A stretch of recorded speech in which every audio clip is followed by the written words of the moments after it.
You are watching the Vodka stream.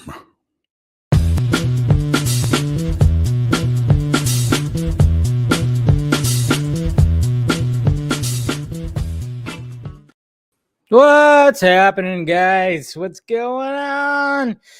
Welcome to the Vodka stream. We're here. It's Friday, the first one of the year.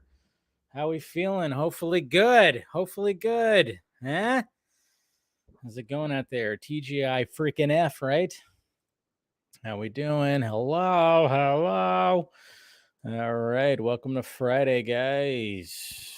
Okay. Should have some fun tonight. Cheers, of course. Cheers to the first vodka stream of 2023. So there we go. Good old spritzy. Yeah. Vodka. All right. How's it going out there? We got Ronak. How you doing? We got Miss Lisa Jackson. She's got a bag of Ruffles and Dr. Pepper ready. There you go. Party animal. We got Miss Nighthawk right here. Steph, hopefully you're wearing your shirt. And that feels like sandpaper. Christopher. All right. Hello there. We got another Christopher right here. What's up? Yeah. How you doing? We got Mr. Venom. Good to see you. Yes. All right. Everybody saying hi to each other. Resolutions, right? Hashtag sell. Oh, that hashtag. It's a funny hashtag. We got Mama Film Junkie here. How you doing, guys? She's saying how you doing. Hi, Mom. I don't know why I said how you doing, guys. I had a little brain fart right there. Anyways, yeah, there you go. Okay, let's see. Waiting for DoorDash. There you go. We got Hal Jordan right here. Good to see you. We got Mr. Fear Jason. All right, we got Tet. And once again, reminding you to see, yes, one of these days I'll catch it one of these days. I swear. Rerum, how's it going? 12th like. Good. Yeah. Smash that like thumbs up. Please do so. We got Mr. Funny Man right here. Damn, just a thought. Hey, the stream must have started already. And then I came and it started 25 seconds ago. There you go. It's like you felt it. You really did. You felt it. So that's good. That Flash movie poster looks like Etch and Sketch. I'm not sure exactly which one you're talking about, because there really hasn't been an official Flash poster. What's going on, Stephanie T? And yes, the hoodie. That's right, guys. If you notice, there's a Reebok logo right there. Remember I told you guys that Reebok, somebody from Reebok was like, hey, we got some DC merch and a line and everything that we'd like to send you some stuff. So, I showed you guys, of course, the Superman shoes. That's right. The Superman shoes, as you can see right there, the good old Superman shoes, but they also sent some merch right here. So, also got some hoodies and everything. So I'm going to be doing some giveaways, because they did send me boxes of stuff. So very comfy hoodie. Really like it. This was not a Christmas gift. It was, given to me by Reebok. So hopefully we'll do something. And if you're on the Patreon tomorrow, I'll actually show you guys all the different merch that I got. I'll show you guys some pictures and stuff like that. So, but yeah, it's very comfy, very nice. I got a couple others. Got a Superman one. Got some long sleeve shirts and everything. So be able to do some giveaway stuff. So why not? Ahoy, hoy, Mr. Jason McKenzie. Good to see you, bud. Always good to see you. Wonder what kind of show this would be if it's I wouldn't even want to can you imagine me or Steven on that? I don't think that would be you wouldn't be able to understand any of us. Put those two together. I'm just saying, if you ever had Nutella and peanut butter together, amazing. Okay, not as good as Reese's, but still. But it's hard to say, because you said peanut butter, which is a generic, it's a generic thing of that peanut butter is. And then you said Nutella, which there's different variations of a chocolate spread. But I get what you're saying. But I'm just saying, you put those two together, wow. What's going on, Steven? Good to see you. Good to see you. Good to see you. What's going on, RJ? Hello, hello, hello. So, yeah. Made it to the big leagues? No, definitely not. But, it's nice when things like that happen. So, nah, not it's not a sponsorship. It's not a sponsorship. They just said, hey, somebody hit me up. They also hit Liz Wonder up as well. She was promoting, she was posting a while back about some Wonder Woman shoes. So, I think they just looked at people, some influencers. I don't know if that's even called influencers or whatever. They just kind of like probably just looked at that and said, hey, let's get some people that were part of this crazy Snyder stuff and everything. So yeah. So I think it was just like it was something along the lines of that. I don't know. And they were just like, hey, let's see if they could, but it's not a sponsorship. They just said, hey, here you go. Here's a bunch of stuff. Give it away. It's all yours, kind of thing. But I really love this hoodie, man. This hoodie's nice, soft. It's great. I got some other things too. I got some clothes for Christmas, but I haven't washed them yet. So, I've been lazy when it comes to laundry. I need to do laundry soon, and I'll wash all my new shirts. I got a Batman shirt of course, I got a Batman shirt. I got a Foo Fighter shirt as well. It's pretty much it when it came to clothing. But yeah, there was this too right here. But yeah, I got a Superman one, a Superman and Lex Luthor one too. And like I said, I got a bunch of shoes too that will be, given away and stuff. So it's good stuff. It's good stuff. I have yet to see any. Right. Whoops. Yeah, sadly, Good evening, Cortez. Good to see you. Yeah. I just bought the hoodie 5 seconds ago. Still for sale. It's awesome. Well, there you go. See, they should sponsor me if somebody's already in the audience that's going to buy some of this stuff. I mean, obviously they gave it to me, so I was like, I'm gonna rock it. I mean, like I said, I still, I'm loving these. I'm loving these crazy high tops. These crazy. I've actually worn them in public and everything. You could see, you can see the bottoms right there. I love these Superman high tops. I got some Batman shoes. I got some other things too. Like I said, I'll be posting images on the Patreon tomorrow. And then of course I'll try to figure out some kind of giveaway that we're going to be doing. So, but yeah, guys. And if you think I'm going to be wearing this hoodie this entire time, you're crazy. You're crazy. I'm going to take it off right now. That's right. I'm going to strip on the Vodka stream, but I just thought I'd rock it right at the beginning, but I'm definitely not going to be wearing this thing. There you go. Not going to be wearing this thing the entire thing. I'm going to be wearing my Vodka stream shirt. So, all right. There we go. Not going to wear it the entire time. All right. That feels better. That feels so much better. Dave, let's make some real merch. Some real merch. Tet. Oh, so the merch I have now is not real. How dare you? How dare you? Yeah. So, all right. But anyways.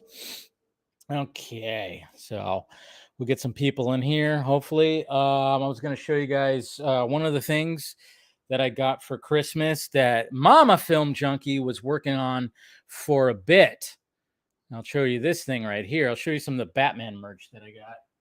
But look at this right here. Look at this right here. Okay, so Mama Film Junkie has been working on this for a little bit and finally got it done. These are individual little little gems or whatever the heck, and she made this pretty awesome portrait of Christian Bale's Batman right here. I have to figure out a place to put it. I think I'll put it right above my other Batman thing right there. I just haven't hung anything up yet, but this is pretty cool. So Mama Film Junkie made that, so you could see like the little sparkles. Yeah, I don't know. I mean, Mom, if you could say how many pieces were in this thing. But she had to stick them all in there and everything like that. It took her a little bit. So yeah, it's pretty awesome stuff right there. Pretty awesome stuff. So yeah, she got me that, or she's been working on that. So there you go right there. Over 18,200 little diamond pelkits. My God. It's insane. Yeah, she's been working on it for a bit. And she finally got it done. That's a project. That's definitely a project. And I thought really cool. So thank you, Mom. Appreciate that. Diamond painting right there. Yeah. So, yeah. So that's one of the gifts I got. All right. We got somebody already joining right now. Scott! What's Oh going my! on? Oh, hi. Hello. Yeah. Just got you in real quick. You were expecting that, huh? Well, wait. I mean, the only reason I wasn't even on even earlier was because Heather and I were finishing up the 3rd episode of Wednesday. How yeah, you enjoying it? Oh God, I love it so much. It's great. I know. I have yet to finish it all, and I know if Saggy ends up showing tonight, she's gonna give him shit, which is fine. But I have made an effort. I have 2 more episodes to go, and yeah, just absolutely. I did not know that like half the episodes were directed by Tim Burton. I Yeah. think that's fabulous. That's exactly. It's all him, and Jenna Ortega just knocks it out of the freaking park. And it's so weird too. You know who created the series? No.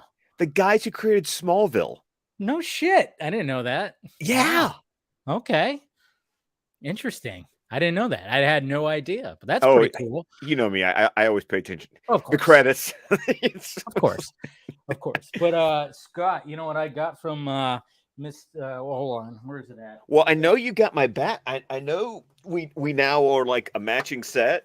I know, but I got one of these. Oh, you got my shelf. Yes, yours is a little bit bigger, but Miss Nighthawk out there. Of course, mine's bigger. Yeah, I know, right? I know. Size doesn't matter, Scott. Yeah, Miss Nighthawk out there got me this right here. So, and it's got hooks on it, so I can actually put some. Ooh, okay. Okay, that's something. That's something I don't have, but I can stick more cool shit on mine. Yeah, you could. But I know you would love one of these bookend of Batman reading a book. That's so cool. I showed you this. Have you seen what like something very similar to what the other end looks like? No. It's Superman flying up and like holding the books up. Oh, that's pretty damn cool. Wow. I got tagged it on it on Twitter of the Superman looking one. That was like, I'd seen your Batman one, and then I saw the Superman one. I was like, I need.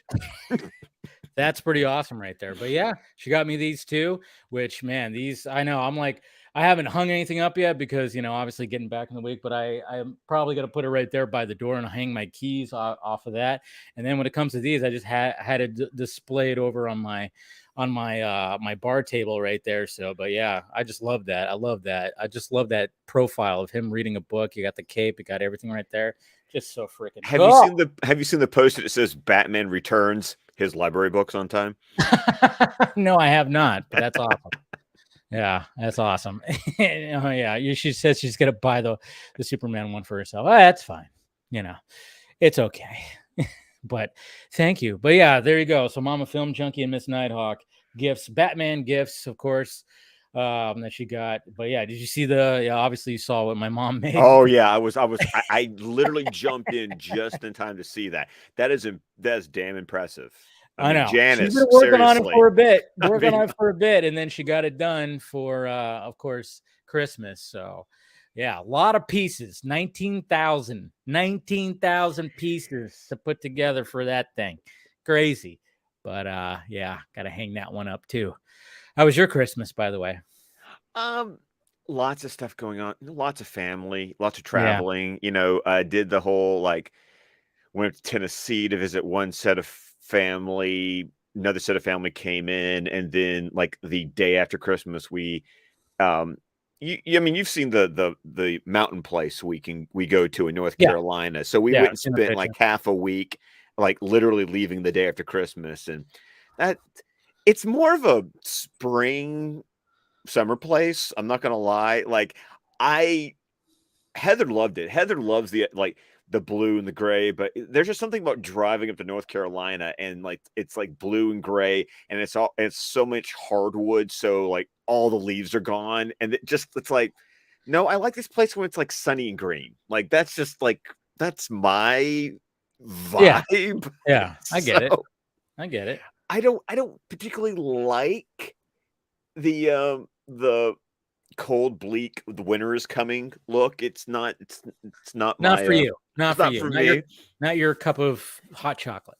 No, it's not. I'm more of a spring is sprung. Like Yeah. spring is my favorite season because it's not too cold, not too hot. The sun's shining. There's daylight. It's green and I alive. am totally with you on that. I think that's the best season because I mean, even in California, it's just like obviously it's always warm here. I mean, obviously, lately it's been crazy. We've had storm after storm after storm, and we're finally like, but it's always great. Anytime a storm comes in California, it just cleans everything up. Like the today, finally, it just like the last remaining storm was done, and I went to the store earlier, and everything was just pure blue. The mountains are covered with snow. It's all just beautiful right now. So, but still, I'm like sometimes it gets a little too freaking cold, and I like spring when it's just got that equal amount of hey, it's not too bleak, not too Well, we just went through. Now it's gotten cold again. Of course, Of cold course. for me, which it's 43 degrees outside. But, we went through that week of like 11, 13. And then by the Yeah, next week, it was 70. yeah. And the meme going on Facebook was, oh, look at the weather being all cute and springy. Like it just didn't try to kill us last week. Yeah, you got a little bit of that Arctic, whatever that I called it, the Arctic fart that came down, from Yes, the we north. It definitely. just like cut through the country and was like beating everybody up. Of course, I didn't get any of that, but yeah, you got a little bit of that because I think the last vodka stream, it was like 13 degrees Yeah. at What your was I place. going to go see? I was the whale. I went to go see The the whale. whale. Oh yeah, that's right. How was it? Um, I have complicated feelings about it. Okay. The only thing that's not complicated is Brendan Fraser is It's amazing. spectacular, Yes. is amazing. Uh-huh. I saw a review by someone that I completely agreed with, which is there is some melodrama to it that I feel like weighs it down. Some of the supporting performances I don't feel like are as authentic or as strong as Mm. what Brendan Fraser's doing. So it's one of those things where the script has moments that I love and moments that I'm like, eh. And their supporting performances I think are really strong, and their supporting performances that I think are weak. But like what I will say is if your purpose in going to see The Whale is to see Brendan Fraser, like, just own it, then you're gonna get what you want out of it. Good, good. That's I've seen people post things, and I've heard people like it's just it's gut wrenching, it's devastating. Oh, it really is, and that's weird too because the trailer didn't feel that way, and it was one of those deceptive trailers that the trailer made me feel like the tone was gonna be one way, and that Mm, was most definitely not the way the movie went, which makes should sense. have like, it's a Darren Aronofsky movie. I know. I Why was would about I to say, yeah, yeah. But it's also a film that was not as like, it literally was not Aronofsky-y until, like, the last 5 minutes. Like, Really, the last 5 minutes. well, not to me. Like, when I think of Aronofsky, like, I think of, like, The Fountain or Yeah, Black Swan or, you so know, or, oh, Mother or something like that. Mother was. God, Oof. that's just no, that's a movie I will watch once and never again. Yeah, that's one of those. But Yeah, didn't okay, correct me if I'm wrong here, but didn't he also do, like, The Wrestler? yeah. He did The Okay, Wrestler. so Yeah. this one and the only reason I'm making a comparison to The Wrestler, and this is gonna sound really weird, is that it's like when it feels like a, quote, "normal movie" and Mm, not like a Aronofsky is like, "What are you smoking when you're making this movie?" true. Until you get to, like, the very end of the movie, it just plays like a normal movie, like a Mm, normal, like, independent A24. It's based on a play, and you really do get that sense because everything happens in Brendan Fraser's apartment.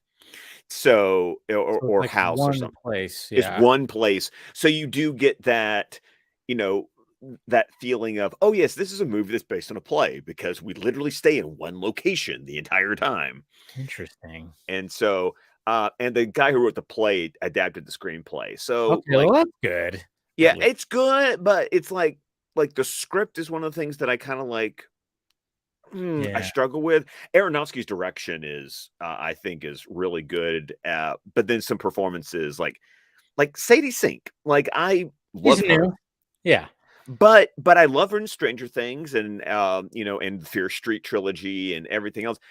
So there were just some performances from some actors that are like, you're rocking it, and you're like a bit much. And it was, like I said, it was a weird it was a weird thing. Okay. Like Good. Okay.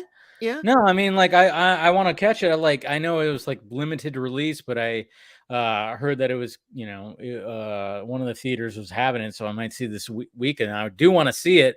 I mean, it's one of those where it's like, okay, I want to see it because of Brendan Fraser's performance, but but sometimes but part of me on a weekend wants to see Avatar again.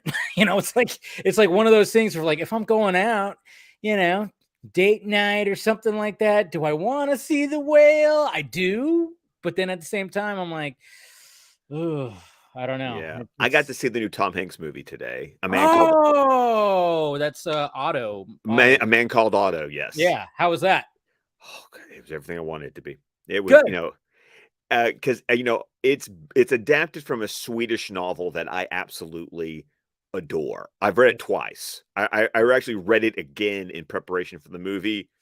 As far as a movie adapting a book kind of deal, it's like you did all the things I needed you to do. You kept all the scenes I needed you to keep. You made me cry in all the places the book makes me cry. It's like you did your job. You did your job. No, that's another one that's on the list for sure. It's a good classic grumpy old man story. Yeah, that's the thing. It's like, it's like when it comes to Tom Hanks, I mean, we don't see too many grumpy Tom Hanks, but he's just so great. He's so likable that when I saw the trailer, I went, yeah, that's something I want to see. Definitely. I mean, I saw Megan, or as I called it, M3gan. Yeah. I know you hate numbers and titles. I know. Like, you hate that. I know that about you. I always make fun of it. So, I mean, what's funny, I mean, I know like you're not a big fan of gore. This one wasn't as gory, and I think that's what actually held it back. Because I'm like, I'm surprised. Right, because it's I saw so many people giving it shit because it's PG-13. Yeah. I think, with a movie like this where it's this campy and this over the top, you kind of need it. I'm like, I'm not saying that every horror movie needs to be R-rated because it needs to be gory. No. Like if you have a good filmmaker that can really build up that suspense and do something, I think you can have a PG-13 movie and be fine and be like, wow, that was amazing. But if you're going to have a movie like this, it's a Blumhouse, it's a James Wan produced, he didn't make it, but he produced it still. Yeah, he produced it and helped with the story.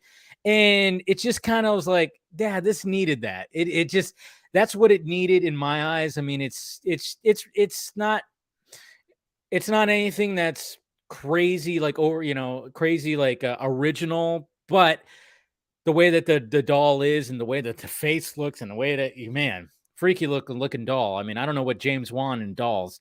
He's got he's got a thing where it's like dolls. Let's just be dolls are creepy as F. Exactly. Exactly. And this one did that, but I felt like, okay, how over the top that it can get. Why didn't you guys just go full on R-rated? It was just kind of strange to me that Blumhouse said, you know what, let's bring it back a little bit. It was strange, but a movie I was gonna watch tonight, but Heather vetoed it, and we just ended up watching Wednesday instead. Was a Pale Blue Eye dropped on Netflix today. The new Christian Bale movie. That's right. With about the whatchamacallit, right? Raven, whatever. What's his name? Edgar Allan Poe. Yes, there it is. I couldn't remember. Yes. Yeah, so I want to catch that, but she was like, "Oh, it's gonna look like a bunch of whispery people with accents that I'm gonna need subtitles for." I'm like, "Damn it!" I don't know what it is about me. It probably just is from all those years of watching PBS as a kid. It's like I don't need subtitles when people talking in accents. I know what they're saying. That's probably what it is. It's probably what it is. Way too much mobile masterpiece theater growing up. That's what it is right there. You understand it, you hear it, you're everything. No, I want to catch that too. I mean, yeah, it just like now we're in the new year, and I'm like, okay, I want to be more consistent in seeing like movies out in the theater as much as possible and everything. Which I'm pretty good at doing that. So that's why I was like, all right, let's start off the year with a crazy toy doll that gets very attached to a little girl and kills people. And Sweet. and I decided with grumpy old man, feel good story. But that's the thing is like I probably would have. I'm probably going to enjoy that movie a lot more. Yeah. By the way, I think I told you. I think we dropped it in a DM, but Kaleidoscope on Netflix. Okay. Yeah. For anyone who's not familiar with it in the chat, that's it's a heist. And I was actually talking to Ray about this last night, actually. Story-wise, doesn't do anything groundbreaking or new. Like it follows it hits all the beats that you expect from something in the heist genre, which is okay. But I love heist movies. Like it's a thing. It's actually one of the reasons why sometimes I find myself watching Army of Thieves more than I find myself watching Army of the Dead, because I like the heist. Yeah, the heist part of it's fun. Oh yeah, that's where it shines. Yeah, exactly. But the idea is that every Netflix account gets the episodes in a different order. Okay, I heard about this. Yes. So basically, you get it in a different order, but you could just watch it in that order, and you'll be fine. Yeah, because the only thing that I think is consistent in everything is all the episodes are named by a color, because it's okay. Yeah, I saw when people were talking about it. Yeah, it's the episodes are labeled by color. And then what happens is it will say you are now entering the blank episode, and then every episode is time stamped by its time reference to the heist. So you'll say, right before you start an episode, it will say you are entering the blank episode, blah blah blah blah, before I'll give an example, like 7 years before the heist, 6 weeks before the heist. And so you're going into the episode knowing what the time reference is of the episode you're watching, but the story really can be told from, the only thing the show does, I think, is it makes the white episode, which I'll just go ahead and, this isn't really spoiler, but the heist is the last episode. Okay. It's written and designed to be the last episode you watch.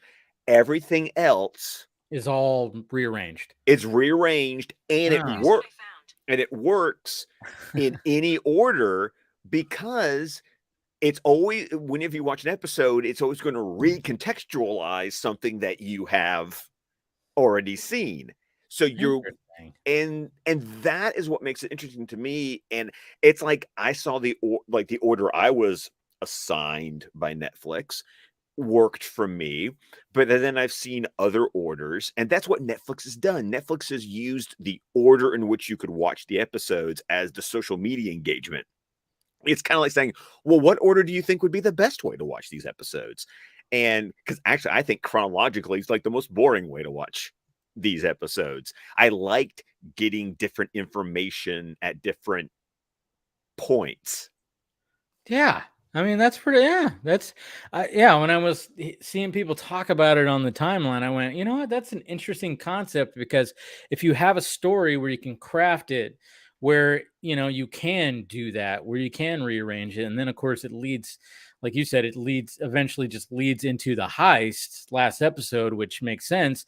But you can have it at different points and just kind of like, I don't know, like, like right now, like I've said this before, like, with the girlfriend, I've been trying to show her some MCU stuff, and I showed her Infinity War first, and I know that wasn't the first thing. She's seen Iron Man and some of the other things, but I just was like, let's watch this. Why not?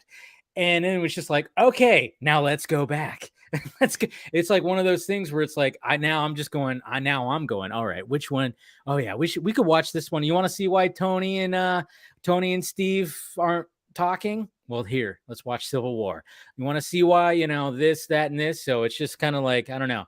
I just kind of been liking that approach of like, I don't have to watch certain movies first off. And then of course I could just be like, hey, let's go back and watch this and go back and watch that. But I do like that approach of like, okay, and now I'm kind of curious of what I'd be curious, like if you fire up your account, what order has it given you? Yeah, I'm kind of curious about that. Like, so I'm gonna have to definitely check that out and see what's going on. How many episodes is it? It is hold on, thinking in my head. It's 8 episodes. Okay. So pretty standard Netflix.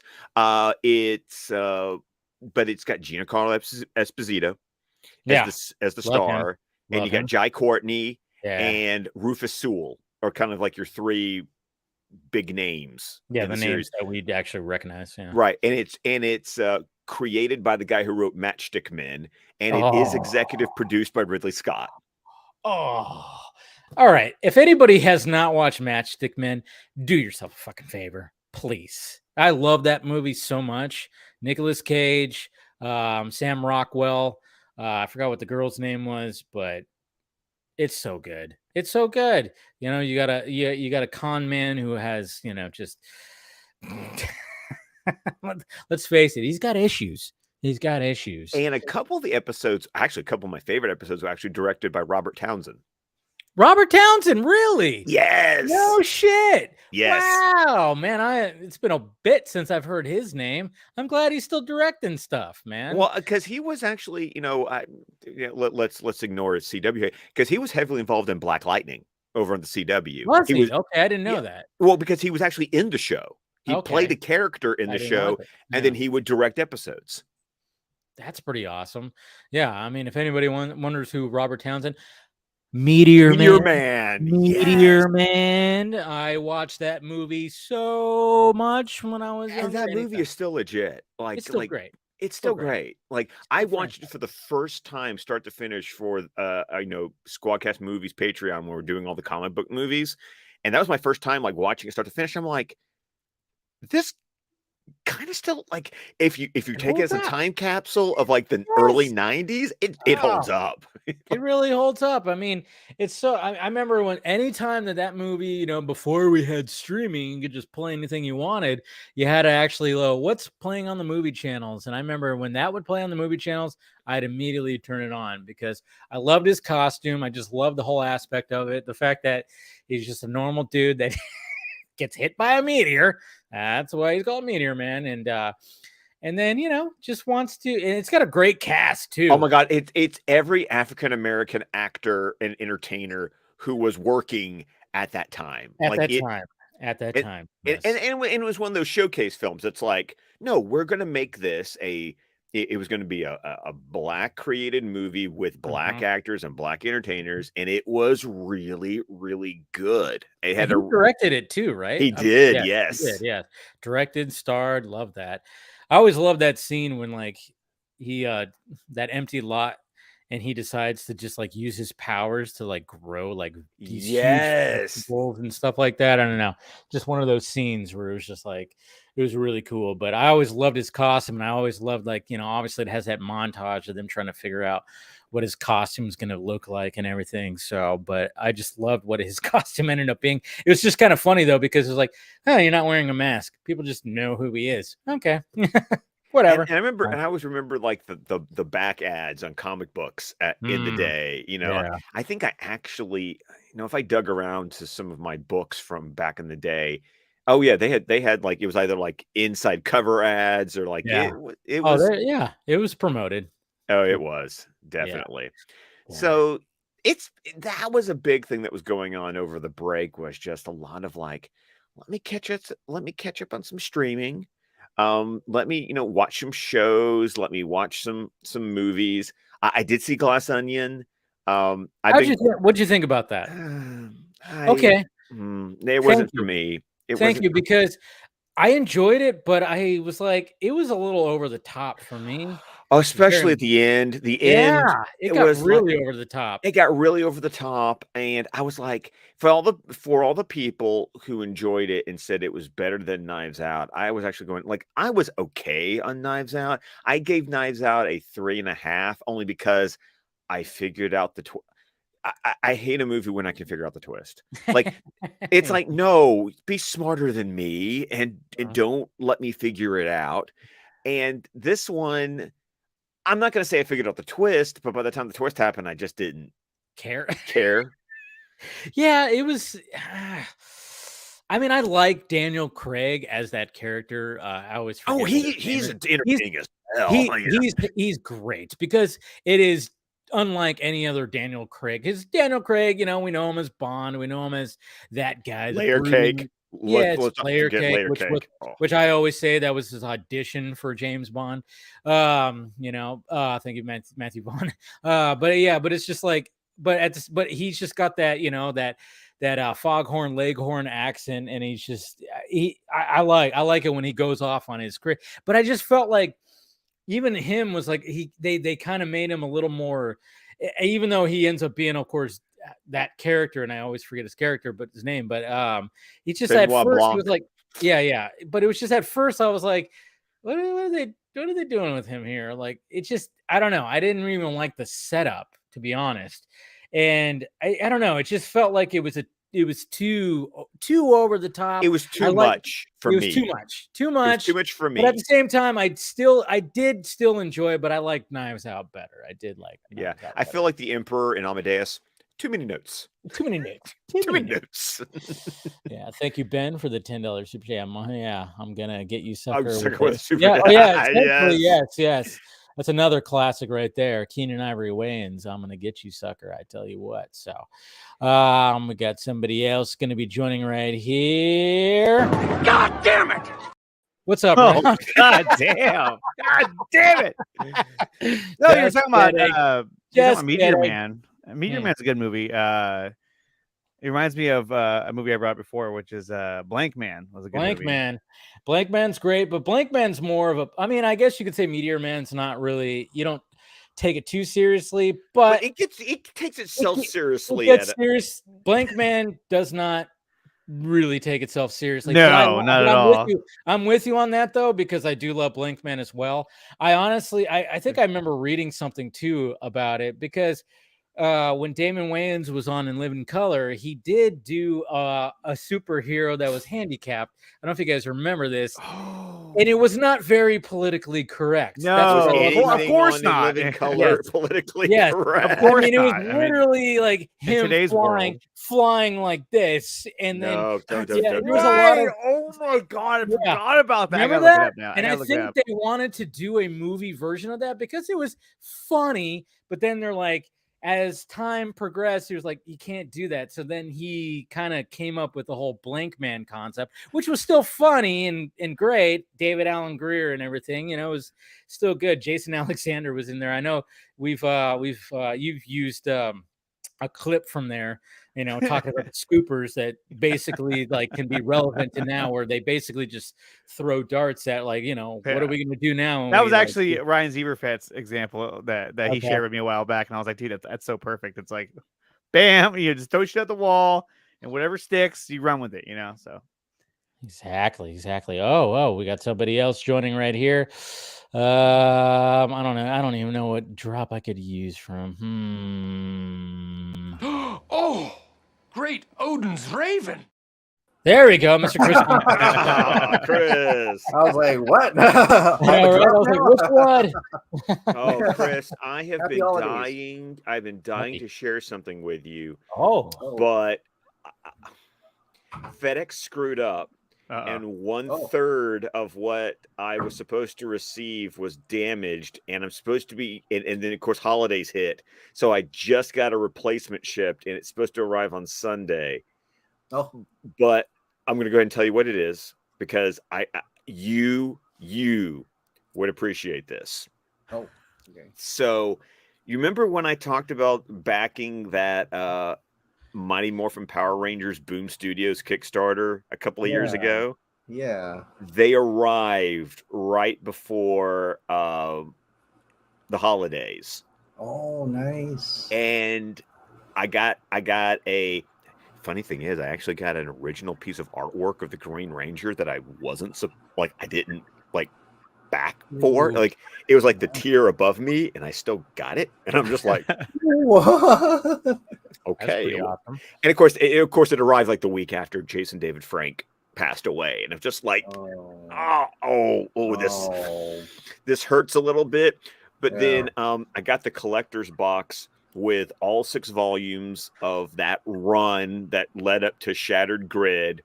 Damn. And each volume is a different Ranger. And when you open up the front cover, it's autographed by all the actors. Wow. So volume 1's the Green Ranger, and it has Jason David Frank's autograph. Oh, wow. And but it's all, and Amy Jo Johnson and David Yost. And of course, they didn't have Trini because she passed away back in like 2001. But Aisha. Aisha count. Yeah. And so, but yeah, all of those, like I have, they're all it's like limited to 100, and they're all autographed by the Rangers. The thing that got damaged, and the only thing that hasn't arrived, is that they come in this nice big collector's box, and they're all slip cover hardcovers. But I get a Megazord standee that I can like place them in. Holy crap! And wow! And the standee got damaged by FedEx when the other things got delivered. So I'm supposed to finally be getting a replacement standee sent. It's supposed to arrive on Sunday, but I've been waiting because like I'm going to shoot a whole video about it because it really is cool. But I was like, I want to share this with Chris so badly because Chris would understand. Yeah, I can't wait to see it with the Megazord and everything. That would be sick, man. But yeah, that's kind of that was kind of like a belated like, oh man, Merry Christmas, Chris. I want to show you all this like cool shit. Oh, my birthday's coming up, so I can't wait to see it. There you go. No. I sent you the other books for that birthday when I was Thank you very much, man. It's really awesome of you. How have you been doing? How'd your holidays go? Yeah, it's been okay. I'd say it just rolled right into the new year. I'm like, all of a sudden it was like, oh my god, it's the new year already. I know, right? I've been meaning to go to the holiday stream, but so Dave, I'm sorry I missed the holiday stream. Oh no problem. On with Ray Porter and everything. I know, that was always great. It was awesome talking to him. But, Andre didn't even bother showing up either. You know, he had to go. I know, right? I don't even want to talk about it. Yeah, you know, the holidays in my job, like I had to go in at 2 a.m. like almost every single day. I was just like, oh my god, it was rough. Well, it was sucks, rough, man. but that's over now. Yeah, so. I know that. I mean, like the stream was dedicated to Project Justice League. I know, and I was like, oh my! And he couldn't make it. I couldn't make it. It was terrible, dude. I mean, it happens, you know. But no, I mean, job, by the way. Oh, thank you. Yes, it was very, very admirable what you guys pulled off. I didn't get to watch it until like, what was it? No, it was literally Christmas night. Like it was like Christmas night. I had to go like fill up my in-laws' pool, and so such a random thing to go do. But well, pool, especially during Christmas. Yeah, I know, right? With a hose. No, it was like, and it was like it was still 13 degrees. So it was like I had to like drag things out and be like, that's rough, and make sure everything was thawed out, and then do that. But then I got to sit down with my AirPods in, and I just ate some spaghetti and watched Project Justice League. So it was, it's funny because when we were doing when I was doing the editing for it and the sound and all that and music, and it like I would do it with like these headphones on, and then after a while I was like, wait a minute, I really shouldn't be wearing these because I bet a lot of people are going to watch this with like AirPods or like just regular speakers, iPhone pods, you know what I mean? So I was like, you know what, I should wear those so I can hear what's going to sound like for a majority of people that are going to be watching this. So that's what I ended up doing after a while. Because like these ones pick up a lot more sound, like, and I'm like, wait a minute, it shouldn't be so deep or bassy. Maybe I should, tune for that. I don't know. Yeah, that was one thing, and because I had feedback, and I'm not gonna like throw you under the bus because it's like I have some pros and some cons. I have legit feedback. Yeah, I of course. but because one thing I was dealing with, and I wanted to make sure it wasn't just my mix, was sometimes I felt like Geraldo, his narration would get kind of washed out by the voices would get washed out by the music. I wasn't sure if that was just my probably. I mean, it was tough because we had a sound guy that was doing like sound effects and music and all that and mixing the voices. And then he became unavailable for a number of months. And so then we kind of had to do it on our own. So like I was doing it by myself, or I'd have Geraldo help out a little bit here and there. So I had to use like a version of the sound. So he had done like a version of Foley and music, but then I had to go back and adjust it. And then I had to adjust Geraldo's audio because we made a change. And yeah, so I mean, there's some parts that I think, probably could have done a little bit better, but I mean, it is what it is. Well, the reason I'm not saying anything else about that is because one, it was incredible what you did, and I didn't do shit. So I'm not gonna talk.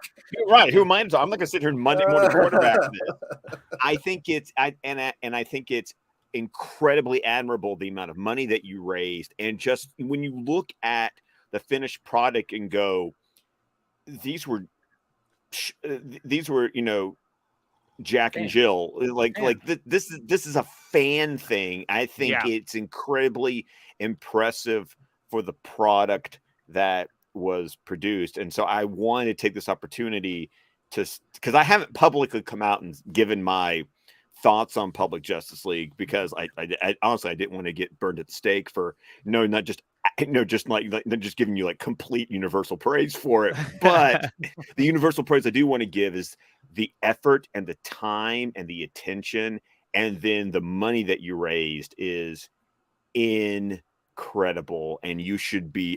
I'm sure you already are super proud, but let me just fluff your ego a little bit more. Okay, go ahead. Say that it was impressive what you guys literally accomplished in your spare time. That's the thing that goes, wow. Yeah, I mean, it was completely in our spare time. Although if you ask my wife, she would say that I was working on it like 24/7. So she was really happy. That's what wives do. I'm just gonna. Yeah, she was like, "Oh, I'm so happy you released it. So much better. We can get projects done around the house." But no, it's some people said, I wish there were more visuals, or I wish, I kind of wish you went this direction or that direction. And that's fine. I mean, it wasn't going to please everybody. But I mean, the idea was that, look, I mean, the fandom is built around raising money for charity, especially AFSP. And so, I and also the team as well felt like, this was the best way to kind of go out, especially now that we know that the Snyderverse is basically, it's over. This was such a good thing that the way it worked out, I mean, it gave a lot of people closure, and I'm saying that because people actually told me that, like, through DMs or messages saying, it was really nice to see the story, get some kind of closure that we were never going to get in the first place. So that felt really good. About? They're going to sell it to Netflix. Sorry. Whatever. No. Yeah, no. That's all right. Could not. I wasn't sure if you were going to bring that up. No, continue what you're saying. We don't need to go down that road right now. Let me drink a little bit more. Yeah. But no, I mean, there's some scenes that we had to eventually cut out because we couldn't get to it, and because we're doing it on our spare time. So. But the guys did a fabulous job, Ryan being the artist and Mariano the colorist, and Luis Vega who did all the special effects, and then Ganesh from Glorious Pictures. I brought him in, and he was able to do a lot of the big VFX shots. And it was just something that we all wanted to do, and it was a passion project. And I'm just really happy that people are enjoying it and donating to AFSP, of course. And it's where's it at? Like it's 80,000 plus. It's at 85,000 right now. There you go. Yeah. So we want to try to get to 100. And what's funny is that the first one that we put out is actually now at 72,000 when it was at like 55 or 56. So I think people went back to I mean that's good that or they think that is it, and they're like, what is this? Oh wait, this isn't it. Hey, probably got recommended. Yeah, exactly. And they're like, what's this? Watching 30 seconds. That actually, Andre, that actually happened to me. Like after I finished the Ultimate Cut, I recommended the first part. I'm like, I just watched. And that was the thing. I just watched the whole thing. You know, we were going to release it as a part 1 and a part 2. I mean, originally going like way back, the original concept that I was going to do was that it was going to be a weekend where you release part 1 on Saturday, part 2 on Sunday, and you would have like, you would have shows streaming before and then one show after each showing. So it's just to help promote it and to help raise money for AFSP. And then that really never happened because it just took a long time to come together, and Yeah, when you plan stuff, doesn't. In theory, it's not like a really good idea. Yeah, especially something like this. But we got some other people joining right now. That is the sexiest thing I have ever seen. I mean, we got Saggy too, though. I mean, that's the thing. Wow. It wasn't just. Wow, I thought that was for me. It was for Casey. No. Casey, I think it was. Both of you. It was for both of you. No, sure, Dave. Saggy, he's lying. Let's get a little closer. Oh, yeah. We're a little intimate. David. What? David. You already know David. What? You know what I'm going to ask you. Okay. Oh yeah, Wednesday. I still have 2 episodes to go. Okay, if you know what, I will give you that. Okay. I'll give you that. 2 episodes. I'm proud of you. I've watched 3 so far, Saggy. Scott. Oh no! Hey! Wait! Before you get on to me, I will qualify. I'm going to qualify. I'm watching it with my wife, which exponentially slows down my ability to get through the series. Okay, fair. Say less. I understand how it works. But I'm proud of both of you. You guys are doing it. Thank you. I'm loving it. I'm loving it. I told you would. I know I would. It was so funny. My wife actually, I gave my wife such shit tonight because she we were getting towards the end of the second episode and she was like, okay, I'm really feeling this now. Like the first episode, it started off really kooky. I went, but a little spooky. And then she just looked at me and I went, oh Lord. I'm proud. I hope you looked at her and went like this. I did. And Andre, to just to stroke the ego a little bit. Okay. So effing proud of you. I'm really proud of all you guys. You guys did amazing. And this is something that you guys really did. And it was really great. I really am very proud of you. I was promoting the crap out of it too. I was like, y'all sitting there wanting your Snyder stuff, and you got these fans out here making it for you, and you're still crying about it. I was chilling y'all. Some people didn't like it though. It's funny. They were like, "Oh, how could you have put Blue Beetle and Dr. Fate in it?" I was just like, that was one of the best parts. I'm sorry, DC characters in a thing about how dare you incorporate other DC characters? Oh man! God! I actually really liked Black Adam, so it was awesome seeing those characters in the final battle there. Yeah. You did better than The Rock. It's funny because I got messages of people saying like, how could you have put Hamadaverse characters? I'm like, Hamadaverse? What the hell are you talking about? Like, why give that guy that much credit? You know what I mean? Right. Well, we got to realize what I've realized, especially today, is they don't realize that characters are owned by a certain thing, and it's like, yeah, you might like a certain version of it, but let's face it, that's not the actual character. You like the version of it, cool. Just like the story. Yeah, that's fine. And I will say that too when it comes to Snyder's characters. Love that. But then I can also be like, hey, look at Robert Pattinson over there. I like that Batman too. How about that? I have something for all y'all. Saggy actually brought it's related. Saggy brought an actual good thing that I want to bring to the panel because you guys are more fans of this than I am, and I want your insight on this because I talked about this in my stream. With the whole Henry Cavill thing, I know we talked about to death, but I thought of this and I'm like, do you guys think that what The Rock should have done if he really wanted to get not only Henry to come back as Superman and also do Black Adam, do you think that the smarter move for him would have been to push them to do another Henry Cavill Superman movie, then have a cameo of Black Adam to get people hyped up for a Black Adam movie instead of doing it ass backwards. Because that's what I thought he should have done, is got Henry to do Superman, Man of Steel 2, have Black Adam as a cameo to get people like, ooh, Black Adam, and then come out with the Black Adam movie. Well, Saggy, I think that personally, like my opinion about that is, would that have made more sense? Yes. I think, however, what Dwayne Johnson did was all he really could do with the people who were running the studio at the time. The fact that we know that he had to go around Hamada and Emmerich and others just to get a freaking cameo of Henry into Black Adam, I would agree with you.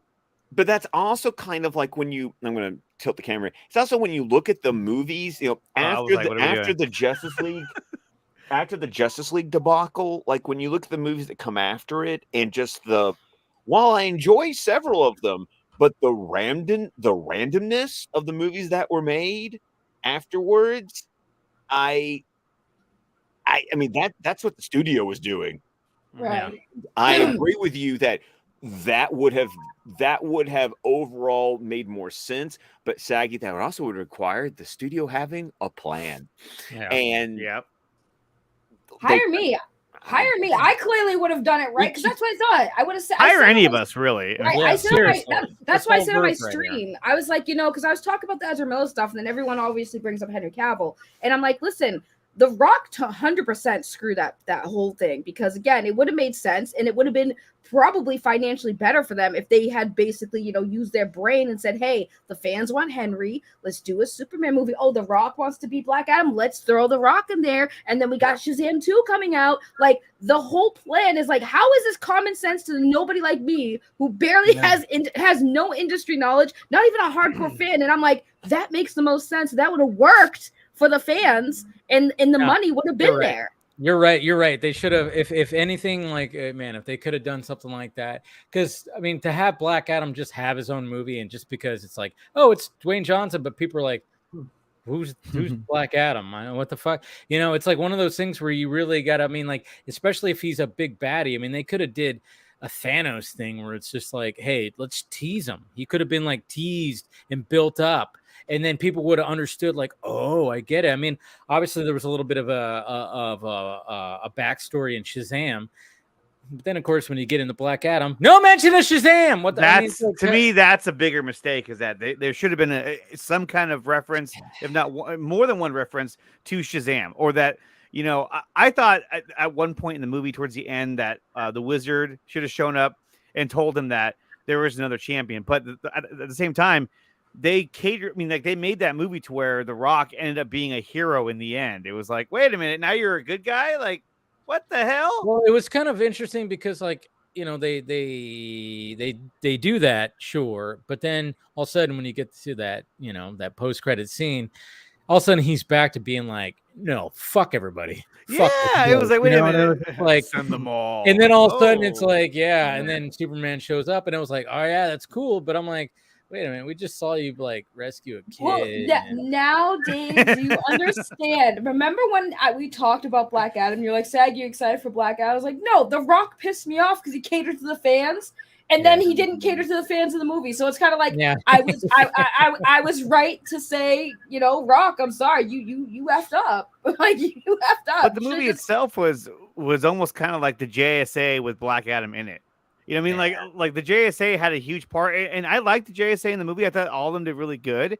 But at the same time, the JSA was kind of at a left field. It was like, well, where were they at? Oh, I guess I shouldn't ask any questions. I'll just shut my mouth. No, Andre, that's exactly what the movie was like. Just don't think. Yeah, don't think. Don't ask questions. Just eat the popcorn, enjoy it. Exactly. And, other than that, like if I do that, then I think it's it's actually a good movie. But I didn't understand. I was like, wait, where have they? I mean, it could have been as simple as Carter Hall saying a line of like, telling Waller, a simple line of, the JSA has been disbanded for a number of years now. Something where you're like, okay, that gives reference to the fact that they haven't been around for a while. Got it. Instead, it was just like, no, they've always been there. Apparently, nobody cares. I think I think Dwayne played it like perfectly the entire time. Like I have zero issues with how he played it. The only thing is that the movie should have been better. I like the movie, but That's a bold statement. Casey. the thing that's something not in his control. Like he could have hired a big name director and stuff. The but kid then should have been probably- cut from the movie. Yeah, like, the kid was annoying. If he the was, movie he was okay at the good, beginning, and then after that, it was like, okay, you gotta start. if the movie was good, it would have made more. It's just as simple as that. It's Yeah. not his fault. It's not Henry Cavill's fault. It's not the JSA whatever's fault. The movie should have been better, and it would have made more. The DCU movies anyway don't make that much, so it was not expected of them to go like 700-800 million. And it's not his fault that Cavill is no longer Superman. Like Gunn would have rebooted him anyway. Yeah, Like I mean, it's just based on there was no what going happened. back at that point. Wait. I have to disagree, Casey. It definitely was part of Dwayne's fault that Henry Cavill, because the issue How? because he got Henry Cavill to come back as a cameo, and then behind the scenes, they told Henry to make a statement on Instagram that says that he is back as Superman, which implied to the fans that he was coming back to play the role as Superman and more than He just was. Black Adam. Right, but here's the thing. That wasn't set in stone.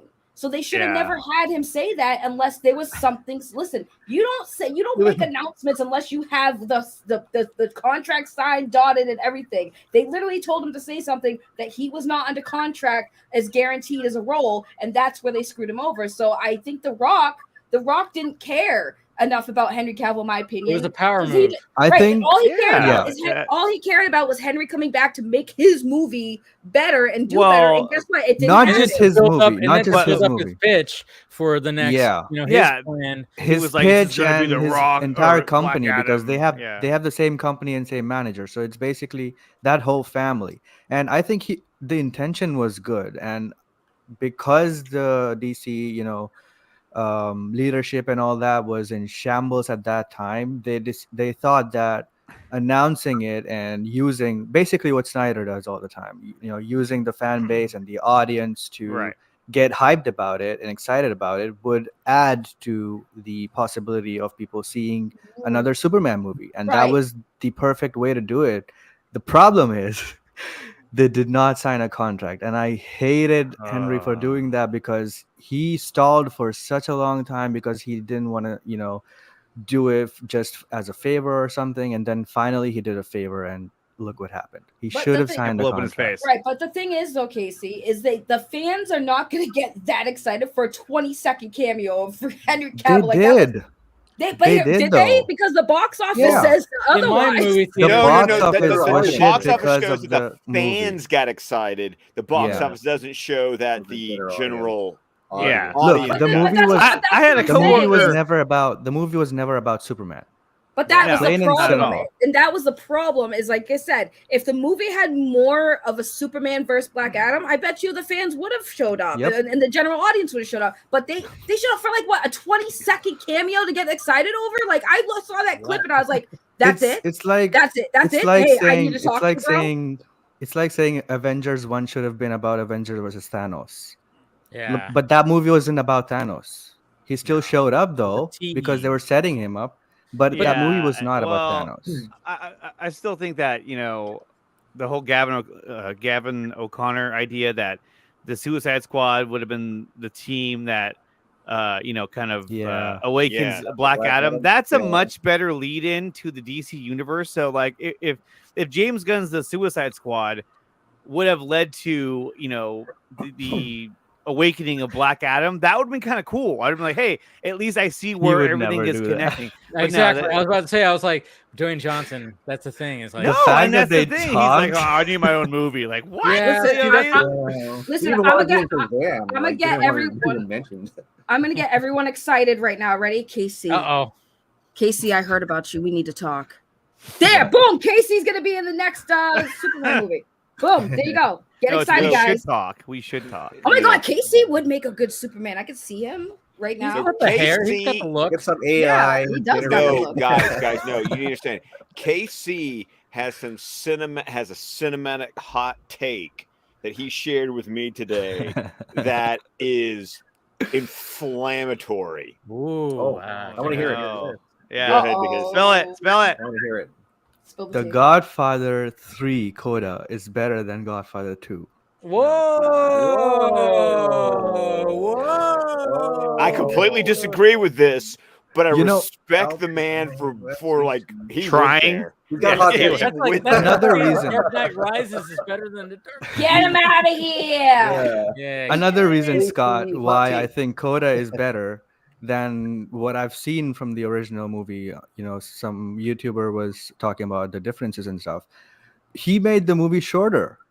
Yes, which he did. he learned. Thank you. Because I thought that the worst parts of Godfather 2 was just him putting every single thing in there, and it just dragged and dragged. And that was my major complaint about that, because I liked a lot of stuff in Godfather 2, but the pacing was horrible. Like it felt like there were so many stories in that, and in the middle it just kept losing momentum. But And okay, but the thing 3 for was me, though, perfectly paced. Put him in the bathroom. yeah, Somebody I said love that. part 2. See, the problem for me in this is I love part 2. Like part 2 is one of those movies where it's like, do I like part 1 more? Do I like part 2 more? I can literally like flip a coin, like depending on my mood. Damn. And the pacing works so well for me, but I also accept that it's a 70s movie. And like that's the way the 70s But were. Godfather 1 is older than that, and it was so much better. It's not it was literally the year before. Okay. Well, I take it back. Godfather was Everything 72. Casey's older, Godfather Part too. 2 was 74. Everything's older. Get him out of here. We're like the 1900s. Nah, well, Casey, the next thing you need to do is you need to get on Paramount Plus. You need to watch The Offer. Oh yes, I've That- been planning to do The that. making, yeah, I saw. Yes, the make. Oh, you've got to watch I know. that. I gotta want to watch rewatch that. The Menu. It's on HBO I Max. saw The that menu last is night. Oh, amazing. it's so good. I didn't see it yet. Anya I Taylor know. Joy's in there. I was like, I know Casey Yeah. was first in line to watch that. I didn't know it was a comedy though, and I was just laughing at so many things. Oh no, you Those laugh little, at things that you're just like, I really, Yeah. Well, I've the been other watching the most customers at the random end crap are on still Netflix. stupid. Better Who Done It than Glass Onion. Yeah. one of the little things that I laughed so much at was a very little thing. It was just a title screen that said Tyler's bullshit. yeah. The one of the items, yeah. Oh my god, I saw That the was movie hilarious. I saw that movie in theaters. Like I it wanted was- to. it was so I didn't get good. It I'm didn't so glad it's release on here. HBO Max now because it's like people go watch the I menu. literally had a burger today because last night I saw that. I gotta And get a you want to have a cheeseburger. burger. I understand. I need yeah. a fucking cheeseburger. And It did its job. It did its job. No, but yeah, when it comes to the whole Dwayne Johnson thing, I mean, yeah, it's that article that came out. I mean, obviously, Oh, it's yeah. variety. It's all the stuff. It's all. It's Tatiana. When I saw Yeah. she was the author, I went, I'm gonna. Yeah. It was like, let me get my salt shaker. Yeah. You know? I felt the same way, but like the whole Rock and like the story about the Rock and what he was doing, that all kind of lined up and really made sense. But how To a degree, you know, how like he said he didn't promote Super Pets. I was like, he was all the promotion there was. Of that's Super all there Pets. was. Him, Yeah, like, that one didn't Pets. make sense because I mean the guy, you know, he went to movie theaters dressed as crypto. I mean, he did the whole nine. released the post credit scene the weekend. Yeah, he did that whole thing. So, I mean, What was the like, video you did, Dave? what? He's sitting Oh in the yeah, background with the mask on, like yeah. they're like, "Who's Yeah. that guy?" Oh, it's probably not the Rock. All right. Yeah. He had Well, tequila no, at that was- Super Pets, right? He had the That was a Terramana. video where he was at a Black Adam test screening, and it was Oh. just like It was just so sitting in the obvious. crowd. Yeah, I know. It was just like, wow, did anybody notice that Dwayne Johnson was sitting in the audience? I think, you know, that's why I was like, oh, look, Oh. I had a feeling that the guy that's taking up two fucking seats right there, his shoulders are like two seats. Yeah, I think that would be, you know, what that guy is. No, but yeah, I mean, yeah, that part I didn't, because I mean, he obviously is the, you know, he comes from that. He hypes. He's all about that. But I mean, but at the same time, I think this year, I'm kind of wondering when it comes to Dwayne Johnson, a little bit of a wake up call of like, hey man, maybe you're not as big as you thought you were because you approached this, and both the movies kind of were subpar at the box office. They were like, Dwayne Johnson, I don't care. kind of thing. Yeah, That's the sad part yeah. was Pets was a better movie. Yeah. It's not Jumanji. Well, It's not not Jumanji. Jumanji. Yeah, No. Jumanji, yeah. Jumanji's great. I love it. I love But it's Jumanji. incredible that is it true he's the highest paid celebrity Yeah. actor? That's Yeah, that's I think so. Him and incredible. Ryan Reynolds. See that his movies aren't not that like Well, big. if you think about it, what Production. movies? I mean, like his biggest movies are other franchises. That's the thing. Yeah, It's like Yeah. he's Fast- jumped in on Fast other and Furious. franchises. Well, but I mean, his Hobbs and movies, like if they had anyone else in them, they'd be even worse. Like Skyscraper, if that had, well, I don't know, Though I another do think actor, that- it would be He like, makes a lot of whatever. movies though. Though I do He think if does. Black Adam actually released in China, that could have got a bit like 200 Yeah, maybe, I think in a so. I was non-COVID actually China. surprised. I thought it was going to, but yeah. Why That was didn't the it talk. again? Maybe the Why? satanic thing. Someone Something found with Dr. Fate, right? Something with Yeah. Dr. Fate. Oh, Yeah. Probably, someone yeah. found something with him, and that picture was spreading, and then they suddenly announced that it was he not going was to with the release. Dalai Oh. Lama. Yes. He had a picture with the Dalai Mm. Lama. They didn't like that or something. Wait, Pierce Brosnan? Pierce Brosnan, yeah. Oh, that's what it damn. Oh, he's a Buddhist. That's what China Wow, race. China always freaking, I don't know, they don't like certain things. Holy racist. Well, That's I fucked. will say this: So Cut him out of the movie. Dalai Cut him out. Dalai Lama is the reason why we don't get Henry Cavill. Oh, no. fault, his Hot fault. take. Oh, Wow, Casey canceled. Hashtag cancel He Casey. has been canceled. It's over. No Uh, longer a no, man I of will but peace. say, What were you gonna say, Saggy? Go Yeah. ahead. I was gonna say the movie that I'm really, really interested in seeing how it's gonna do is The Flash. Yeah. That's my the most movie that anticipated. I am like, hurry the F up. I need to see the results, people. The votes are in. I need to see it because man, For that 6 months. right. It's like the controversy is like one of the things that I'm like, oh, I don't know if like I can't even say. I see how confused I am because I'm like, I don't know what's It's gonna gonna happen. get worse near release because everyone is gonna bring back all that shit. Oh yeah, they're No, gonna they get have, the yeah, first every trailer. time. Super Yeah, Bowl every trailer. time. Yeah. Yeah, True. anytime Ezra's Yeah. in the like they talk about it, I see it on Twitter. It's always, oh, Ezra this, Ezra that. I did a stream today. Oh my god, my chat was hostile. I was about to be like, I'm about to I mean, throw social down. media, yeah, people are a little more sensitive when it comes to Ezra Miller, but I mean, the general audience, I mean, like when They I go know to who Ezra work, Miller They don't is. care. yeah, I'm like, what do you They think don't about Ezra know. Miller? They're like, who the hell's that? That's the guy from Mhm. Fantastic Beasts. I didn't see that, you know. Mm. And so that's why I don't think it's gonna be that big of an issue. But my biggest concern with the movie is that is James Gunn going to use that as a launching point for a new DCU, or is it going to be like That's Yes, That yes, is- it is. Yes, it is. I've had this debate on the Four Nerds on Thursdays at 7:30 p.m. Eastern time on the Cheers. Oh Nerds wow, Network. wow, that was smooth there, Andre. Yeah, we're real Okay. smooth. We had this debate where some of them said that like Ryan was saying that he thinks that the next 3 films or next 4 films are going to come out, and then next year they're just going to reboot the whole thing. I'm like, I can't see how they can release these films and have no connection to anything else moving forward after this year. I just think that's kind of crazy. Well, So- I mean, there it's is precedence. possible. There are kind of precedents to that because when they said that James Gunn gave notes, why would he need to give notes to these films if he wasn't gonna That is connect it true. somehow? That's so, true. Like, so Well- I always well- thought, well, maybe. Well, the thing that people I brought up today, where people were arguing with me because people like to argue with me, is the thing is like the Flash movie was pre James Gunn, right, Yeah. and Peter Safran coming in, so that movie was already filmed, shot, and done, right? Then you have James, so now James Gunn and Peter Safran have to work off of that movie because it's a Flashpoint movie. That was initially the plan. With the whole movie, that was the plan, is that was a Flashpoint movie. So now this is actually a good thing because that means you can play around. Now the argument what really that people are asking is, well, is Ezra Miller going to continue as a Flash? Which the I've- article said he might. right, I heard that, yes, but again, take that with a grain of salt. I'm not a scooper, but I've heard Whoa. yes. There we go. But I've heard yes. Join the but now Patreon. right, and now here's the thing. Now people's argument with that is like, well, they need to recast Ezra. It wouldn't make sense if they're going to do a full reboot. Why would they fire Henry and keep Ezra? Well, hello, look at the Flash TV show. The Flash travels through time, changes time, multiverses, but it's still the same Barry Allen. but in different versions of him. But it's still Grant Gustin still is Barry Allen in different versions of Barry Allen, so it makes sense because they're like, well, it doesn't make sense if you're gonna reboot, do the whole thing, bro.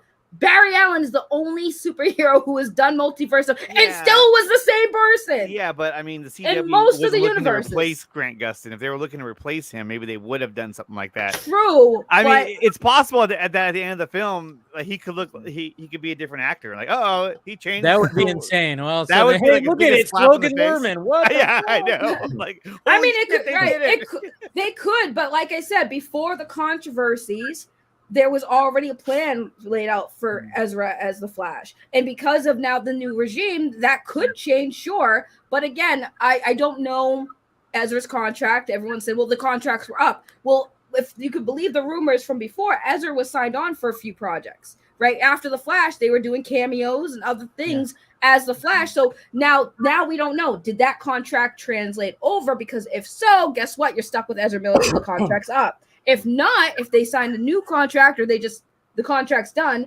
then they could recast. Because again, remember, contracts are a thing for a reason.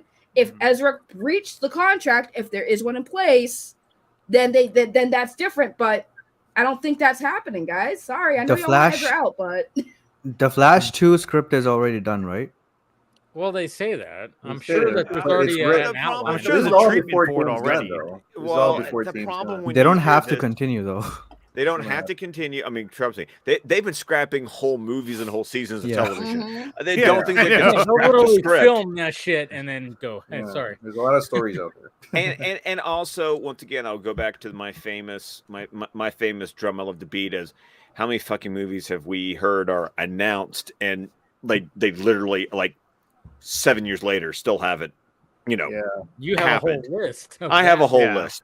Yeah. And it gets old saying that, but it bears reminding every once in a while to go, I don't care what we've heard until it's like action. I mean, hell, with the Batgirl thing, it's really come to the point is I actually need to have bought a ticket and be sitting like in the seat, and the film has to actually start rolling in front of me for me to believe. Like literally now we can't even go like, oh, they're filming now. Now we can't even think on we're that. In the can. We're in the can. We're in the can.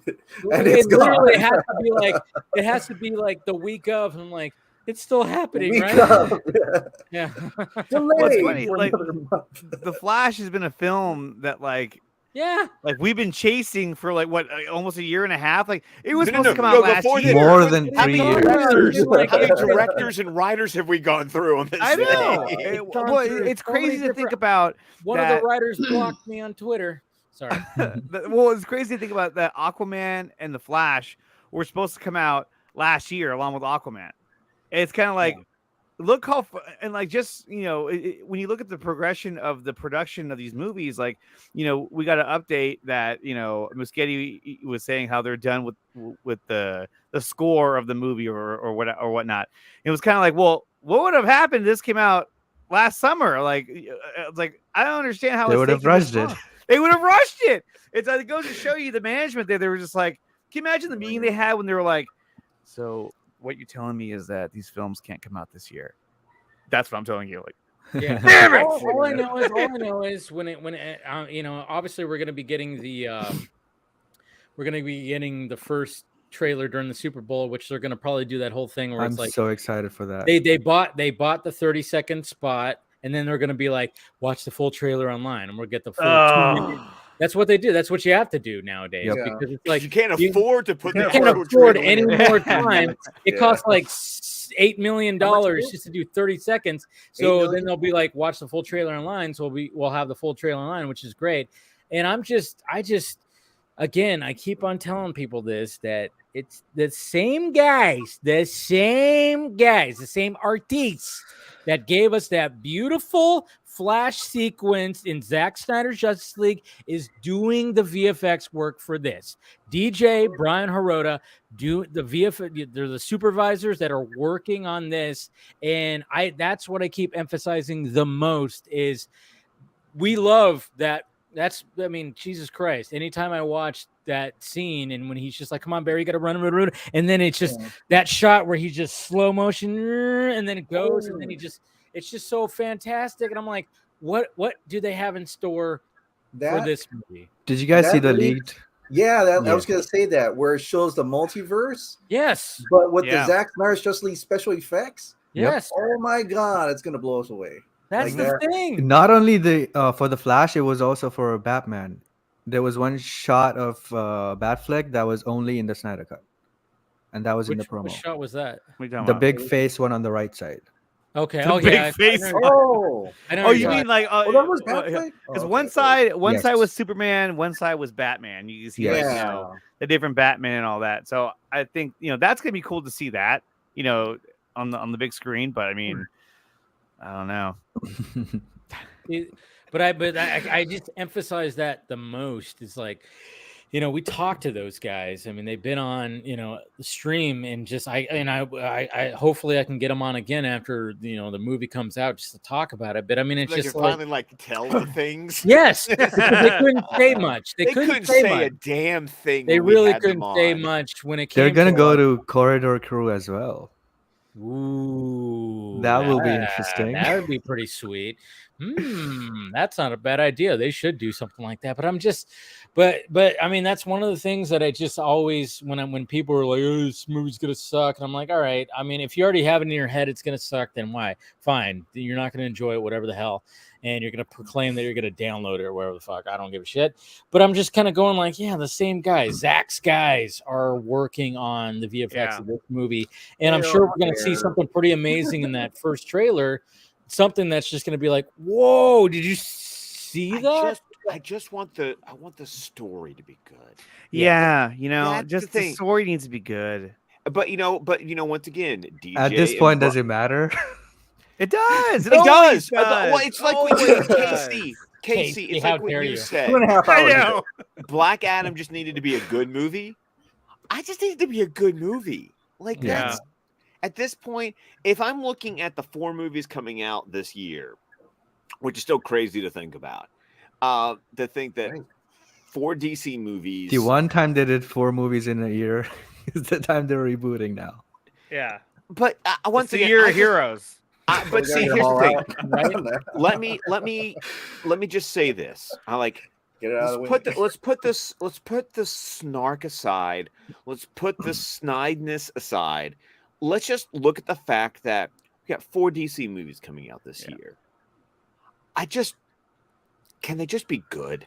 Can I just actually enjoy them unequivocally? Like, can I watch the movie and not have to be like, well, if you turn your brain off, if you just eat your popcorn and watch the movie, like, can I actually watch the movie and go, that's gonna be Shazam? Yes. Yeah, because you know what? You can watch the movie. I was really hoping. I was hoping in Shazam that we were going to get a Black Adam reference or a Henry Cavill cameo or something. Now I know I'm not going to get any of that. But but Andre, we're getting Diana. I wasn't expecting. I know, that. But that's cool. But I mean, I wanted like connective tissue. Like, that's coming up next. I think that is. I almost feel like that's kind of become it. It's almost become the downfall. It's like what we complain about sometimes, like David. David. What? David. What are you, my mom? Yeah, well, you're the one who put David. I know you put David in your name. Right there in your name. Dude, I don't even know what happens with StreamYard. I don't know why it does this. It changes all the time. I rebooted my computer and all of a sudden it puts my whole name. But it's why even with the comic books, I've really stopped even reading like the monthly titles. I just read like the one shots and the miniseries because it's just like, just give me a good story and let the story end. Like, it's like, give me a beginning, a middle, and an end. And that's why I'm just like, just let the movie. I don't want to talk about the connective tissue. I don't want to talk about the stuff outside. Like, just make the movie itself good. But you can do both of that. Casey, you can. Black Adam is not one of those examples. No, it's examples.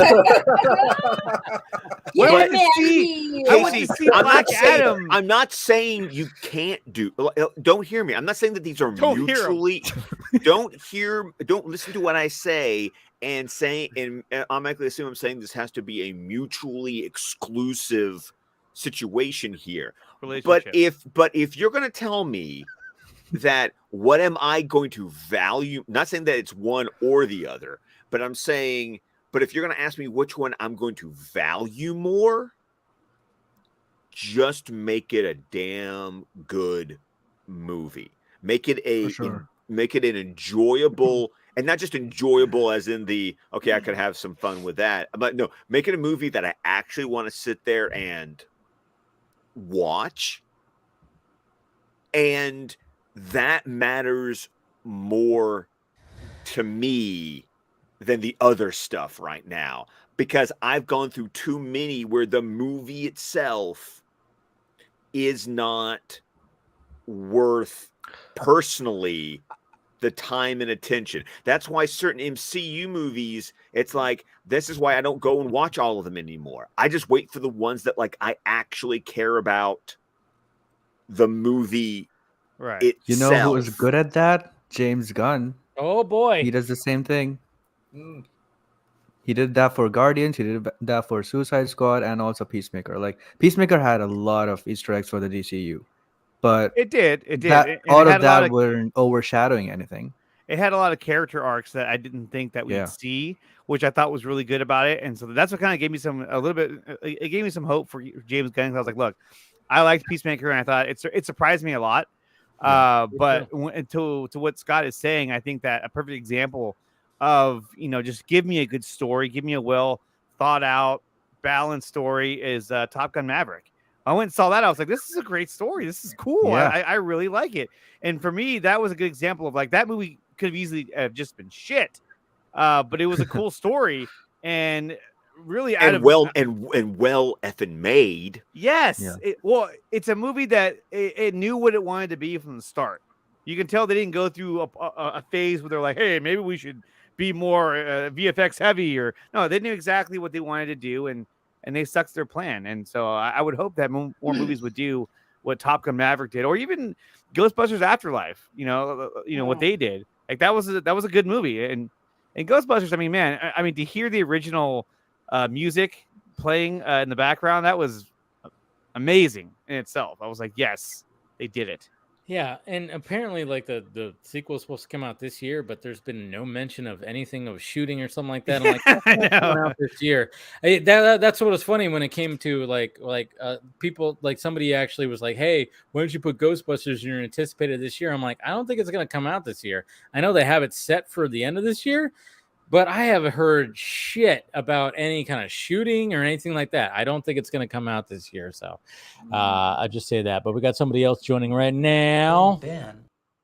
Hey. Old Ben. Hey. Ben. Okay. I was excited. I was excited to see you, Ben. Long time no see. It's good to be seen. Nice background. Oh, thank you. Non-lit. No, yeah, I don't have no lights on back there. I like it, Ben. The color is it looks a lot better. Your Your skin tone looks better. You look healthy. Oh. Wow. Oh, you look younger.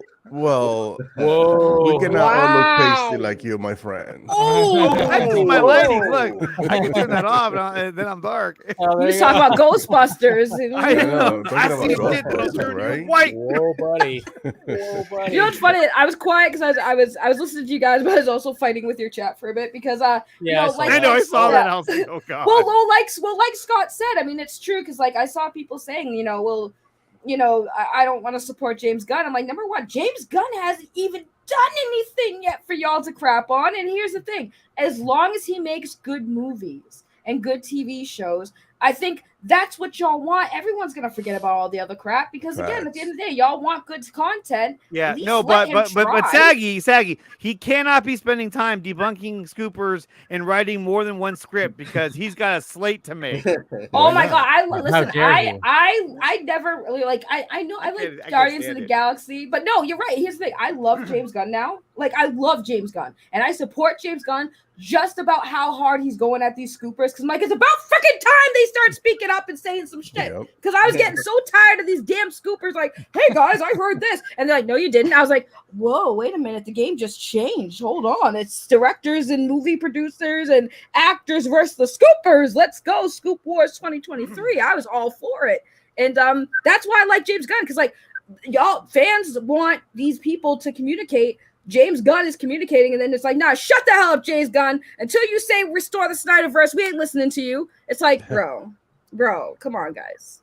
Let's get it together. We have a director who's actually communicating with the fans, listening to you. I mean, and then the whole hashtag thing today that came up. Oh, yeah.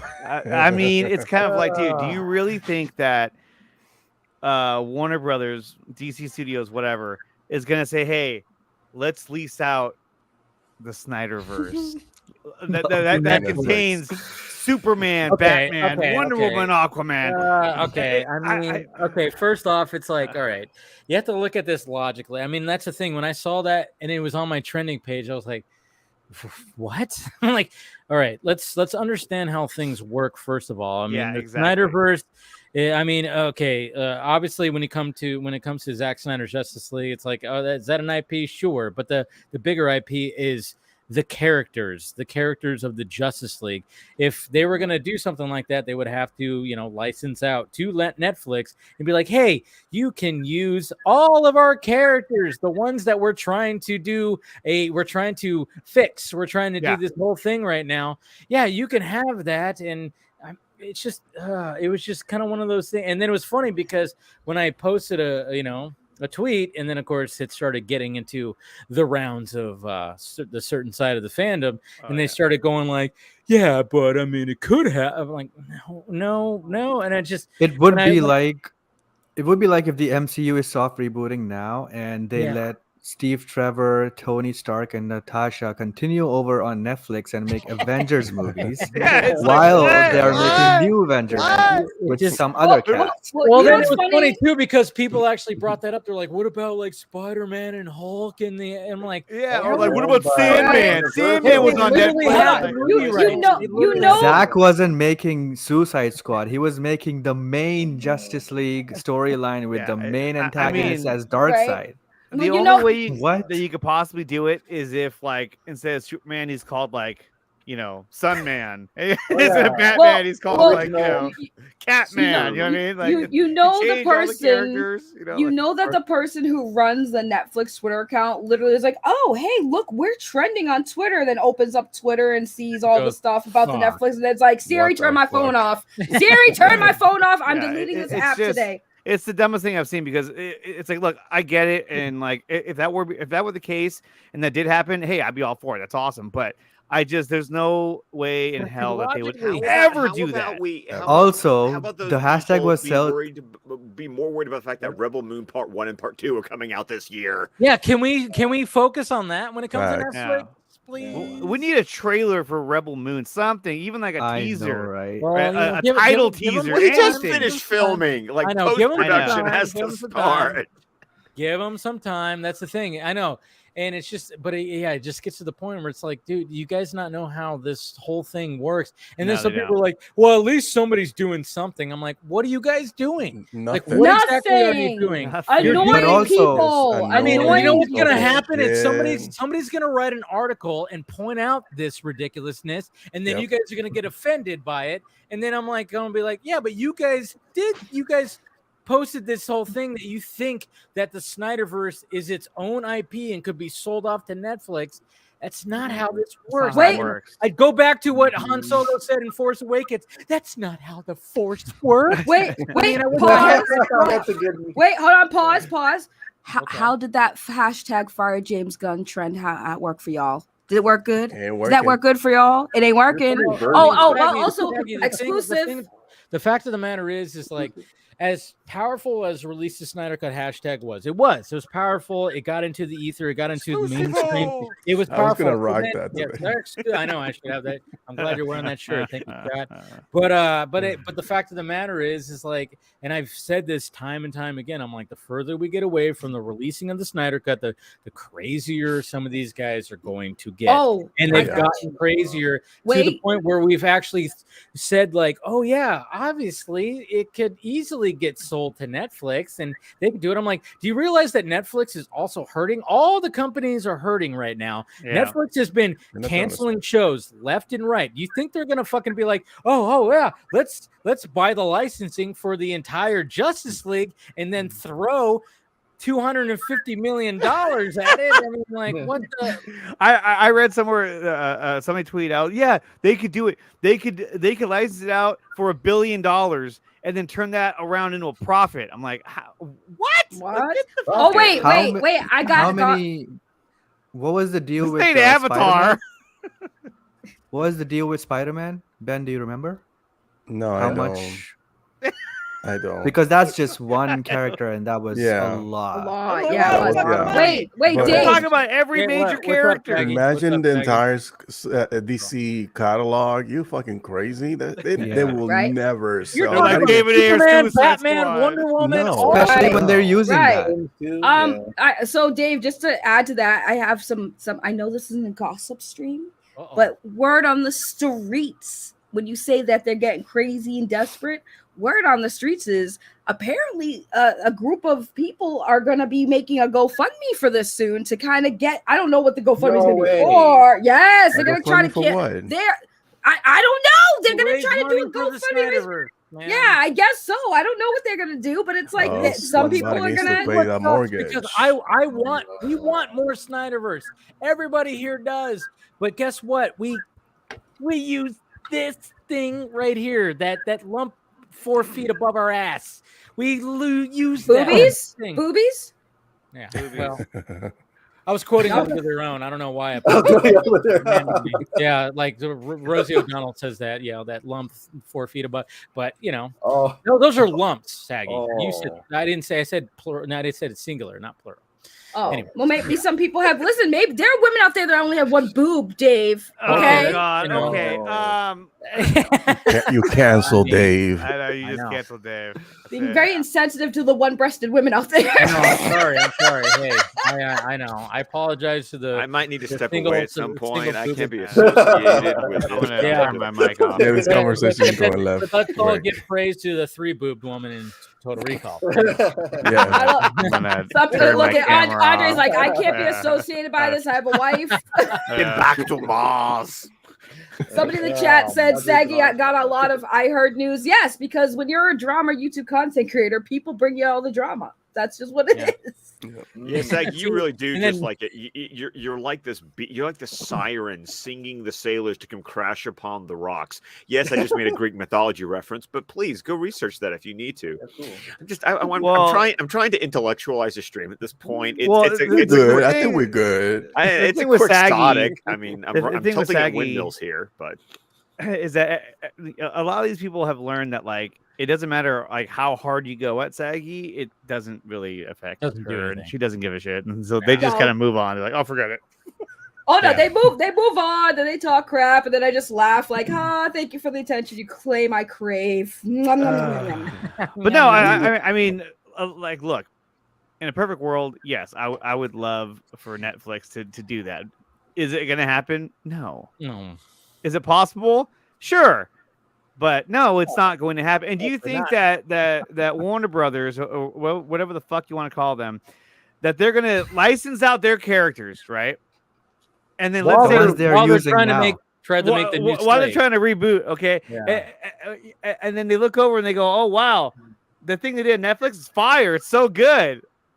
It's successful, and ours isn't. Why did we do that?" It's just no, it's not gonna happen. Right. That's like, that's kind of like what Marvel did in the beginning, and then like they had to pick themselves. They had to basically crawl out of the ashes, and that's not going to happen on Netflix. Well, mean, one they thing, were guys, you got to bankrupt. remember, Marvel. We're talking about the '90s when Yes. Marvel was declaring Bankruptcy. Right, exactly. And what Yeah, You say can have those movie rights. You can have those movie rights. Right, because and who did they sell off? The Sony. titles that were actually selling that they could Yeah. sell. The ones they held on Spider-Man, to, X-Men. X-Men, X-Men. the titles that they held on to, Hulk. like the Avengers, were the ones because no one wanted them because Mhm. those books were getting canceled or almost canceled. Not Anybody saying remember- anything. I want to go. Do you want to go back to the 90s? Do we need to remember Heroes Reborn after the Onslaught event? Like they literally went to the image creators and said, "Can you do something for us? Can you do something with Iron Man, Captain America, the Avengers?" And I bought those books because it was like Jim Lee art, and like it was like it looked pretty, you know. But it was like, let's remember why. And Alex Ross. So that's when they reach out to Alex Ross to do the Avengers. Yeah, it's like you got to understand what was happening historically, and sometimes being old, like I hate the fact that we're now the old ones, but it's but the people don't have a sense of history. You know, it's the thing. It's like I implore you. There's this fabulous book that I read during the lockdown called Marvel: The Untold Story. Read that book if you really want to understand. Like, if people want to throw that, don't be throwing that out without understanding how they got there and what they've been doing. Like, that's why Disney buys 20th Century Fox. Because then they can go, and we got all these characters back. Like, it's been about them trying to fix their major F up in the 90s when they sold off their best-selling characters because it was the only way to get capital to stop from literally, going away. Yeah. Well, if they hadn't done that, they would have gone bankrupt. Yes, selling Spider-Man and X-Men and all that. It was the only thing that saved them. And that's why they're not going to do that with Netflix. No. You want Netflix to make all that money? They just merged with Discovery, and Discovery's trying to salvage it. Zaslav was bitching about how they weren't getting paid enough from Netflix for Sandman. I know. I got a lot of that in my mentions. Like, what about Sandman? I'm like, okay, they licensed the character. Okay. Yes.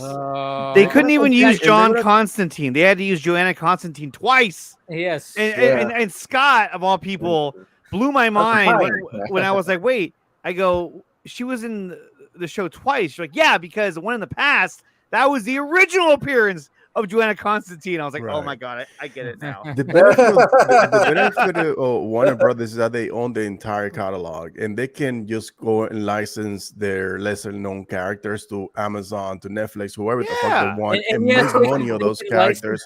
And still remain keeping the core characters that we all know. Because they're licensing the rights to do that, like the Batman Kid Crusader show. They're not selling Batman. No. They're selling that show. That's already done. Exactly. It's already done. That's already been produced. And also it's animated. They won't do that for live action.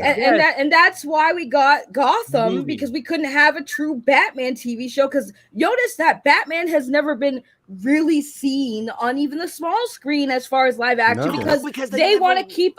They want to keep him on the big screen because that's where all the money is. I mean, the Batman cameo at the end of Gotham was awful.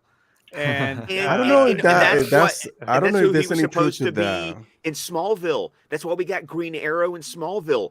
That was supposed to be Bruce Wayne. Like, that was the original intention for that. But once again, they have kept Batman off of TV as much as they can. You'll get Bruce Wayne, but dear God, are they making sure that suit never shows up on TV? And also in live action, my God, they throw Batman in every fucking animated movie there is. Yeah. Like, you watch any animated movie, Batman is in there. So I don't know about great. Like Justice League Dark with Batman. That was badass. I was like, oh man, no, should be a live action. Right. Batman is like literally exclusive with it, like most appearances in live action it's on a the big short screen. shot of money. He prints money. He was in Titans, you know. What did you say? Titans, Titans. In Titans, he was like Saggy heard Titans. She was like, what?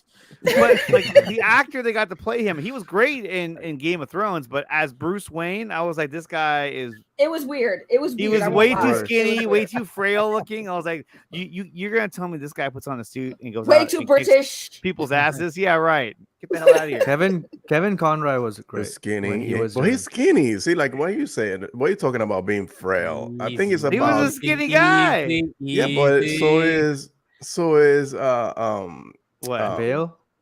no. Michael Keaton? You say his fucking name. I'm fucking Kevin Conroy. Kevin Conroy. I'm sorry. Kevin I'm Conroy blasted. was just I'm, the voice. Batman. I'm saucy as fuck. When- so please bear with me. When He did- played Batman. He in played one Batman scene. on the and that was CW. cool. That was like, hey, But he you was, know, but like, he was an older, frail, broken Look at Batman. that. and he that was had a whole the cameo. So Kingdom was that Come, one you know, it was like from that was Titans, cool. though? But That was I'm not sorry. defending the guy Kingdom from Titan. I'm saying No, Okay, that. no, hold on. okay. I met Kevin. Hold on. When it comes to Titans, he was still actively Batman. When it came to Kevin Conroy's thing, he was like almost like the Kingdom Come Kingdom Batman. Come He Batman. needed Right. the Yes. exosuit, and he was very much just, Yeah. yeah. I mean, Also, and didn't yeah, Titans I have one Batman scene, like a fight scene? yeah, well, Yeah. they did, but it was it was like a vision Like in the that Robin shadows. was having. Oh, It was a dream. It was a dream. A dream, Yeah. yeah. Yeah. I mean, Before yeah, he I saw, kills them, and I was like, what? I saw Kevin like Batman a few in months his dream before he scenes. passed, and he was looking very, very fragile. Bless his heart. Rest in Yeah. peace. Yeah, rest in peace, Kevin Conroy. Saggy, That's what funny. the fuck is that you're holding on your hand there? That doll. I just That's a realized. Oh, I just Puppet. realized you're holding a doll. Yeah, it's a puppet. I used to do a puppet show, and that's what people remember seeing. And then they put Mask is Shy drew that for me. Yeah. They put the puppet. Alessandro. I You do a know, puppet I can show. tell. That's an Alessandro. No, right there. Alessandro, no, yeah. Ben, She would you travel understand, around. It's what I got for Christmas. It's her damn it doll. I promised Dave I would never bring Sasha on the stream because when I do the puppet, it's bad. And That's you got her your name, mom in Sasha? her name is Sasha, Sassy Sasha, and Sassy she's Sasha. she's got a very bad mouth. And I know that I don't want to do it to Casey because she likes the human men and he's young, so she'll go for him. And I just don't want to do that to Casey. Okay. One day, maybe if Dave gives me his blessings and we're not having a decent serious show, I'll put Sasha on, but not tonight. Look at his face. He's like, I don't know. I don't know No, about that. hey, whatever. I'm down for what's, long He's as I open forum. You can do whatever the fuck you want. It's weird when I put her on. It's weird when I put her on because it freaks people out. Like you don't expect a puppet to just pop up and everyone's like, Yeah. "What the heck is that?" But it's funny. I do a funny shtick with her, but she talks a lot of trash, and that's I call her my therapist puppet. So there you go. I never seen her any times that I watched. Interesting. Yeah, sometimes I bring her on the stream just for giggles, and it's funny Okay. and it creeps people out. But yeah, that's the puppet on my shoulder.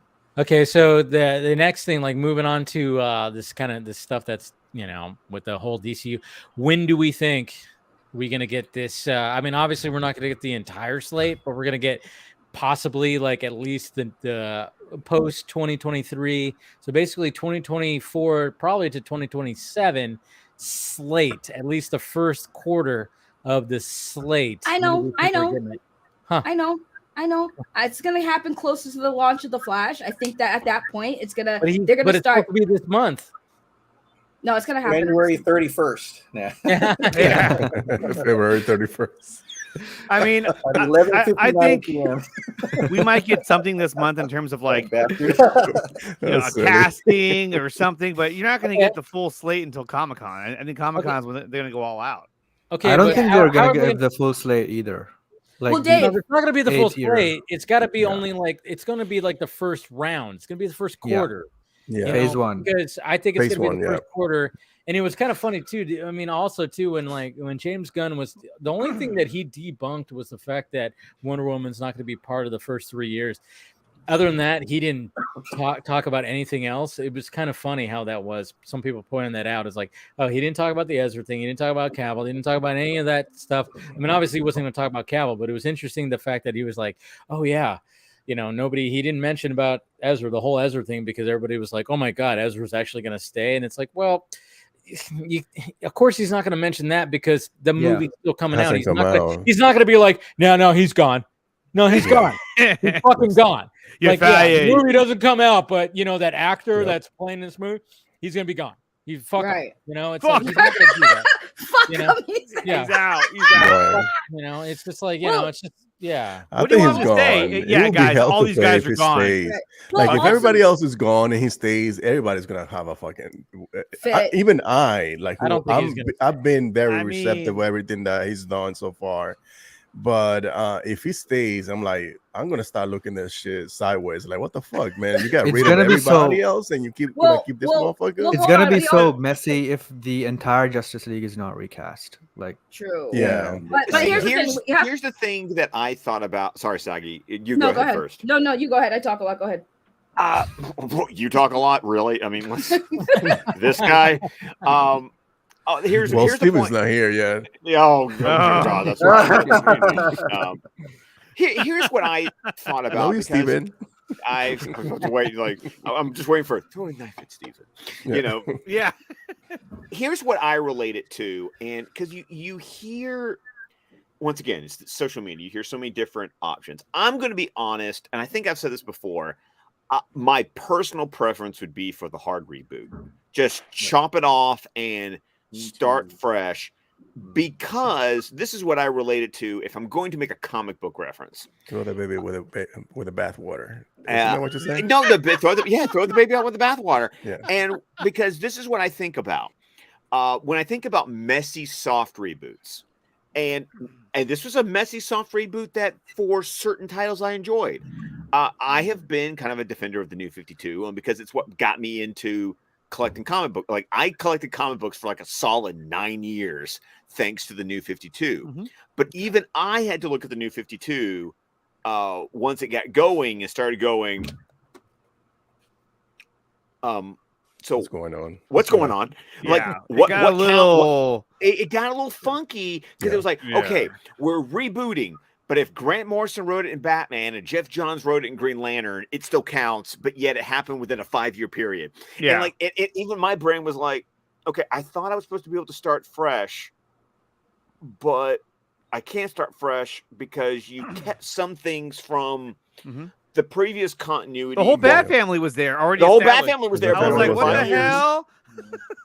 It's like Superman completely rebooted, Yeah. Wonder Woman completely rebooted, but Green Lantern was a big Well, shit show, because it was yeah. like literally the first Green Lantern issue #1 literally just picked up where the pre-Flashpoint Green Lantern like left off, and it was Yeah. just like, what the fuck is going on? And so when I think about soft reboots where you don't commit to just going, no, From we're just starting fresh.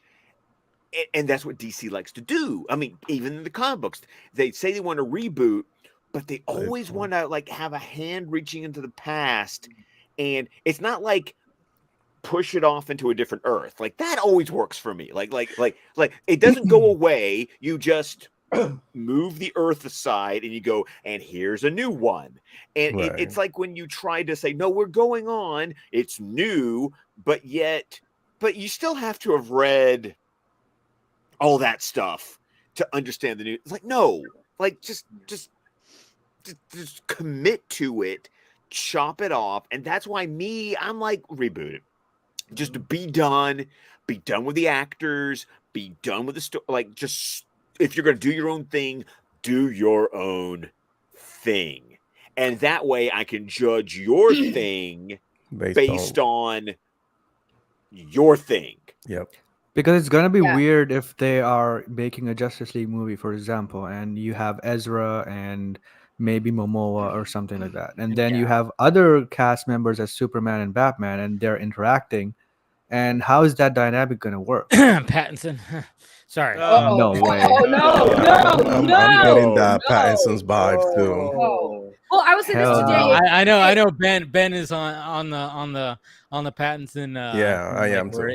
It might be Pattinson that Yeah. ends up being I this. hope not. I hope not either, Saggy. neither, That's no. the That would be thing. dumb. But I'm just kind of going like, can they afford? I hope Matt Reeves can just like plant that flag and go. Well, what if you tell Matt Reeves, listen, you got one more movie, and that's it. Yeah. And then I after hope that, that's the case. Well, that's what I think. That's me. Well, why My connect personal take. I that think that's with what it is. I think they're gonna allow him to finish the story on a two-parter, and that's it. And then they're gonna. What about the continue with- shows though? The shows, that's the thing. But the show doesn't really. But the it's show a doesn't separate have story. to be intrinsically aligned with whatever they try to do with the Well, if universe. you look at what the Penguin show is doing, it's continuing Penguin story from the end of the first movie, so it just acts like an in between story. Yeah. I mean, I mean, I've thought about it too, and I'm like, and I'm thinking, I'm like, okay, so they could maybe incorporate it. I know, like, we don't want that. Nobody want, a lot of people don't want that, but at the same time, it's like, what are they going to do? Are they just going to get a whole other Batman actor? Are they just going to do a whole other Batman story? I just don't want. I want you to do your thing. Yeah. Don't try to cobble something together. Yeah. From other things. Hopefully it works out that way. I really hope that it does, and they keep Matt. But Reeves that's the problem that I had with the Batman in general was that, like, look, I thought it was a good movie and I enjoyed it, but when I was watching it in theaters, I kept feeling like, as I was watching it, I was like, is this really necessary right now? Like, did we really? Okay, Andre. Okay, I want to stop you right there. now? No movie is necessary. No movie is necessary. No, that's right. What I'm saying in terms of like building out Flash the movie DC is universe, it was like, is this really necessary? Like, this is cool. I'm enjoying this, but it doesn't connect to anything else. So it doesn't have to. It doesn't have to. I know, but at this point, be a good movie. I know, but at this point, the DC's so convoluted. It's like, I don't understand. Like, where's Ray? We need Ray. I think that the only concern that I have is because of Matt Reeves' tone with his movies are very different to whatever to everything else. So if James Gunn comes in with a different tone, then it's gonna feel a little bit jarring to see this dark, brooding Batman being in a more joyful, hopeful type of but it universe. feels like the same sense of, like, having Christian Bale be with Henry Cavill. It just seems like he's so to me, at least, it seems like Pattinson's Batman is much more vulnerable than, let's say, like, Ben Affleck's Batman. You know what I mean? Like, it just doesn't seem like it's in the same kind of world. It seemed more grounded than. Well, I mean, you watch the animated stuff. I mean, sometimes, I mean, especially which animated was that one where he had all the backup plans on the Justice League members. We almost got him. Justice League Doom was that? Oh yeah. I mean, the fact Isn't that Babel story? Yeah. I mean, but he had a contingency plan for each one of the members. I mean, that's the thing. It's like, that's going to be in the new slate. Remember that picture that went around? I mean, no matter what, we always have to assume, like, no matter what version of Batman, you can be like, okay, can this version still work with? What if there is, like, these other extravagant, these crazy characters out there? I don't know. I mean, like, I know it's not something that we don't want. I'm just kind of going, like, Warner Brothers right now is just trying to pinch every fucking penny to the max, and they're just going to be like, oh yeah, let's do another Batman. I'm sure. I mean, obviously, when we saw James Gunn and Matt Reeves debunk that whole thing, they're just gonna, Saggy likes to do slightly that. Off. It was so off, but I'm just slightly. Well, it's because almost hold on.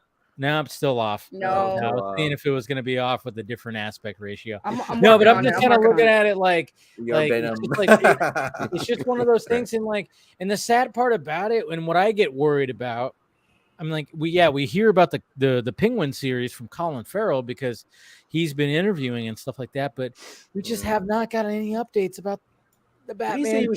And I'm like, next month. Or it's supposed to start shooting next month. That's what we're which saying. I'm very excited for. Which by the way, if you want to support Colin Farrell, also on HBO Max, go watch The Banshees of Inisherin. I know. Good. It's so good. I need to watch that big time. I know. Was so good. It was funny and dark. It's funny and dark. It's one of those movies that you're just like, how am I supposed to be feeling in this movie? Yeah. And it's so good. I mean, Brendan Gleeson and it's a downer. Like it is a downer. It is a downer. Yeah. The entire time I was like, anyway. Damn it. We are bad. Why? I'm trying to get it. It's not working. I don't know what she's doing. I love it when it's like I saw her come up and she's just like, damn it. It's like, I'm trying, damn it. I'm trying to make the joke. It's a little too late, but I'm gonna get it now. I love how we're in the middle of all this comic book movie cape shit talk, and I'm like, no, but here's some really good movies you should actually like. Oh, I go know. The watch. Fabelmans. The Fabelmans. Fabelman, so yeah, good. It's So so good. good. Yeah, I was glad I got that in, and I was like, I'm so glad it did because, like, yeah, this is one of the best movies of the year. Oh my god, yeah. I gotta ask you that. It was my cameo- most favorite. That one. cameo at the end. What did Yes. you think? Yeah. Yeah, that was great. That was great. It Perfect just, scene. I mean, yeah, and the way that it all played out, and then just even the way that it ended, I loved. How I love that. It took what that guy said, and it was like, oh wait, tilt the camera. I mean, like, it was such a love letter to filmmaking, and you could tell Steven Spielberg was like, "This is." And the fact that Steven Spielberg just really he good could just story. make a movie about a story like this and make it so cinematic and make it just so just like close enough. Damn it!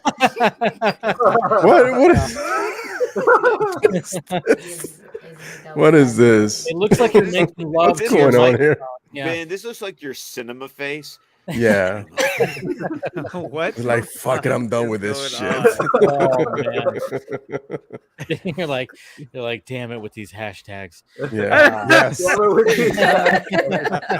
I'm fucking done with this goddamn. No, but yeah, hashtag. you guys got to see the Fabelmans because, even the kid who plays young Steven Spielberg, He's so he's good. he's really good. Steven Spielberg finds kid actors. I've said this. Like, Yes, He could have man. been the next Spider-Man or something. Dude, he was If not great, Tom and he Holland. looked. And I was like, you know what? I even pulled it. I'm like, what does like a younger Steven Spielberg look like? I'm like, holy shit, he did a good job with the hair and stuff like that. I'm like, even though he was like younger than it was before Steven Spielberg even probably took pictures or anything like that. But even just the represent, I was like, wow, did it? And Michelle, That guy Williams was like a damn it. young Andrew Garfield.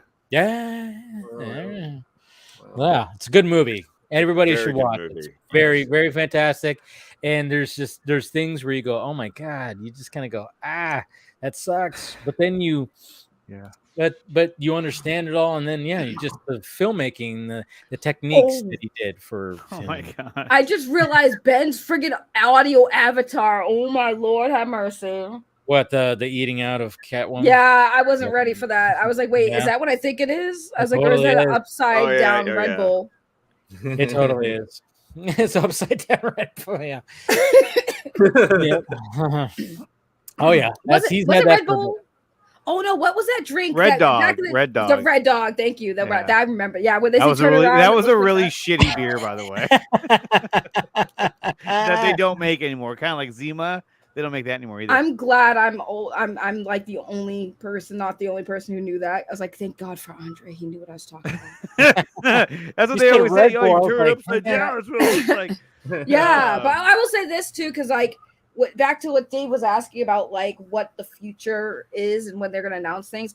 I think like they have the Flash, Blue Beetle. I think Aquaman's still coming out. I think they're going to start doing promotions for those movies because they are coming out pretty soon, I would say, right? And at least the Flash is definitely coming out hopefully this year.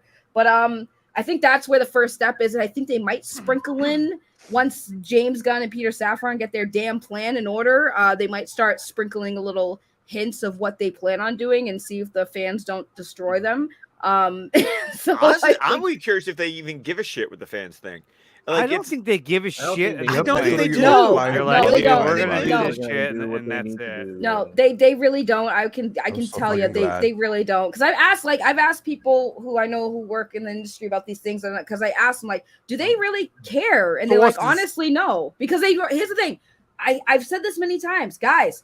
They know they got the fans' money. Sorry, y'all can say boycott this. I'm not saying that, but the most fans who say that they still do because they're curious. The curiosity. A lot of those fans who said I boycott all this, they wouldn't saw that shit anyway. Right, and they do, especially the YouTubers who benefit off of reviews, even if they don't like it or not. They have to see it. It's like when I used to say with the podcast, it's like, yeah, Dave, that's I have to see the movie. I kind of have to because I have to review it. And Dave, right? Dave, let me ask you a question. Like, how many projects have you seen that you knew were probably going to be bad that you were just like, I need to see it just to give it a review? Yeah, of course. Oh yeah. Right. There's been times where I've been like, I don't want to see this fucking movie, but I know my first reaction is gonna, people are gonna be like waiting for it. I'm like, okay. What was the worst film that you recently saw that you can think back to? Like, yeah. Oh yeah. You didn't even have to finish that. I know he do. Do not watch his ranking video that he did like a week ago. My ranking CBMs. Oh yeah, that was the last. How one. far anyway did you realize like, well, this really sucks? Oh, I realized it like when I already knew it was gonna be shit because, but I even said like how that movie actually made me like Ragnarok like a little bit because it was consistent. Thor: Love and Thunder was not consistent. It was really, really choppy and just really bad.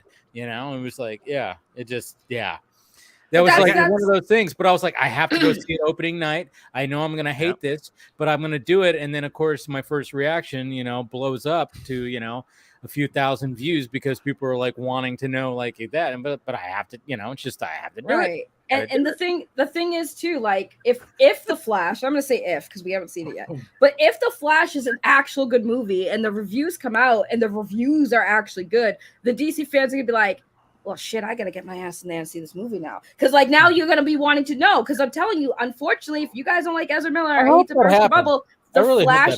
I hope it's good. I mean, I want it to be good. But the Flash will tell us. The Flash is going to tell us where the direction of DC is going. Sorry, Ben, go ahead.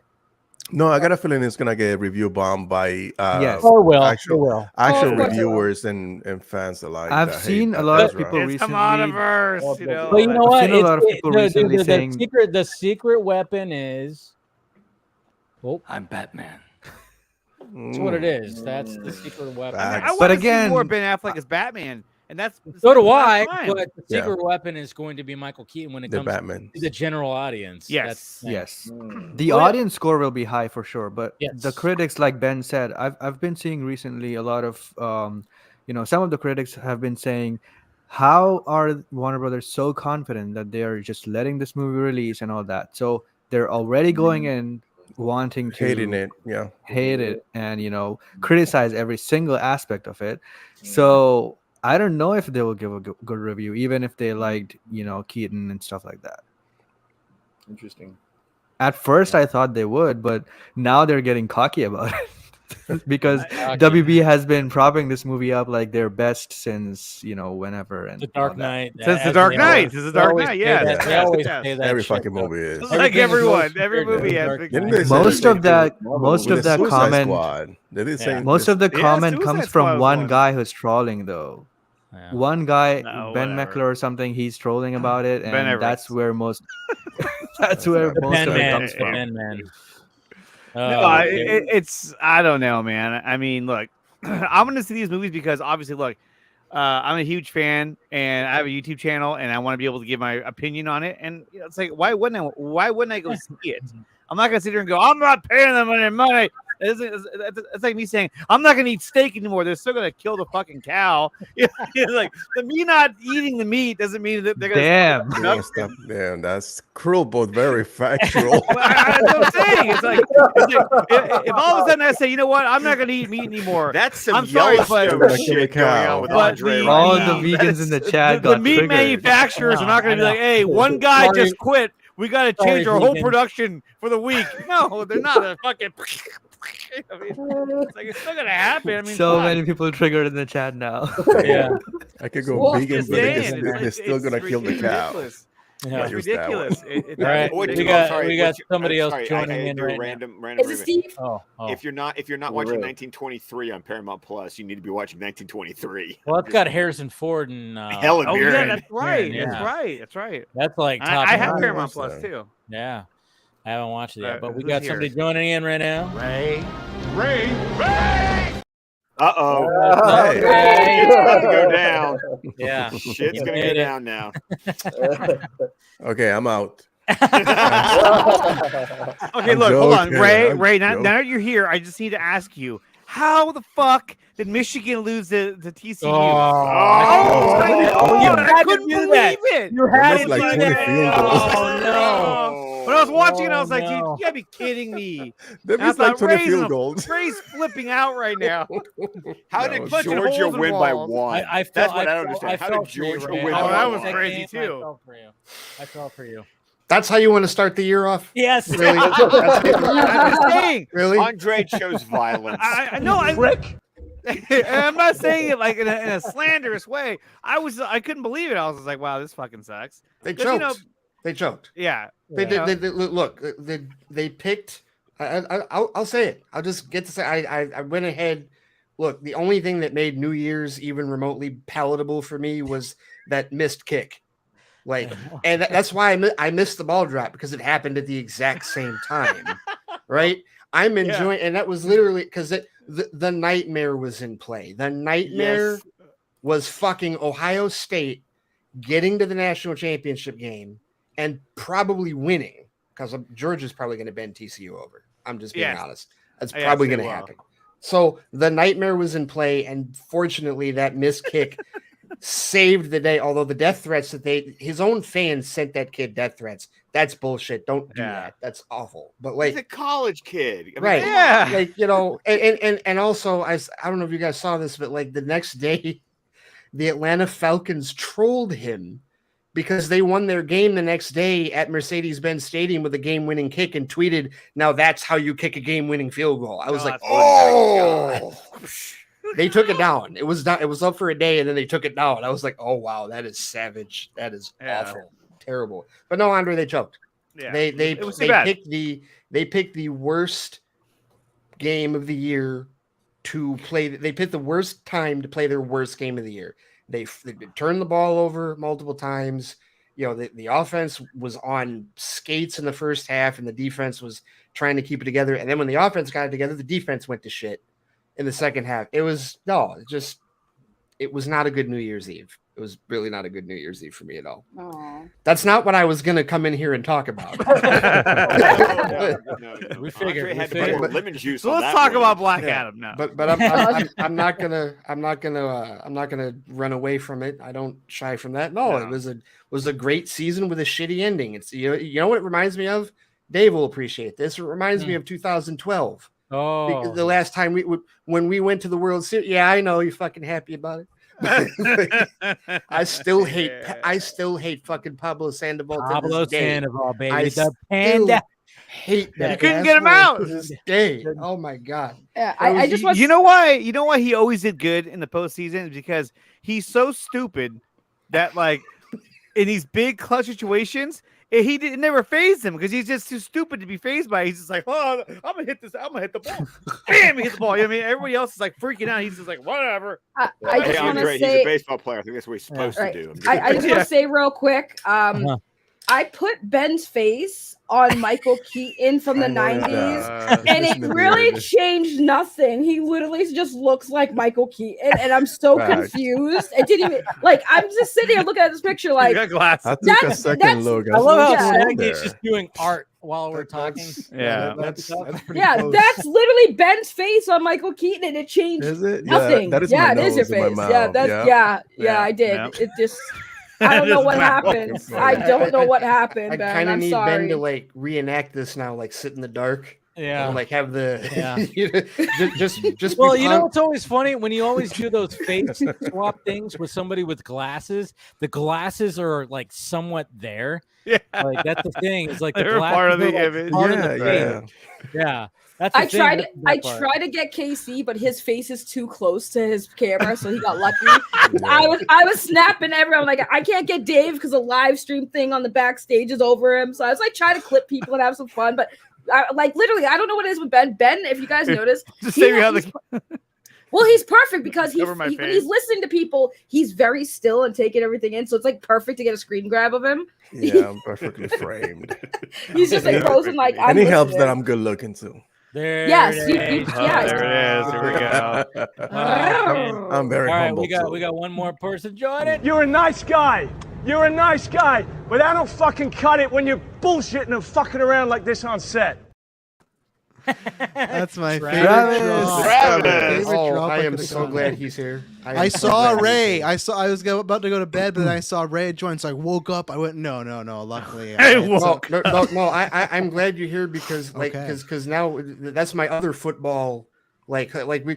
Oh right, Sunday night. That's the other. Because your boy just You know, he won't even call us our. He refers to us as that team. Don't call him my boy. He's not my boy anymore. After last year, he is a guy that plays for the Packers. And then, you know what? I'm of two minds. If I want my team to go to the playoffs and choke in NFC championships, but also there is something funny about if Aaron Rodgers got paid all this money this year and they don't even make it to the playoffs. You know, because I was someone that thought they should have parted ways. They should have restructured, get the new young quarterback. Let's spend it it's only for 2 years too. It's not like he's here for another half a decade. So of course I'm rooting for my team. I've been a Packers fan since a kid, but yeah, we'll see. Don't worry, you'll win the game. Don't worry, we'll win. We don't, but then we don't win these games. I mean, I wish we did. And I know this year's been like one of the like the brand new Lions. Yes, I know, like the Pat McAfee thing. Yes, totally. But like we're not gonna win. We're not gonna win that game.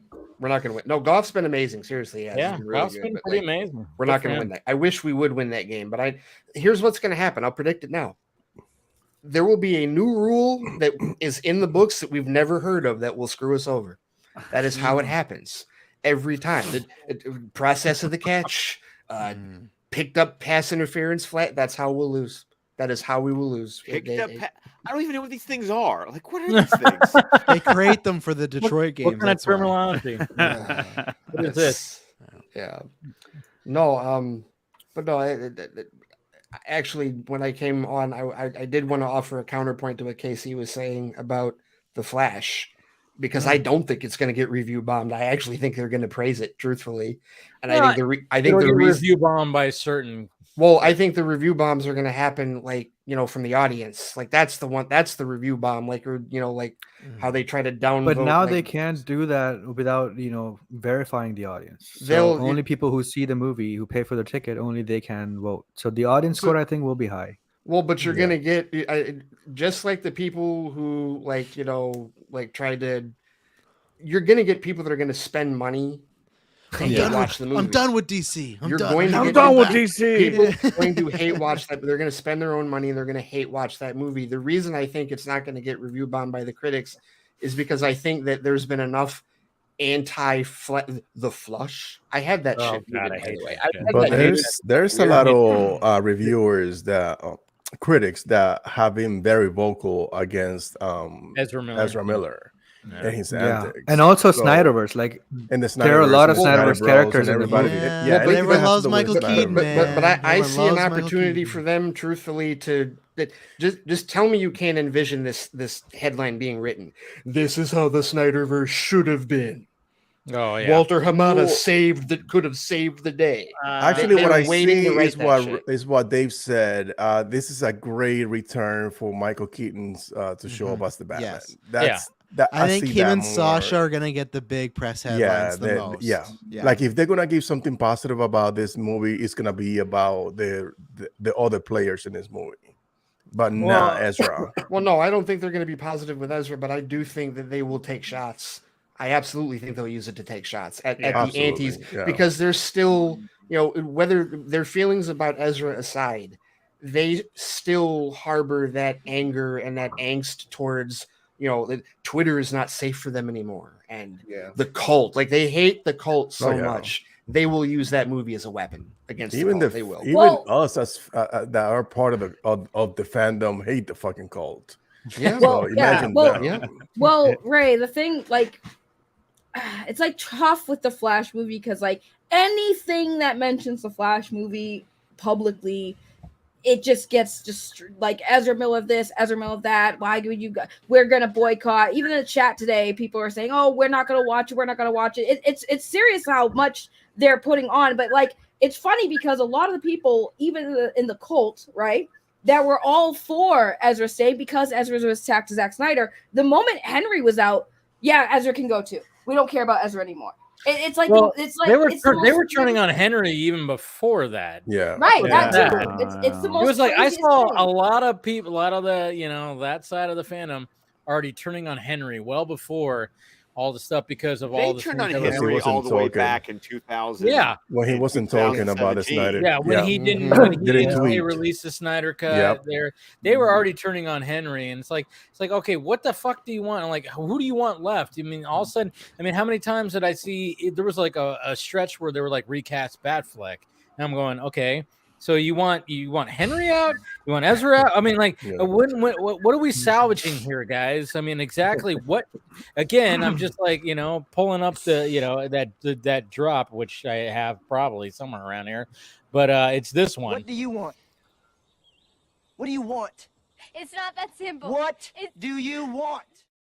Being negative. That's what they want to be want. miserable. This is the best. They want to be miserable. No, here's the thing. No, here's the thing. It's not that they want to be miserable. It's they want what they want, and if they don't get it, everyone suffers. If they don't get what they want, but that's what they want. That's what they want. Children. They want the suffering. That's the thing. Suffering, Because think about it. Remember before the Snyder Cut came out, there was this whole. Remember the whole like, oh, you've given in to terrorists, right? The whole that bullshit. It's a slippery slope. Because now given in to terrorists. No, that's what they said. I know. Yeah, I remember that. Right? Yeah. And yet, what happened after it was released?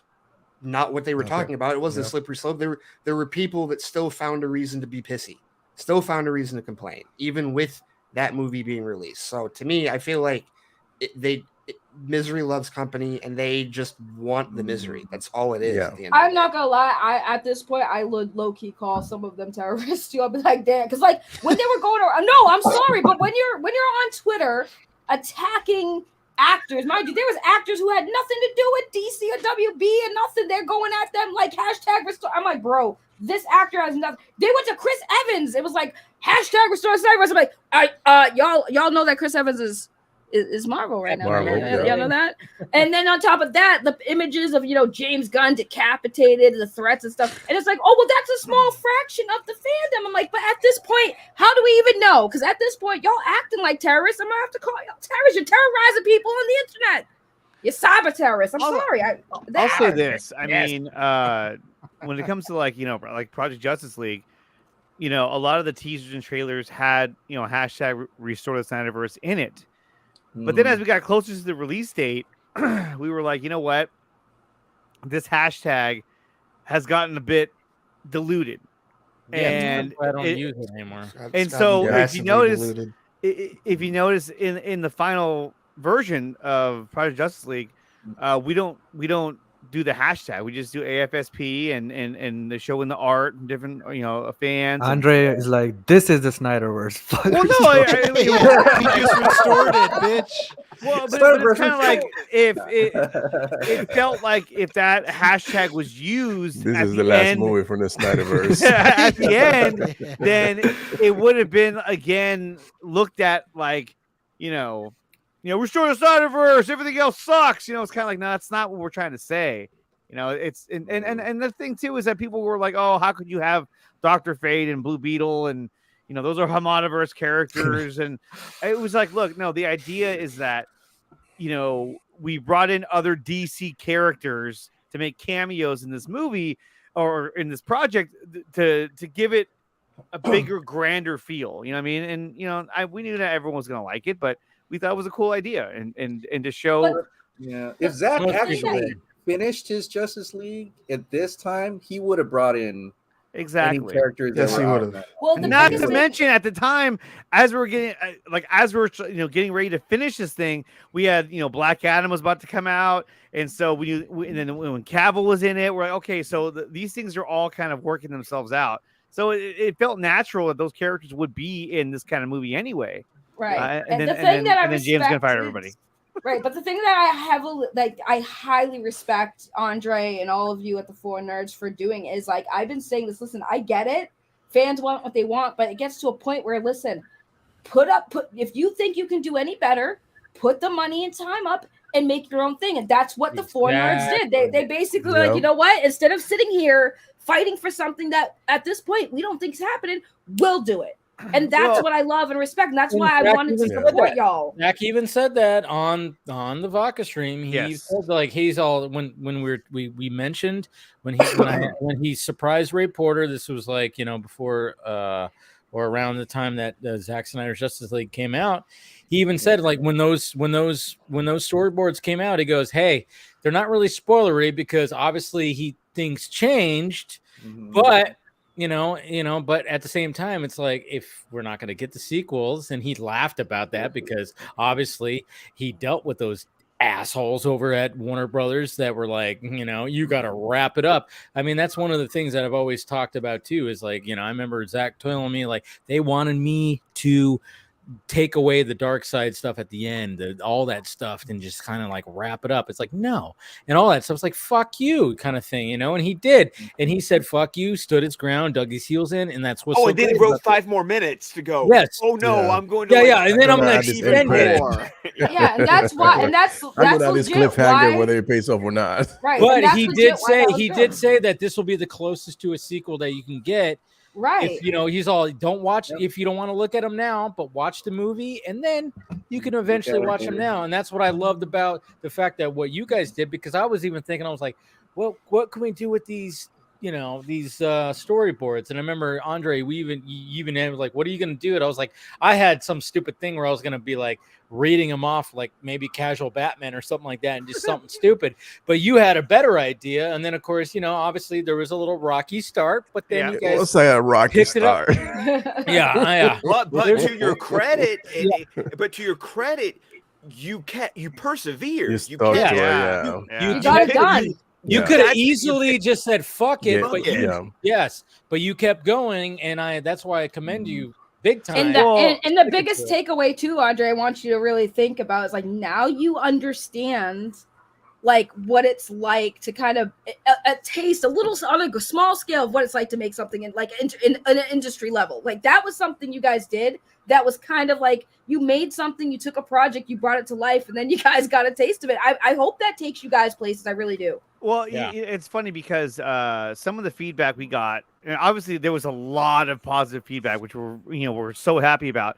But some of the negative feedback that we got, like real early on, was that people were saying, "Oh, they whitewashed Aquaman," and it's funny that.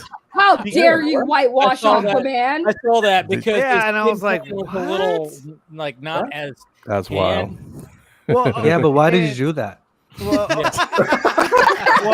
I can tell you why. We can get him right here. Yeah, you can get me right here. So, I mean, originally we had somebody else who voiced Aquaman. We had Harry Lennox, and he voiced all the lines for Aquaman.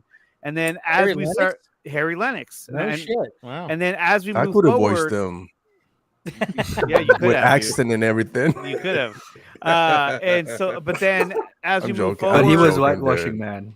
Well, as we move forward, it just you racist motherfucker.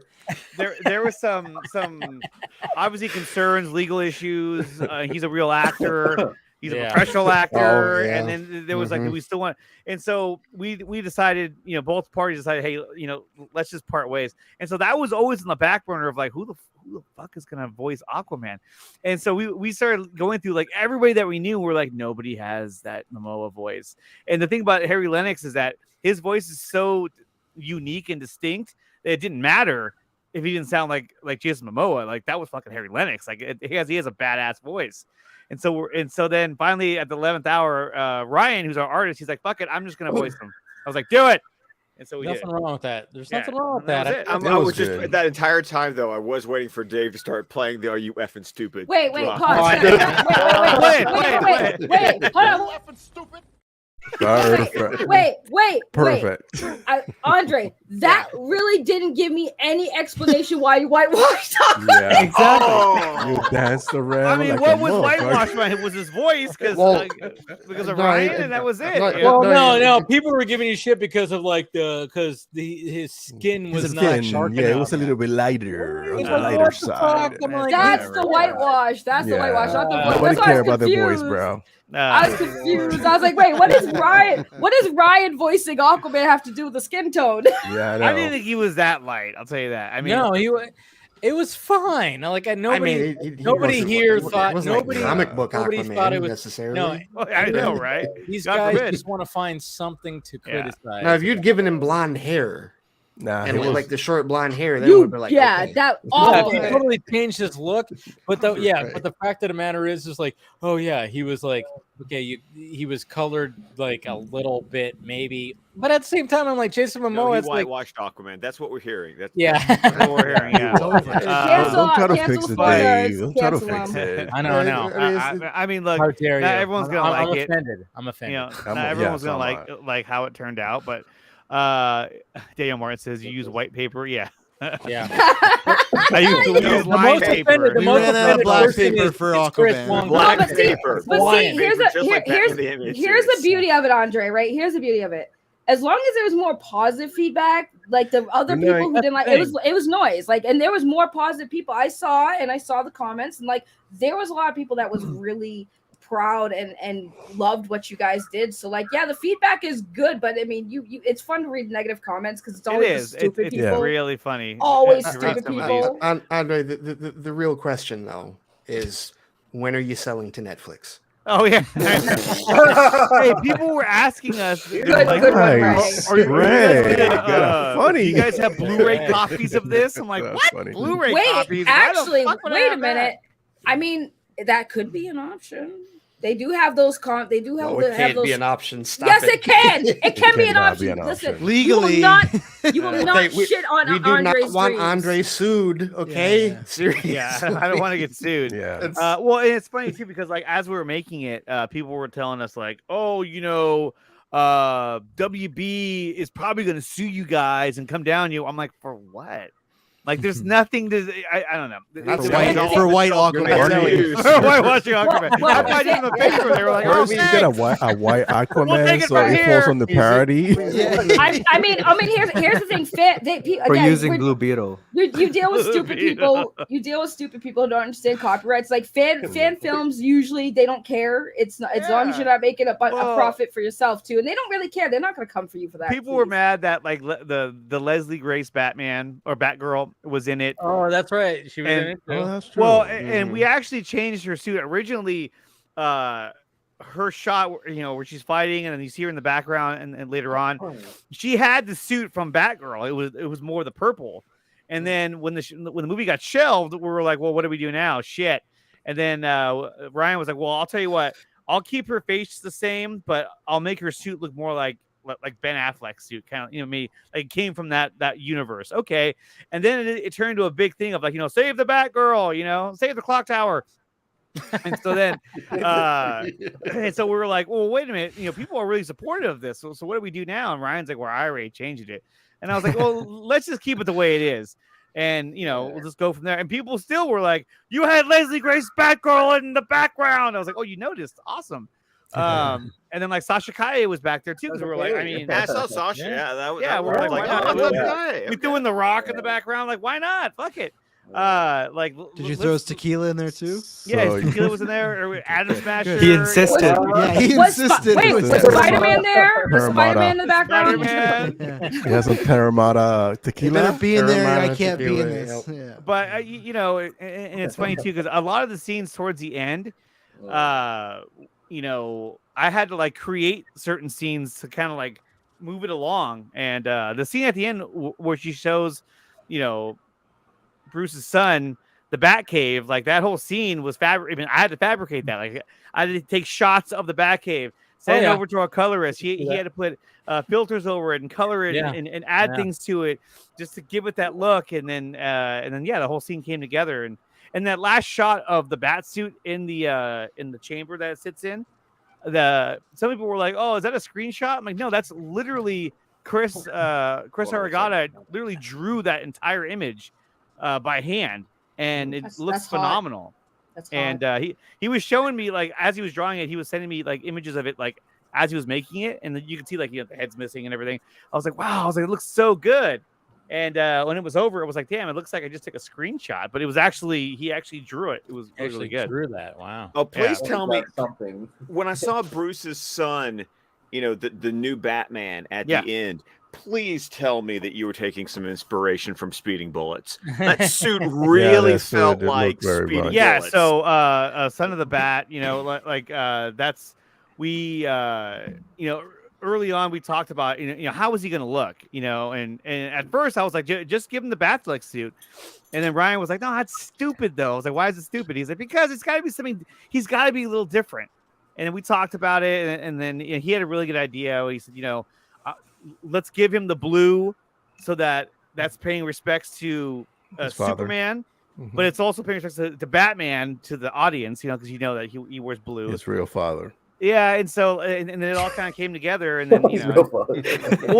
His real father, and then the Bat logo with the S in it, that also was a callback to BVS because you had that, so Ryan came up with the idea of I think that the reason why you had the Superman logo in the Bat logo for BVS was a foreshadow of there was going to be Bruce's son raised by Clark Kent. And, no, and you that, just had it on there because of the Superman Batman comic book logo.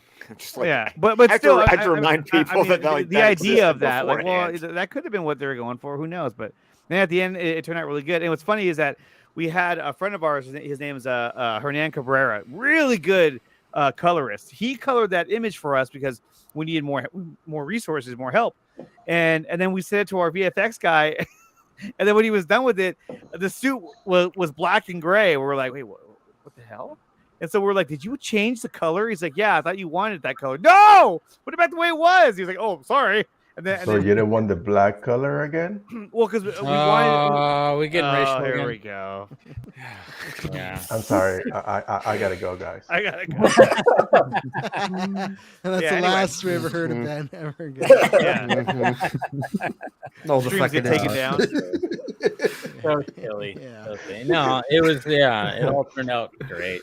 Go on, Andre. It turned out great, buddy. There was a lot more shots that we wanted to include that we just didn't have time. And we had friends who were like, "Well, you didn't have to release it on Christmas Day. You could have released it later on next year." I'm like, dude, I don't want to dedicate another year of my life to this project because I have other shit going on in my life, and I mean, you've already dedicated what 2 years? About 2 years. Yeah, and not only me, but those guys.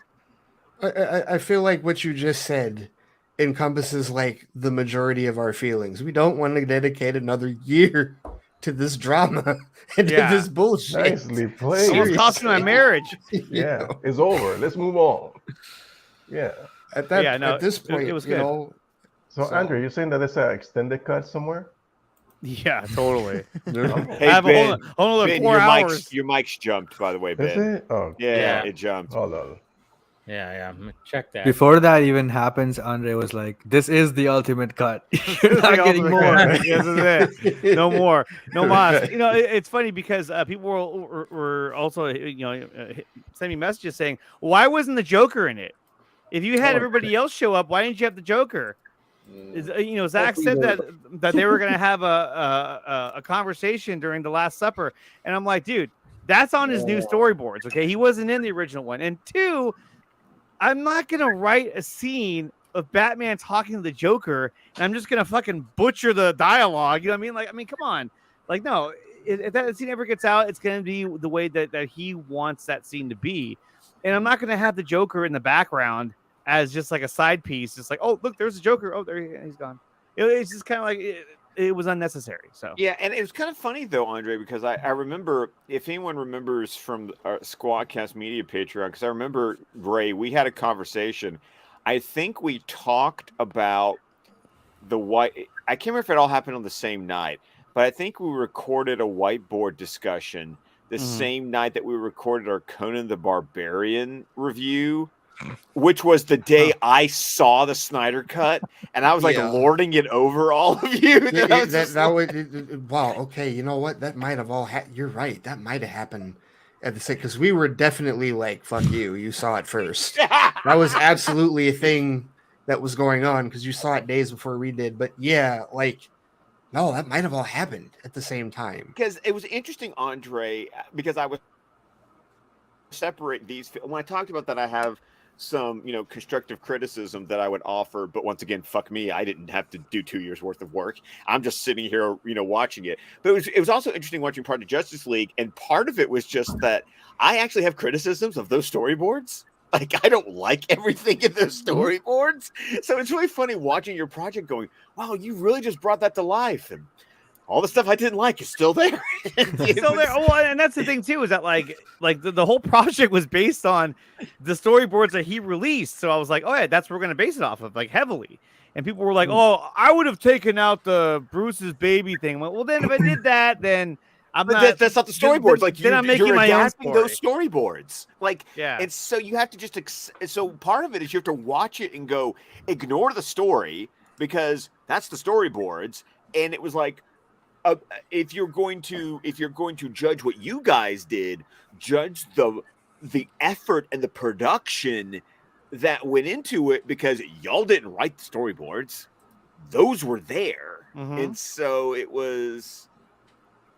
It's really funny to me just to have like that there to go. Okay, yep, that's there. I didn't like that, but cool, you did something with it. Like it was funny sitting back and like, this is Andre Anderson. This is how my weird brain works. No, it's just that's fine. It's like this. It's this. I know. No, I'm going to trigger Ray right now, but it's my objectivity kicking in, where it's just like trigger Ray. Right now. I'm recognizing my subjective, so I'm trying to objectify a little bit of my subjectivity, and think Ray's like. I'm waiting for Travis to keep going. You're a student of the English language. You know that's not possible, but it is what it is. The reason why it says it's all subjective. It's not just some. It's opinions. It's opinions. Yes, but no, you're trying to be more fair. Totally, definitely, and I get that. I understand that. You know, as I said, as I was sitting there talking to you guys, having seen the movie like 5 days before you did, and just going. Yeah, no, that was well, and that was. I mean, the other thing about that. I even saw it before Dave saw it, because he had to go and record like that stupid like YouTube thing, and I'm like, y'all go record that. I'm just gonna watch the movie. That's a great story too, Dave. That's a great one.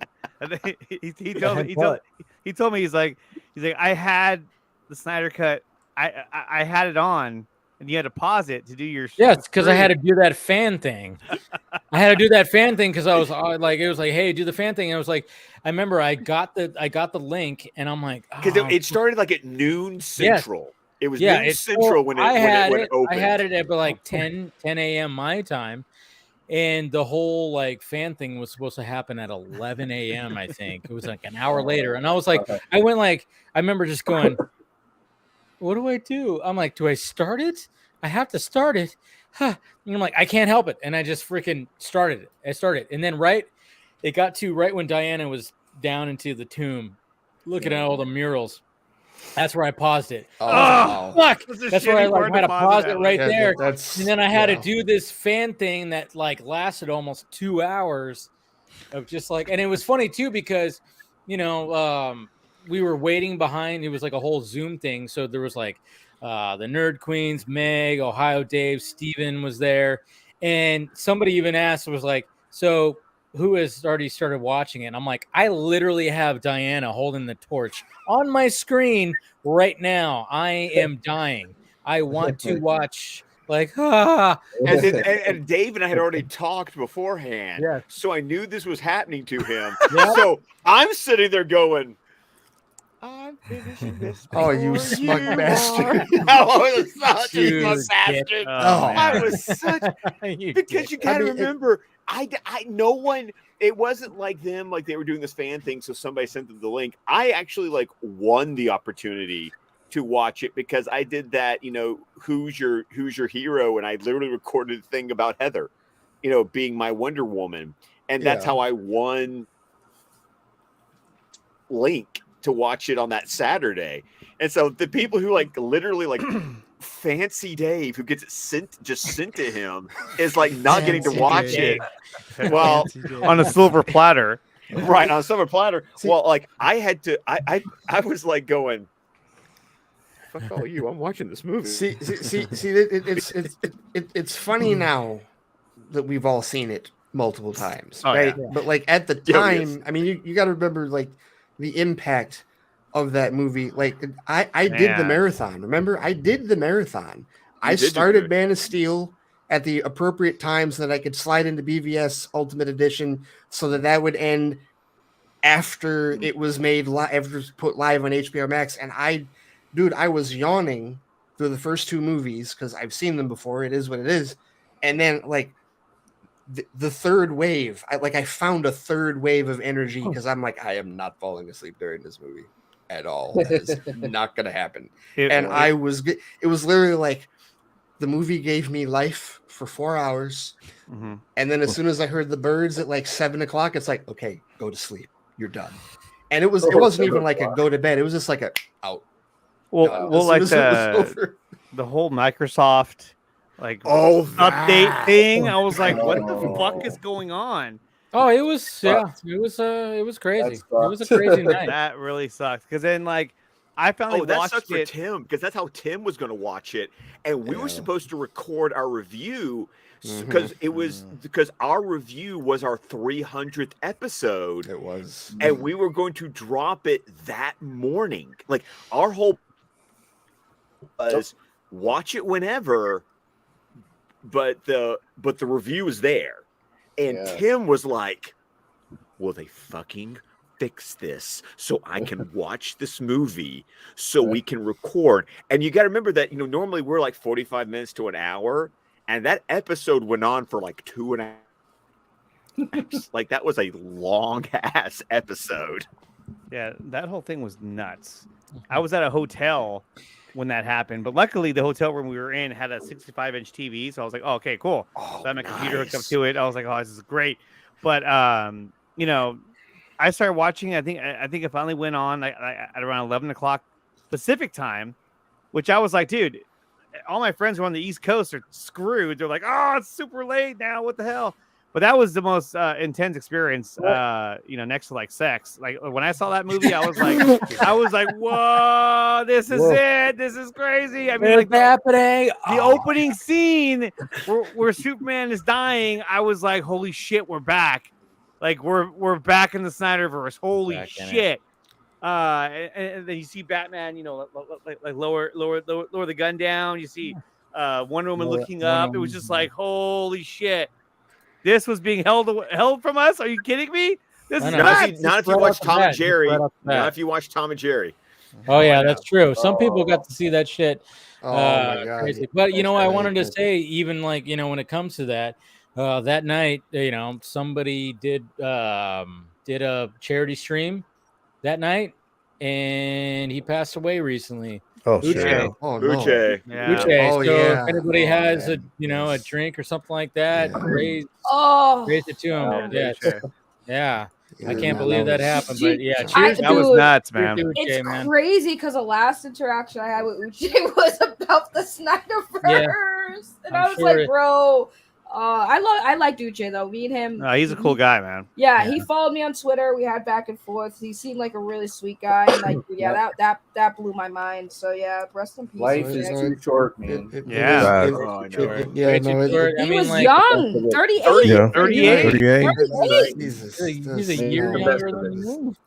I know. I couldn't believe it when somebody sent me the article. I went, "You got to be kidding me!" Like, wow, so sudden. I saw the name and they had his Twitter account, and I went, "Is this who I think it is?" And I clicked on the Twitter handle, and it went. I did. It was the same for me, Scott. I saw it, I was like, no, I got it from Chris too. I was like, what? Yeah. I saw it on Twitter. I didn't believe it until I saw it. I didn't believe it until I hate to say it, but I didn't believe it until I saw Geeks and Gamers start tweeting. And I was like, yep, that's real. That's real. As soon as I saw that, I was like, and they know him. So I was like, dang, that's crazy. I knew it was real because by the time I saw it, there was already like it was an article, right? A news article to read. Yeah. I went and read the article. Didn't the Jaguars post something too? Yeah, the Jaguars posted on. I mean, it was just one of those things, man. The year ended bad when we lost Jason, David, Frank, and then it just started off bad, losing that.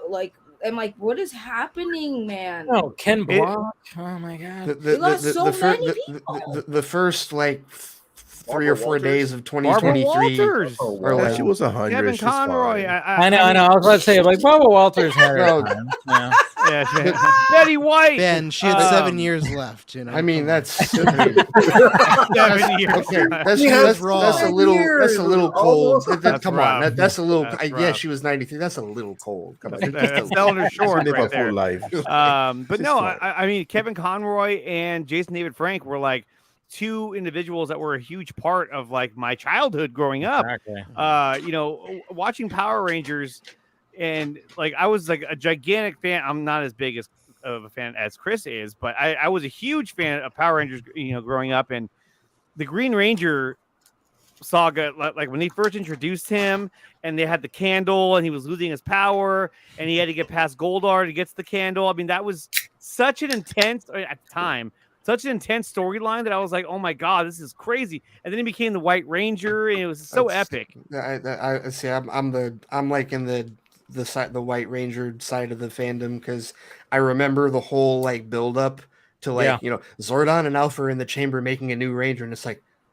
please be Tommy, please be Tommy, please be Tommy, please be Tommy. He takes off the helmet and Kimberly passes out. Yeah, right. It was like it's not even just that. It's like if you ever got the pleasure of meeting him in person, like yeah, you that's did. That's right. You Yeah, did. like Awesome. I and that's the thing. If you ever got the pleasure of meeting him in person, that's also what hit, because like he was not just a hero on TV. Like he did a lot for people. He was very supportive. He was a motivational speaker. That's why I was such a shock too, because he was always motivating people to keep pushing forward. You know, he suffered with anxiety and depression for a long time, so he was kind of using that, like, hey, I know how it feels. He was a very motivated person. That's why I was like, the biggest shock was that for me. I mean, when I saw Kevin Conroy, he was getting old. He looked a little, you know, thin. So I didn't even know that he was sick. But I mean, when I saw him, I could probably tell. So, you know, and I didn't get a chance to actually meet him because like the line started getting long, because I was like, all right. And I wish I did that. I really wish I did, because I had a chance to meet him. I saw him that same year I saw Jason. So it was kind of like, I mean, hey, at least I was in the same room with him. You know, I could say that. True.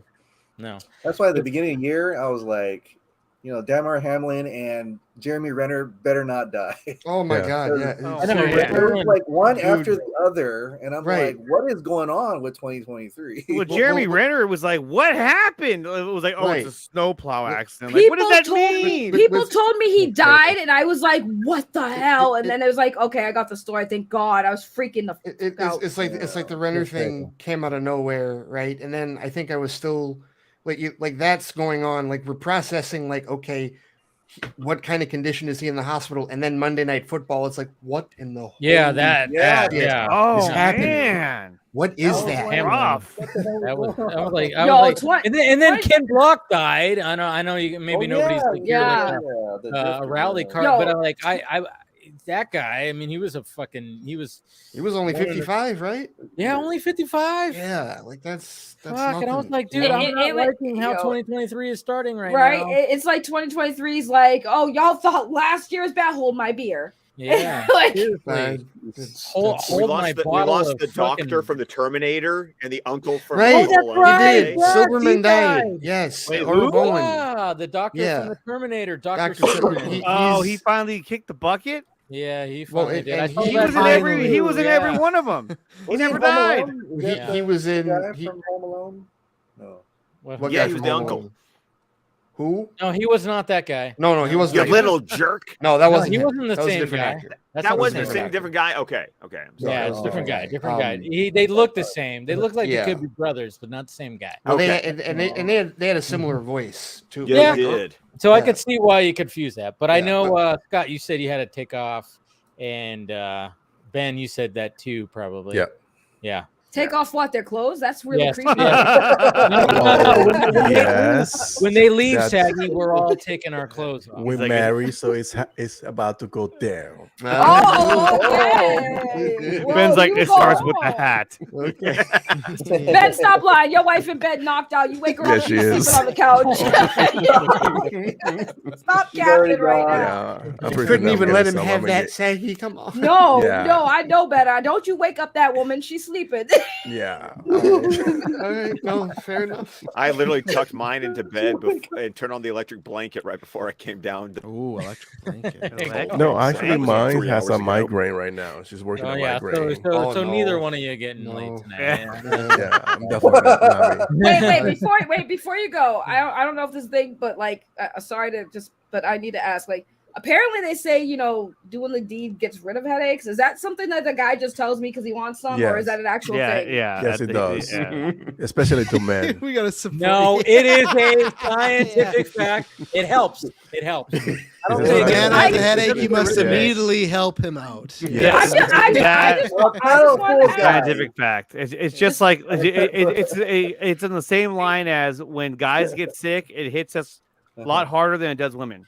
That's why we gotta lay in bed and sleep more. I saw that there. I saw it right there. There's a TikTok couple that I follow, right, and it was the man. He was dealing with the man flu, and he was like reciting the line from Hocus Pocus. This is the end. I feel it. We are doomed. I feel the Yeah, icy but breath of if death your upon my man neck. if your man got a headache, get the flu, even if he's we having were a bad pussies. day, We give are him a pussies. blow. Oh, God, Trust we me, are it'll pussies. go away. I just listen. I just didn't know if that was a trap or not, or if I should like, No, it's not. It's a I scientific fact.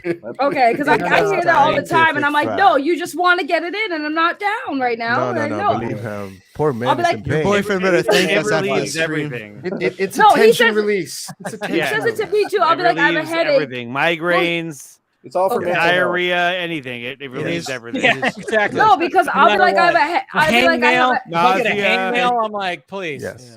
Okay, well, I was just gonna say because Sniffles. I'll be like, I got a Cold headache or muscle. I'm crampy, and he's like, I got a cure for you, and I'm like, an asprin. He's like, oh no, and I'll be like, oh no, I got a headache. I don't Listen, want to. even if No, he's no, no, hungry, an you give him something, he'll do Oh it. my god. Okay, I just wanted to make sure. I Take don't his know mind these off things. the hunger. Yeah. I always, Oh my god. Oh yeah. I always thought it was a Hungry We'll trick. forget it. We forget Okay, it. okay. were We got hungry. guys that gotta go to bed here. Okay. Yeah. Come on. Yeah, they got headaches. They got headaches. All right. Ben, thank you. All right, Thank you. guys. I like your shirt. Bye, That's bye, salty. bye, All right. Scott. Love you guys. Take Bye. it easy. All right, go ahead, Scott. Hey, Do your Sunday night, Yes. Sunday night. We've we're got returning. Batman the Animated Stream, Oh, what do we got? Which one? happening? Harley Quinn-aid. Oh, nice. Harley Yes. Quinn. There we go. All right. Good one. Right. All right, Scott. See you Have a then. good one. See you every Bye. weekend, Going Scott. in. Take it easy. Yes, I'm the only Ben now. There can be only one. Ben. Ben looks really tired in your picture when you give him the Tom Hardy like. Oh, that fit perfectly. I was like, oh, this is much better than the Batman. I had to do it. I still unabashedly, unashamedly enjoy that movie. I do like the first the first one. Yes, I love it. I mean, great. I don't hate the second one, but the first one is so good. Yeah. Seriously. Well, let me ask you guys. I mean, because we were talking about DC earlier, obviously. The Flash. I mean, there was that image that came out today where you see his suit. Yeah. What did you guys think of the suit? Right. Okay. Where was it, like a new image? Here, Like yeah. not the Here, I'll share one, it. I got it right here. I was gonna say not the one that everybody was freaking out from over. That was the really Watch? a fan image. Careful. That one right there. Oh, that one. Oh, that Mr. one. Boom Oh, Boom. yeah. Is that gonna be copyright? Yeah. Yeah. I think that like I'm still all right. Like I've never hated the suit, but I'm still like wondering about the people that have concerns about the cowl being too wide. That still seems to be a thing. Yeah. He looks like he has a big alien bulbous. Like from Yeah, that image Dave bulbous. just showed, it's like I don't. I'm not a. It's pretty big. I've not been a fan see, of. that's, okay. So like the image that we just showed right there. See, this is what Flash Film News always fucks with me right here, and I'm like, you fuckers. Yeah, they do. They'll post something and then they remove it, and then they're like, okay, yeah. should I even fucking post that? So like they'll do that, and I'm like, okay. There's And the then other I'll one. do like, It's a okay, test. and then but there's been times like even when like they posted their little trailer that had the 4 of them, which the was promo. Barry 2 and Supergirl and Michael Keaton's Batman. And I was like, okay. And then I even was like, what should I show? Should I be like a little bit or not? And then I showed it a little bit on my show, and that was about it. And I haven't gotten anything from that, but you know, when it comes to this, like what they, it's funny because they get these promo images. Flash Film News gets these promo images before everybody else. So the promo image that we saw was on a toy, like on some merchandise that they actually posted too. So they only showed like part of it, where it was just like from like right here up. And then they're like, hey, we got the full version. And they made it into like a comic book thing, which was already obviously was a thing that was already in development, which is great. So, but I mean, I like the suit. I know the cowl has always been like a thing. And I think it was only because like in that one shot that we saw from that footage where it was a bad angle. It looked really bad. Yeah. But anything else I've seen, it doesn't look bad to me. I don't think it looks bad. I mean, yes, the original, the one from Zack Snyder's Justice League it fits better. It looks better. Sure. But the people that, you know, there's people that still give shit to like, oh man, it looks like somebody said he's wearing like a fishbowl. I'm like, a fishbowl? It looks like a bicycle helmet from the side. Yeah, it's a bicycle helmet. Big, you know? it's shiny. But so did the Zach version. Yeah, well. I think the issue is the side thing. Like it's very until like here. Yeah, the aerodynamic. The fact that it's like an actual cowl instead of like a mat. Yeah, I got you. I mean, look, at the end of the day, I still want to see what it looks like in motion. You know, from several different angles. And you know, the funny thing, like, you know, we were talking earlier about like whether it's going to get review bombed or not. You know, Warner Brothers, like, and Flash Film News has posted about this too, Dave. Warner Brothers' confidence in this is like so sky high that this is going to be a Super Bowl.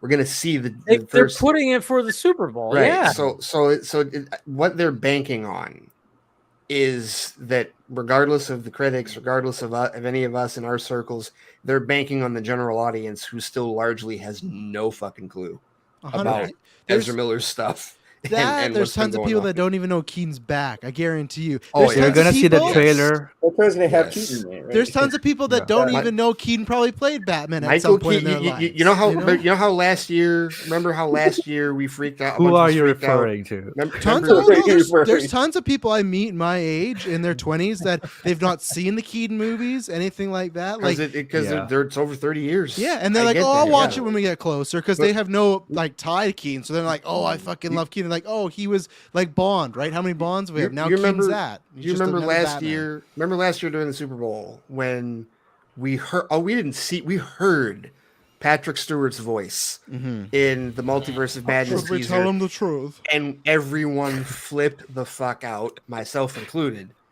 That's potentially gonna happen again. Like with respect to that, it's gonna like all of a sudden there's gonna be like Michael Keaton. Oh my god! Finally, this trailer will be like a finished version because the one we got at was it Fandom or Comic-Con?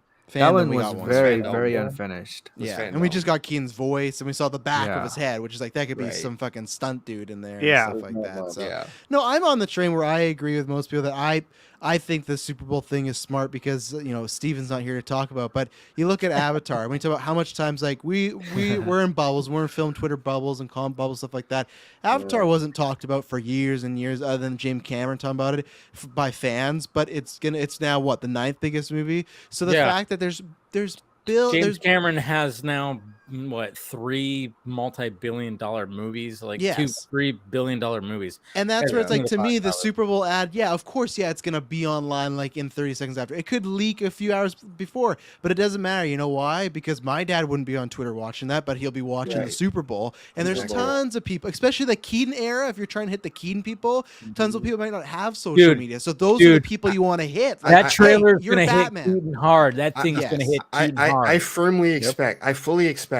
At least like probably my sisters and like my mom, I'm gonna get a message. Ray, Michael Keaton's Batman again. I'm gonna wins get that out. Message. Yeah, exactly. I'm gonna get that message. 100%. So yeah, it's worth the money. They haven't done it in a while. I think it's smart, and I think out of all the DC movies this year, if you were to pick one to put that in front of course, you want Blue Beetle to do well in Aquaman, but this is the one that even if it was a shit movie, like with Keaton and the stars and stuff like that, I'm just curious too. I want to see, like, I know he won't look that much different, but I want to know if Michael Shannon's going to be in these trailers at all because I want to just see how they frame that. Is it just just like a quick shot of him, or is he like is it very? This is gonna be a teaser, so not so much. But the trailer, it's like I'm very interested of how heavy he's in this marketing as far as like, do they portray him as the main villain? Because I'm excited to see Shannon back. So yeah, well, and that's the other thing of it too, Travis, is that like we're gonna analyze the shit out of all of this way more than any of them are. Oh yeah, way more. Like we're watching this because like we've heard things, we paid attention to it, and we're waiting to see and analyze. Okay, what could this mean? What could that mean? You know, like they're gonna look at it and go, "All right, I'm gonna see that. I'm gonna go see that. This when's it coming out? June?" Like, and that's what I say. Like all the I tweeted this last couple days ago when people were freaking out about the costume thing before, like. You know, in the time that you're, or like whenever Variety, like I have a new game that I play now for this year. It's called Wait a Few Hours. Anytime anyone posts a but story, it's Twitter, Ray. You have to instantly quote tweet it. Anytime someone posted a tweet or someone posts a story that sources say this is Wonder Woman is not in the first couple of years. I'm like, give it a few 3 hours. years, no doubt. And then James Gunn will magically appear and debunk that shit. And I love it. It's fantastic. But like, no, with respect to that, like, it's just fuck. I lost my train of thought. Did happen. That's the worst. I hate that. I hate when that happens. I hate that too. Where it's like, No, I got it back. It came back. It got it back. No, it's like I tweeted about how like all the like while all of you were stressing over like the Flash's costume and all Variety and getting you frothed up in a frenzy, the general audience is largely just waiting for the next fucking comic book movie that they're going to go see. And they also don't care about, I've said this many times, but they don't care about labels. Marvel or DC, they're just waiting for the next badass looking comic book movie to go see. Whether it is Ant-Man or Shazam Fear of the Gods or The Flash or what the fuck else is coming out with Marvel for Marvel this year? Really Guardians. What? Guardians is coming out. That's right, Guardians. That's right. The Marvels, Ant-Man, Ant-Man. I remembered, yes, for sure. But like, but no, the general audience doesn't give a shit. They're just the like, Marvels. Does it look badass in the trailer? If the answer is yes, they're gonna go see it, regardless of. That's why I need that trailer to be really, really good, because already this movie is like fighting an uphill battle, and then the last 3 DCU movies didn't cross 500 million either, and it's not gonna happen with Suicide Shazam. Squad and Shazam's not gonna do it. No. Black Adam. Okay. So I thought it's not gonna happen with Shazam either. Okay. No. Do you think the trailer for The Flash? Do you think it referenced Zack Snyder's Justice League? Do you think it referenced him doing that shot of the Flash? Doing a thing. No. Do you think Not it the actually first. would actually show that? No. I don't. If they don't, I'll do it for you, Dave. I don't think there'll be an edit. There'll be an edit. I don't know if it'll be Dave. I don't know if it'll be in the first teaser or trailer. I do think that throughout the marketing that we see, and certainly when we see the movie, if they don't make it obvious, we're still gonna find it. You know what I mean? Like, it's going to be one of those things where it's another part of the analyzation where it's like, because whether they definitively tell us which version is canon or not, we are going to be looking to fill in the blanks. And those of us who want Zack Snyder's Justice League to be the canon one, the ones who treat it as canon, like I do, are going to go, we're going to look at it. What shot? It's just like how they freaked out over the Justice League image they used for that sizzle reel last year. And then Rock's like, Or put the me Black in there. Adam, even the Black Adam trailer. Yeah, but and so like that was crazy. And then he's like, "I fixed it for you guys." I was like, He went through so much to put out this movie that didn't even cross 400 million, and then to be done. It's just like, why did you edit it? Why? Well, we will not. I mean, like, it almost. I love that he said corrected though. Yeah, That's part of it. It was tweet nuts. that I was out. like, Tweet out corrected. But it's really kind of clear, guys, like what he was doing, and I can't I can't fault him for it because he saw an opportunity. He pushed all of his chips into the middle of the table. He lost, and I don't mean in terms of the movie. I mean in terms of him not getting Hiram not getting the job. Like the fact that like Gunn and Safran beat them out, like it basically what we were going. And so all the people that are like upset, like, oh, we could have gotten Man of Steel 2. You would have gotten $7 Man of Steel 2. It would not have been like and Black Adam. And sure, would we have enjoyed Henry being back? But it wouldn't have been.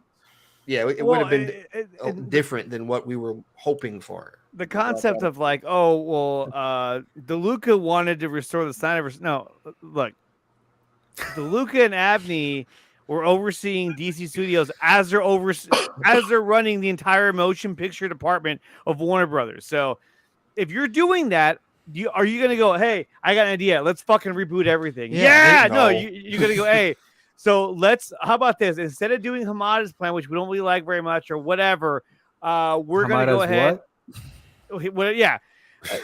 let's just go with what we have, and until we get somebody in here to run that division. Okay, cool. Got it. Because you still gotta make movies. You still gotta try and make a profit. You couldn't, like, they weren't. Let's say Gunn and Safran didn't get hired, and they were still in the process. You couldn't just sit around and like, we're not gonna make DC movies until we figure this out. It's like, no, this is your biggest property. You got to do something. And like you said, they would have made Man of Steel 2 and that Justice League movie with probably Andy Muschietti. See, that's what people are like misquoting or using that quote. What it actually said is that DeLuca wanted another Justice League movie. He didn't say yes. And of course, he wanted another Justice League movie. We want another Avengers movie, don't we? Yes. Like, Exactly, Chris. Yes, if the Flash performed well, maybe Andy would have gotten the job. But they wanted the new Justice League movie with the same cast. That's all that was said.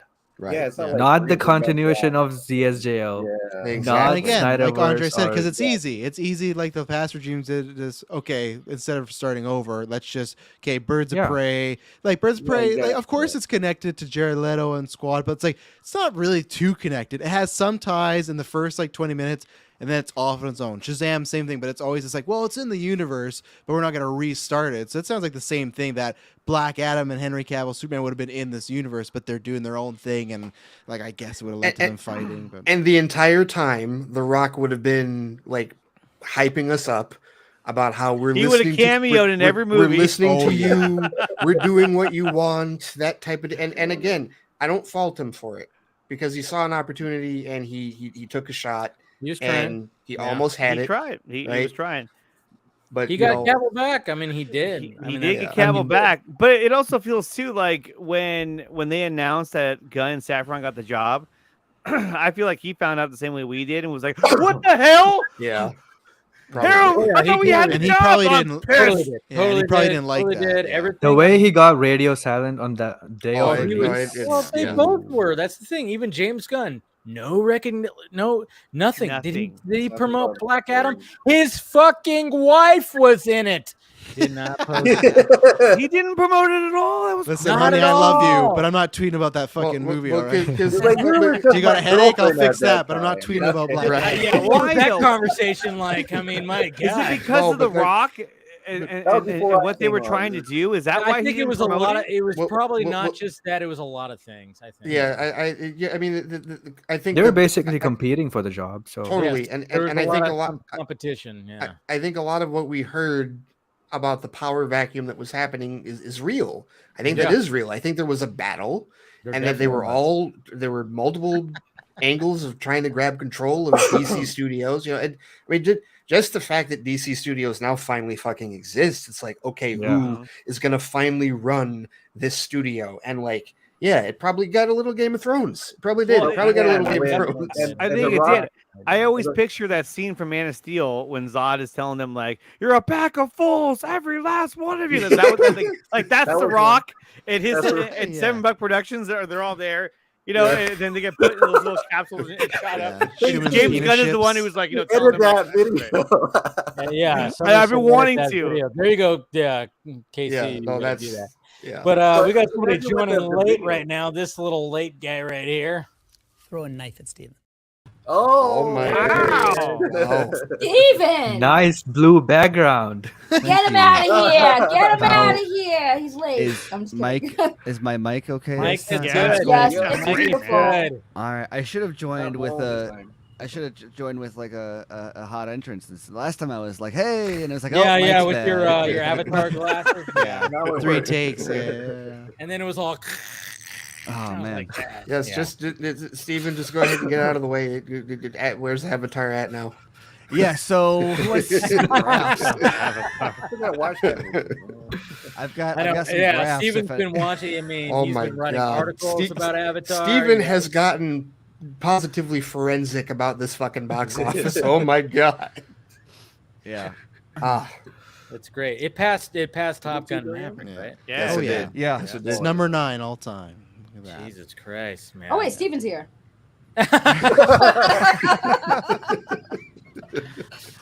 Steven, now that you're here, I wanted to ask you, what's your thoughts on Netflix getting ZSJL as a property? You really gonna hit him with that? So, he just got He here. just got here. We had to ask him. Andre, what is Rumors are it with you next to going Dom for event. blood, man? Yeah. You come at At me with least ask TCU. him- You came at him listen. with Netflix. Jeez. At least ask him It for was so dinner stupid. first, Andre. I mean, the Jesus. hashtag is so stupid, but yeah, Why are you the way that you are? It's embarrassing, I think, is what I said on Well, Twitter. that's what you That is said. what you said my on Twitter, tweets, yes. Which of course you got. Of course the Yeah, I got that- someone to show. I got people showing me screenshots of Sean O'Connell's book where Zack Snyder quotes an article. Your that I wrote, article.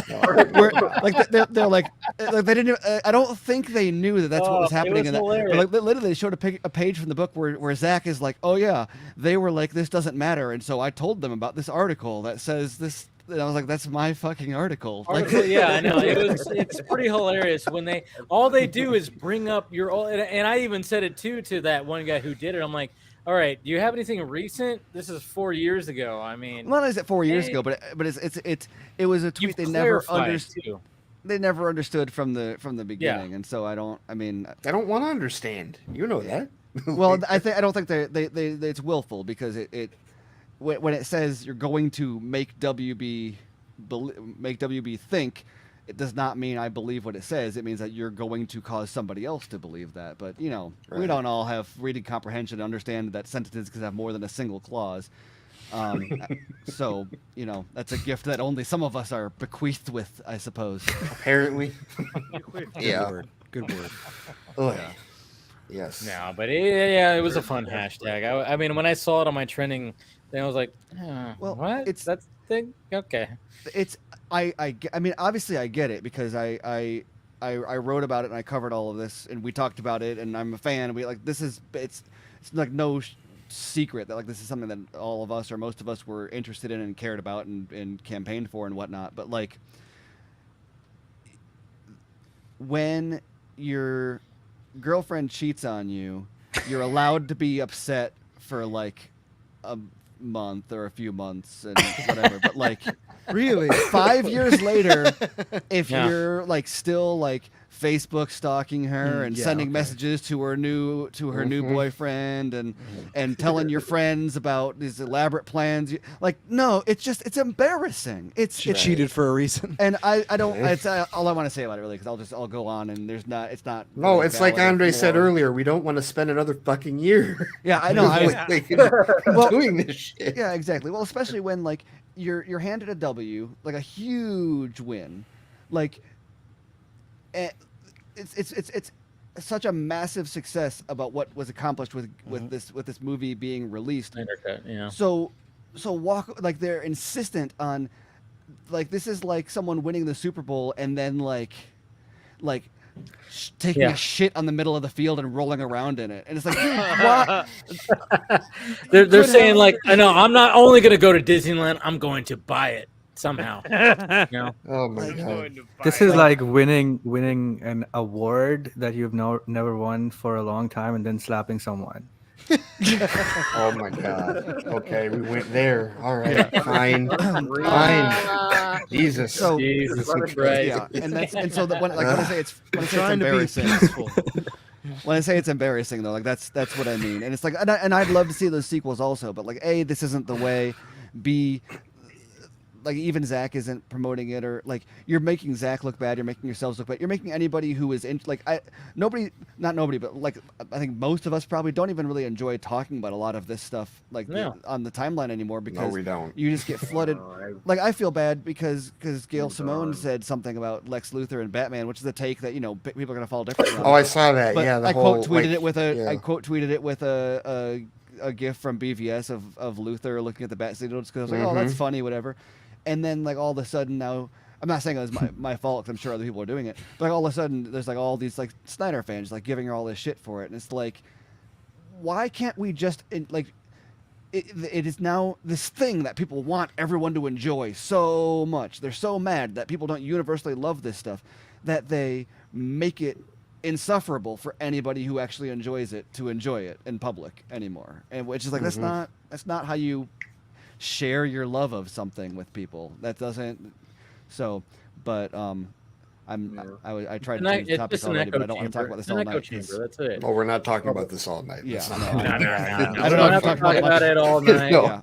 I would rather see your charts and graphs about Avatar's box office. I will pull up I mean, like, check that out. Yeah, I don't want to see them, but I would rather see them. I don't want to see Hashtag sell Steven and Netflix. Sell Steven and Netflix. Steven, I will give you credit though, because you like today you did post something that I for me, I'm glad that you posted it. You talked about how the reason that you are so forensically involved in this is because you're fascinated by Cameron's effect on the audience. And I can appreciate that because at least you're not coming at this from the scoreboard mentality that I fucking hate with box office. And you never have. You never have come at it that way. But no, but that's what's rough about it. This is what I've always said, especially being like involved in anyone who's does YouTube or writes or is involved in film discourse in any way that is so different from other areas, is that when you talk about film, there's I think like 4 different realms that I kind of broke it down into. You've got like the entertainment value of the movies, you've got the craftsmanship of the movies, the VFX, the editing, the whatever, and obviously there's subsections even to that. You've got the business and economics side of the industry, and then that's 3, so maybe you just got 3, but those are all like individual distinct aspects of it. So you can praise the economics and the business of what's going on in the same way that you talk about the business. You can say like, oh, Apple's a great company. I hate the iPhone. I don't like the iPhone. I don't. But what Apple does from a marketing perspective and a business perspective is great. Or you could say like the iPhone is beautiful, but I don't enjoy it and whatever. And so you can talk about these things, but when it comes to movies, people blend all 3 together as if there are experts in all 3. Or as if there's no difference in that. So they'll say, oh, this movie was enjoyable. That doesn't mean it's necessarily the craftsmanship is good or that it's going to do well at the box office. Or the box office doesn't mean that it's well crafted or enjoyable. Like every single one of those can exist independently and uniquely and be talked about in and of itself. So I happen to enjoy Avatar, but separate from that, the box office is just a measurement of audience behavior. Right. It doesn't mean it's good or bad. Sometimes it's because it's good, but it's not always. And so what's fascinating is from both a business and a sociological perspective, you look at it and you see every single movie ever, it releases here and drops to here and then dwindles. And then Avatar or any James Cameron movie starts here and then, or like starts lower and then just kind of goes. Yeah. And then, and like that's different. And it's not just different from other movies. It's like, it's drastically. I did a chart where I put it up against every single MCU movie. And they're all almost an exact same chart. And then Avatar is just totally different thing. It's like, how does that? There's something happening, and the audience doesn't know. Nobody, these people don't know James Cameron's name going in. Maybe 10% of them, if like on a high level. So what is it about? And so therefore, it's not a behavior that is being driven by his name or something people are aware of before they go into the theater. People are going into the theater, they're having an experience in the theater, they're leaving the theater, and they're talking to people about it, and whatever happens in that exchange of events between human beings creates an entirely different audience behavior. And that is fucking amazing. I don't know what it is or why, but that's what's cool about movies. Something resonated with someone differently, not better, not worse. I'm not saying it's better or worse than MCU or anything else. I'm just saying it's different. Yeah.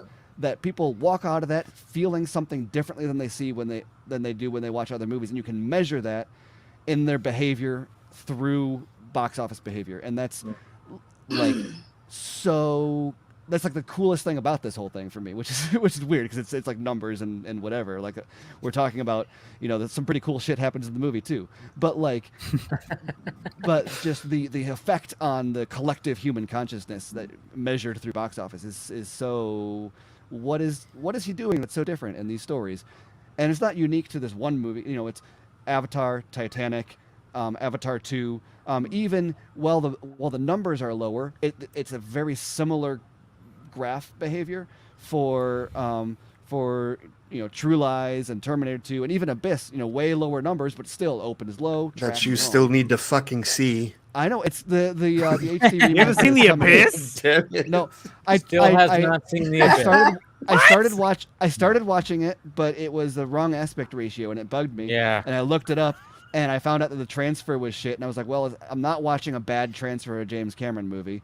James Cameron. You're the only person that I will buy that fucking excuse from. You're the only person I will buy that from. Yeah, like the full screen edition, I think James Cameron himself would tell me to wait.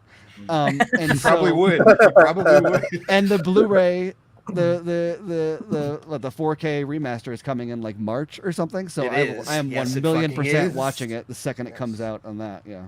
I think Abyss is still probably my favorite. I saw the director's cut. I didn't feel like it was missing that thing.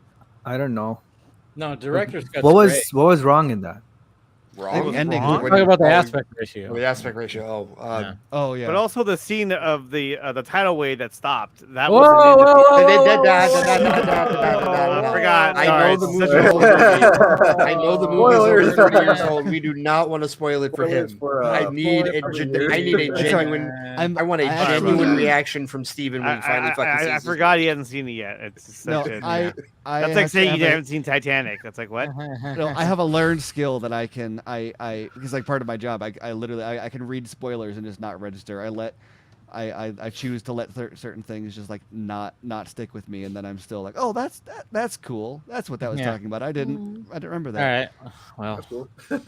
Well, I can't wait until that makes it transfer with one comes of out the and you aliens. finally watch it and we talk about it because I need to know what you think about that movie. So my headphones are dying and I'm also Okay. sleepy, so I think that's my time to hit the industrial trail. Okay. Thank you, Saggy, for joining, and go ahead and Thank you promote for yourself. having me. Oh, I can do that. Yes, of course. We What could do am I that promo- here. what am Does I Enosh promoting? not let you do that when he's on the stream?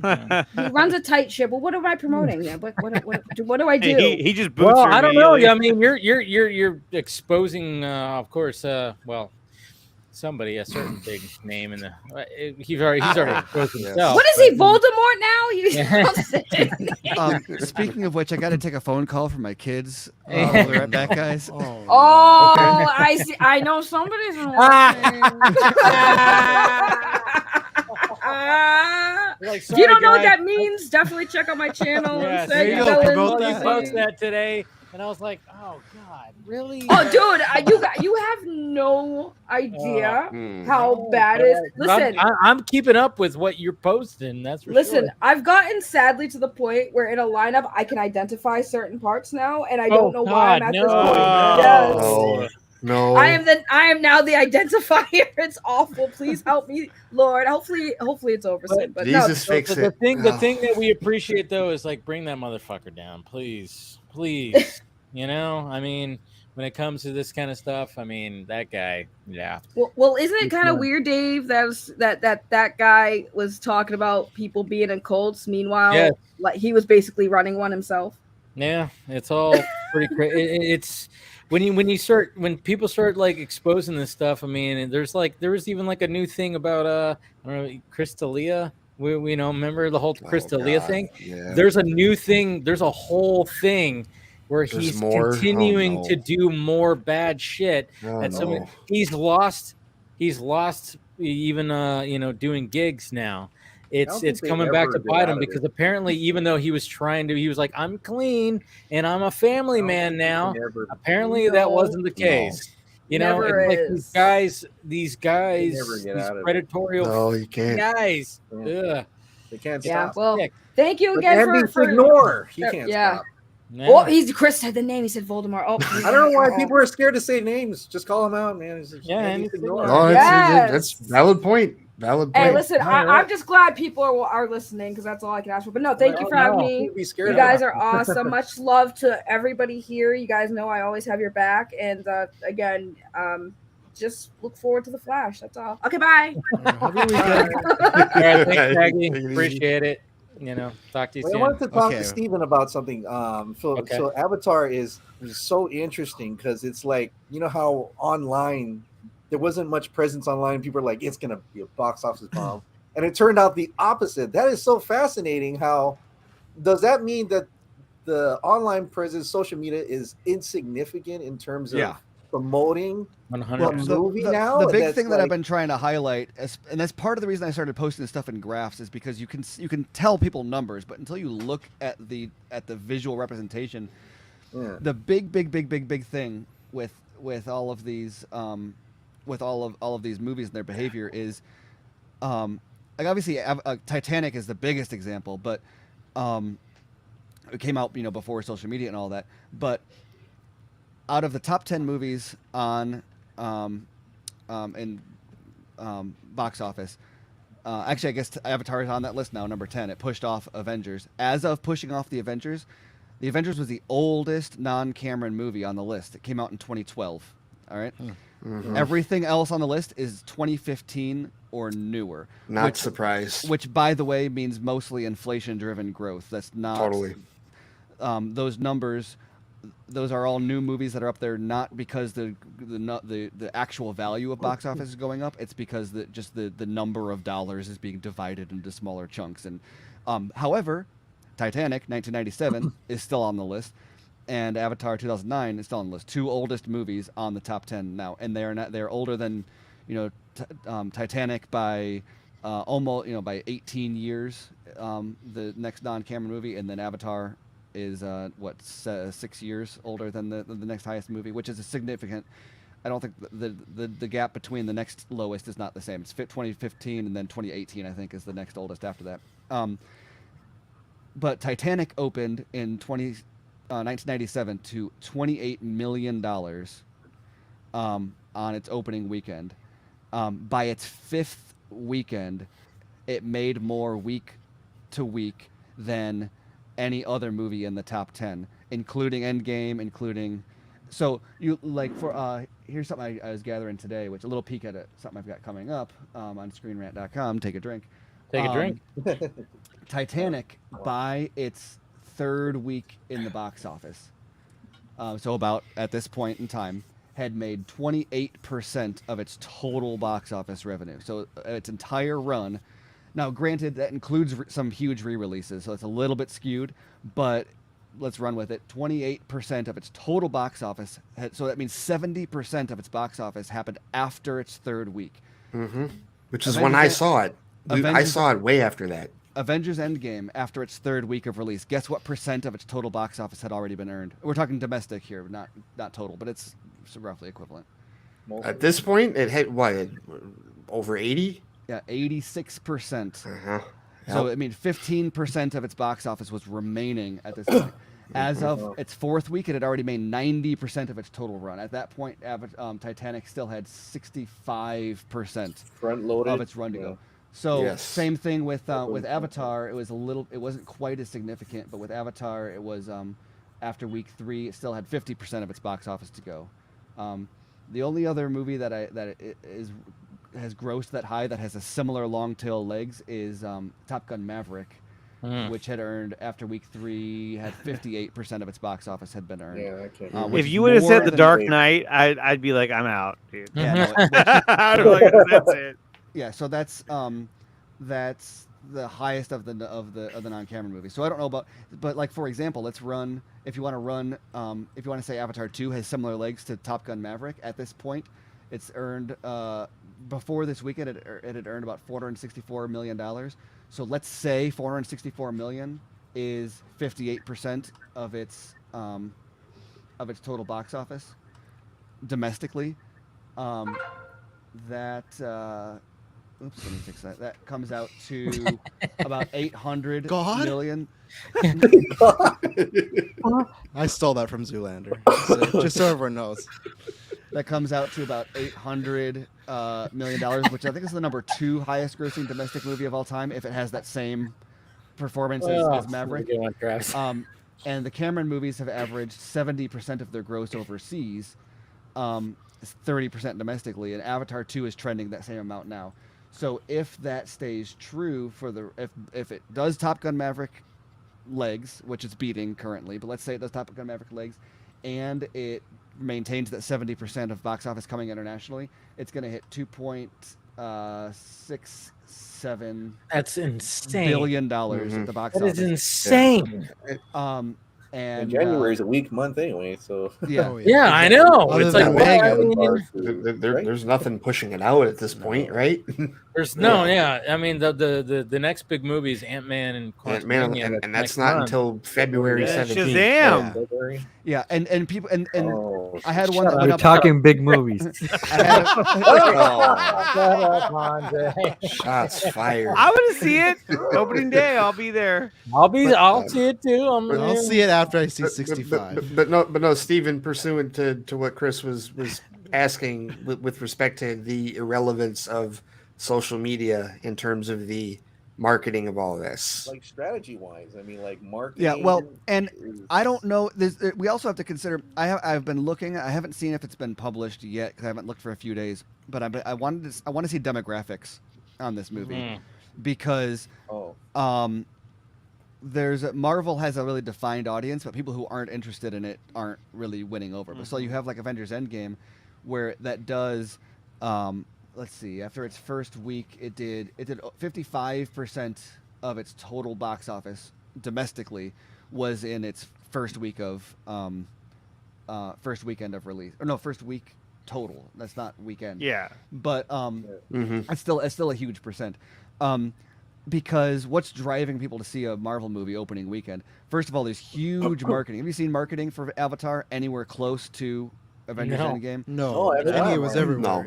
Yeah. Are they using FOMO to advertise it? Are they doing Nope. like don't get spoiled? It just spoil the appeals to Endgame. just such a wider audience to Avatar. Right. I mean, It's like which The is Abyss. weird. Well, Which and the is fact that weird you see- because they're basically like comic book characters. Right. Yeah. So these movies, so it's not being marketed as much, at least observationally. I don't know what the marketing budget is, but it opens way lower. Second week, I think it was the second week that it went up. It didn't have a drop at second week. It actually gained almost 7% at the box office, which the only other time that happens is Avatar. Actually, the first Avatar only dropped 1% its first week. Titanic gained in its first weekend. But nothing else. Everything else drops like a cliff after its first week. But so if something opens low and goes up, that's not marketing. That's word of mouth driving that. Exactly. And so therefore, I suspect in the same way that like Top Gun Maverick had a much older audience than like the Marvel movies, which are people who in general have dropped off. I wrote an article about this after Top Gun Maverick came out about how Maverick is bringing out an audience that Marvel forgot about. Because there's older audiences and female skewing audience that are like that saw Maverick. Okay. They just in general aren't going to the box office at all anymore, but they went to Maverick, and that's what drove that success. Steven, you should also look at Elvis also when it comes to that, because there was a lot of older audience when it came to that, and that did like a lot better than I thought it was going to do. And those movies all have long legs too, because those people are also like so not only longer because My they're not parents went to see Elvis. And but those are people who are all, like everyone that we know. Watch movies. Everyone that we know goes to see this stuff opening weekend. Like you have to see it opening weekend. But like my parents and their friends and anyone that's like that or non like hardcore moviegoers, they'll go week 3, week 4, week 5. They don't care, especially if word of mouth keeps it up long enough. They'll go check it out. Yeah. Well, I haven't seen it yet. I still haven't seen it yet. It's been out for like what, almost a full month at this point. We're into like third or fourth week. Fourth week. And what's your problem, man? We're into the fourth weekend, and I haven't seen it yet. So earlier today, I haven't seen it either. I haven't seen Avatar 2 either. but earlier today, it's real good. James Cameron doesn't. You get. But here's the thing. Like, no, I want to see it, but my thing was like, okay, earlier, like, how long do I have to see this thing in IMAX? You have all year. Until March. It'll be all year. No, but that's the point. Is like I went to go look at the listings, thinking I was only going to see like 2 or 3. No, there's like 6 fucking IMAX listings. They added screens this weekend. They're adding screens. This weekend. Yeah, but there's not much out there. I mean, this is what was so beautiful about releasing it right now. Right, but they did that even for the first Avatar added screens too, and Titanic added screens. Imagine how much more this movie would have made if it was like 2.5 hours long. Oh, I don't. Stop it. I don't know. Stop I mean, it, Titanic is 3 hours long. Oh yeah, Titanic was over 3 hours long, and there was like a family. He's one of the suits. He's one of the suits that goes like, "Hey, can you make it shorter? Do you need this whale scene in No, here, I'm just wondering because they're adding screens, so they obviously could have had more screenings if it was but just remember an hour show. but remember the box office. We're talking about a box office that is being driven by word of mouth. Yeah, the low drops, the increases, that is people coming out and saying you have to see this. That means that the quality of the movie and the experience people have watching it is the money. Plus, KC with 3 hours, the old people get to sleep in the middle of it, so it's a good thing about it. They enjoy it. And at the very least, KC, the word of mouth is not saying it's too fucking long. Yeah, no one's saying that. Like, if that's the case, like that's not coming up in the word of mouth. They're saying people on Twitter are I don't care saying how it, long it is. But the word of the mouth. Twitter is irrelevant too. Right, but the point is, that's exactly the point though. The word of mouth proves that the people who are saying it's too long aren't stopping it from. Isn't a predominant enough opinion to stop people from going based on recommendation of their friends. Plus, tons of these people might just be seeing 2 to 3, 4 maybe movies a year. They're not like us that every second week we're seeing some. So for them, 3 hours, it might be seeming long for other people. But for them, it's like, well, I haven't seen a movie in 6 months, so it's not like I'm at the theater for 3 hours. Like they probably haven't done a theater in a long time. So and even you know what, Travis, it could also be a case where like maybe even more rationally than people in our circles. They go, well, I watched a season of Yellowstone. I can watch a 3-hour movie. You know, like maybe if there's somebody that maybe on some level they understand binge culture and they just look at it the same way. They're like, whatever. People who are regular moviegoers, especially older moviegoers, but who aren't like people who like engage in the discourse. I mean, they're fans of Gone with the Wind and Gettysburg and like all of these movies that are like Dances with Wolves, Titanic. You know, we're talking about their idea of what their idea. Shawshank. Those are intermissions, though, but their idea of what cinema. Shawshank didn't do well in the box office. I don't know. Anyway, sorry. I think it did all right.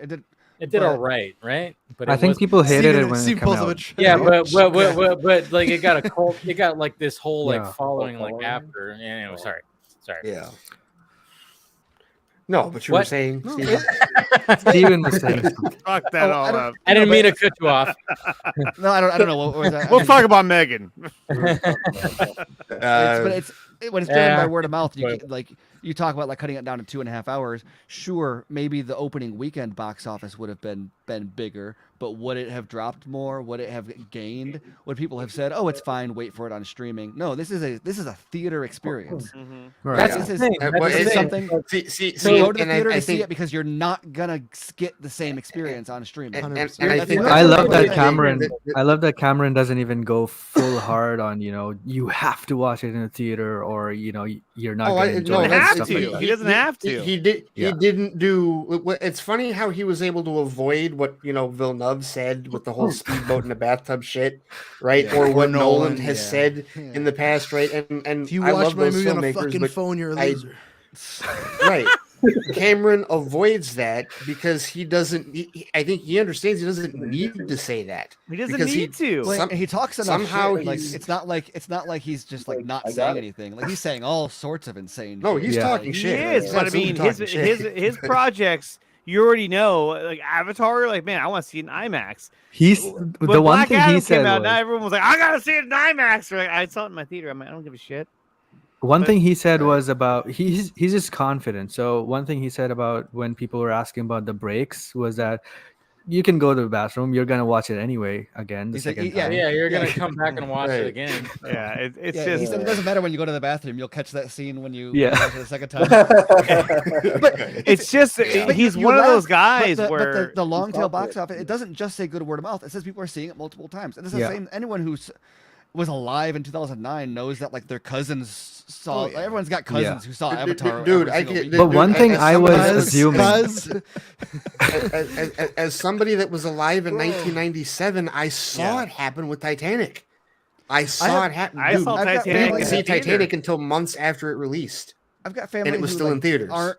aren't theater goers who waited in line multiple times a weekend to see, like back when before reserved seats, there would be lines that would go around 30 screen multiplexes. Oh yeah. Thank God that's very over. easily. Thank Yes. God. You know that's what- over. I saw Titanic in the theater. It wasn't even about stadium Titanic. seating. It was like the old style where you have to look up at the It was right. It was yeah. Mhm. What's crazy about Titanic too is like it also had titties. Titanic It Part had 2. There's a titties. Part 2? I mean, it had Well, nudity, and it was like one of those things where it's like Oh, I'm yeah. sure there's a But- lot of. I It's was tasteful, I, Dave. I, I, It's I, my tasteful mom was nudity. like But- Tasteful couple feet nudity, down, and I'm like, respectful nudity.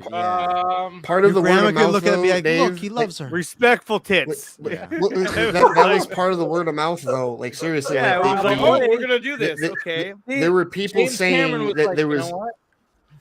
but there were people The that were hand on the saying like window? back then that it was like a movie for both. Like it's a chick flick and it's a movie for and it's a guy flick, right? But also- because you have the romance in the disaster beginning and then you got film the ship too, fucking sinking. Yeah. For the rest of it. You know what, At the end, James everyone's Cameron- fucked. Okay. And I've always said this about Titanic. I was like, when they hit when the Titanic hits the iceberg, and then they say like, how long do we have? And they're like, oh, we got about an hour or something like that. James Cameron's like, oh yeah, I'm going to shoot an hour of people trying to Yeah. get out of this fucking Yeah. thing. Like it was literally like the 2-hour mark, and you're going, oh wait, we're actually going to be an Yeah. hour of this Yes, this the- fucking ship sinking? Yes. Yeah. He was The like, yeah, guess entire what? I'm last gonna third sink of this that- bitch, and you're gonna be here the whole way through. The What's happening, entire Steve? last third of that movie And- was the ship fucking sinking. Yes, Yeah. absolutely. Exactly. And then people in the water afterwards, like, ah! I was just like, oh my god, this is horrible. Cold water. All right, so we're gonna do this now. Holy Um, cow! So, Okay, here it is. Look Here at it is. Yep. so Titanic came out in 1997. All right, it is- Mhm. Look at also we got on this list: Avengers Endgame. Did you make Avatar, this Avatar 2. yourself? Yeah, Titanic, Top Gun impressive. Maverick, Force Awakens, Man, Spider-Man, wow. Black Panther, Infinity War, Jurassic Park, Avengers. See anything in common with those? It's all sequels, reboots, franchise IP, all Totally. exist, all Lot made of- in the lot of last gold. decade. And then Yes. Titanic, made in 1997. It's 3 hours long. It's a what is it? It's a historical disaster, Historical drama. Romance. historical drama, yeah. romance, disaster flick. Right. So Academy see, Award. Endgame opens here. You make your way down the list. Then you have Avatar 2, Maverick, Avatar 1, Titanic opens here. All right. Okay. First, this Mhm. is day by day. So first day is 8 million. Day one of day one of this. Okay. By this point here, Avatar is making more day over day. Titanic is number 2. On Yeah. its 30th day, it makes more in a single day than everything else. And I don't have it charted out past that. But if you follow the graph on that, Titanic and Avatar are the top 2 movies every That's crazy. single day, extending as far to the right as it goes. No, Wow. and this part is fascinating. For a year, for a fucking year, they That's stayed insane. there. These movies are And- done already. The Endgame, 90% of its box office is done at that point. And like the conversations. Look at this. what- Starts up, drop, and then Titanic just dun, dun, dun, And- dun, just for and a this is why, year like, it did that. This is why like Forbes and like all the conversations are like it's an opening weekend's got to be this, opening weekend's got to be that, because the rule of thumb is that the opening weekend has to be that because films don't do what Cameron's Right. films do. Well, They wish and- they did, but they don't. It's a bit of a mess because just how many lines are on there. But look at the shape too. Everything is open, drop. First weekend, drop. Second weekend, drop, and then it's lower and lower and lower. Whereas then all these you have similar patterns, but I mean you have Titanic and Avatar. They're just it's the same straight. And then in Avatar 2, you go down here, but then you have a little spike upwards. But So But, essentially, yeah. James Cameron was the original engineer of, hey, you want to have less retention on your YouTube video? I mean, that's exactly I know. that's what it is. That's That what it is. right.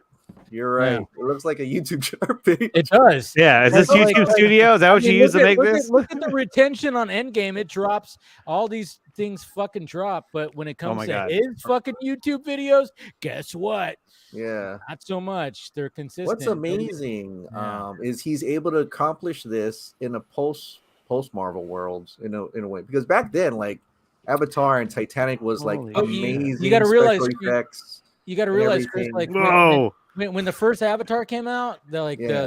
the MCU was just getting started, and Right. now Yeah. it's already winded down. It's almost like he's like, you know what? Let me wait for He this. timed Marvel it. shit to stop. Yeah, Oh, I see what you Right. mean. Let me Like, wait for the yeah, MCU to crash, and then I'll Yeah. jump back in. But also- there might actually be some truth to that, though. There's Dave. some- There Like, might be. with There might respect to be. that, because he, Yeah. you know, like especially, you know, when you talked earlier about like how he's hitting an audience that Marvel missed or ignored or dismissed, and it's like, so people have been sitting and waiting for the last 12 years for like something that Marvel hasn't given them, and Yes. now he's like, oh, here I am, here it is. Are we good with this, There's Steven? Are we nothing done? right now. There's nothing to do. Yeah, I mean, I can keep on talking about it forever, but I think But- the main but- points. How long did it take you to make this? I've got a lot of it in a spreadsheet already, so it was just a matter okay. It's Excel. of pulling the Excel, numbers into the Excel. right. No, but Chris, like what you know, you were saying, it for them to do this in a post Marvel world is strike. For me, it's also it's not just to do it in the post Marvel world, but also to do it in the streaming world, because again, Post pandemic as well. This you know, and my question was whether or not the people would really heed the.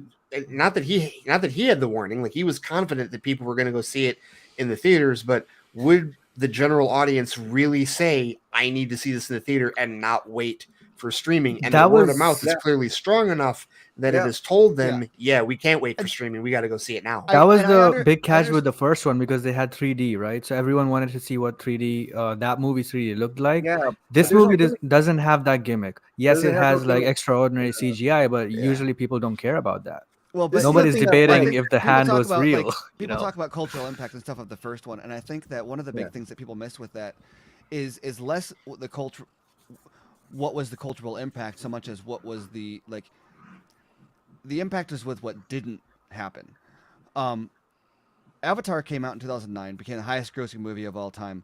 What happened in the 2010s with every single movie? Everything got post 3D converted. They wanted that 3D ticket. Everything was some of the stuff. That's you know, true. Star Trek was in 3D. Yeah. Into Darkness. and was Alice in 3D. Wonderland. and some of it was good. I thought Life of Pi was an awesome 3D. You know, but everything was trying to recapture like. But the reason that Avatar didn't have this huge cultural impact or shift in movie making is because nobody else could fucking do it, right? Like they couldn't recapture that 3D ticket that Avatar created. And so when people are like, oh, 3D is a gimmick that didn't work, it's like, well, it's not a gimmick that only worked for Avatar. Clearly, it works because it worked for Avatar 1 and it worked for Avatar 2. The problem isn't that it's not a thing that works; it's that nobody else can do it right. And that's a huge thing with people like with Avatar 2 that I noticed is like without giving away spoilers. The final act of the movie. This is a 3D movie. I haven't seen it yet. I'm not, he said without giving away spoilers. It's not a Andre being worried about somebody spoiling something for him. That's right. Fired. Shot fired. But no, but it's not a spoilable movie. I can tell you the third act, and you're still gonna want to see it. But this is a 3D movie, and so if you know the struggles of 3D, it's hard. It's not as bright on the screen. It gets blurrier. So the third act of this movie it's at nighttime in the water. Not like some of it's underwater, but it's at nighttime. There's lots of water.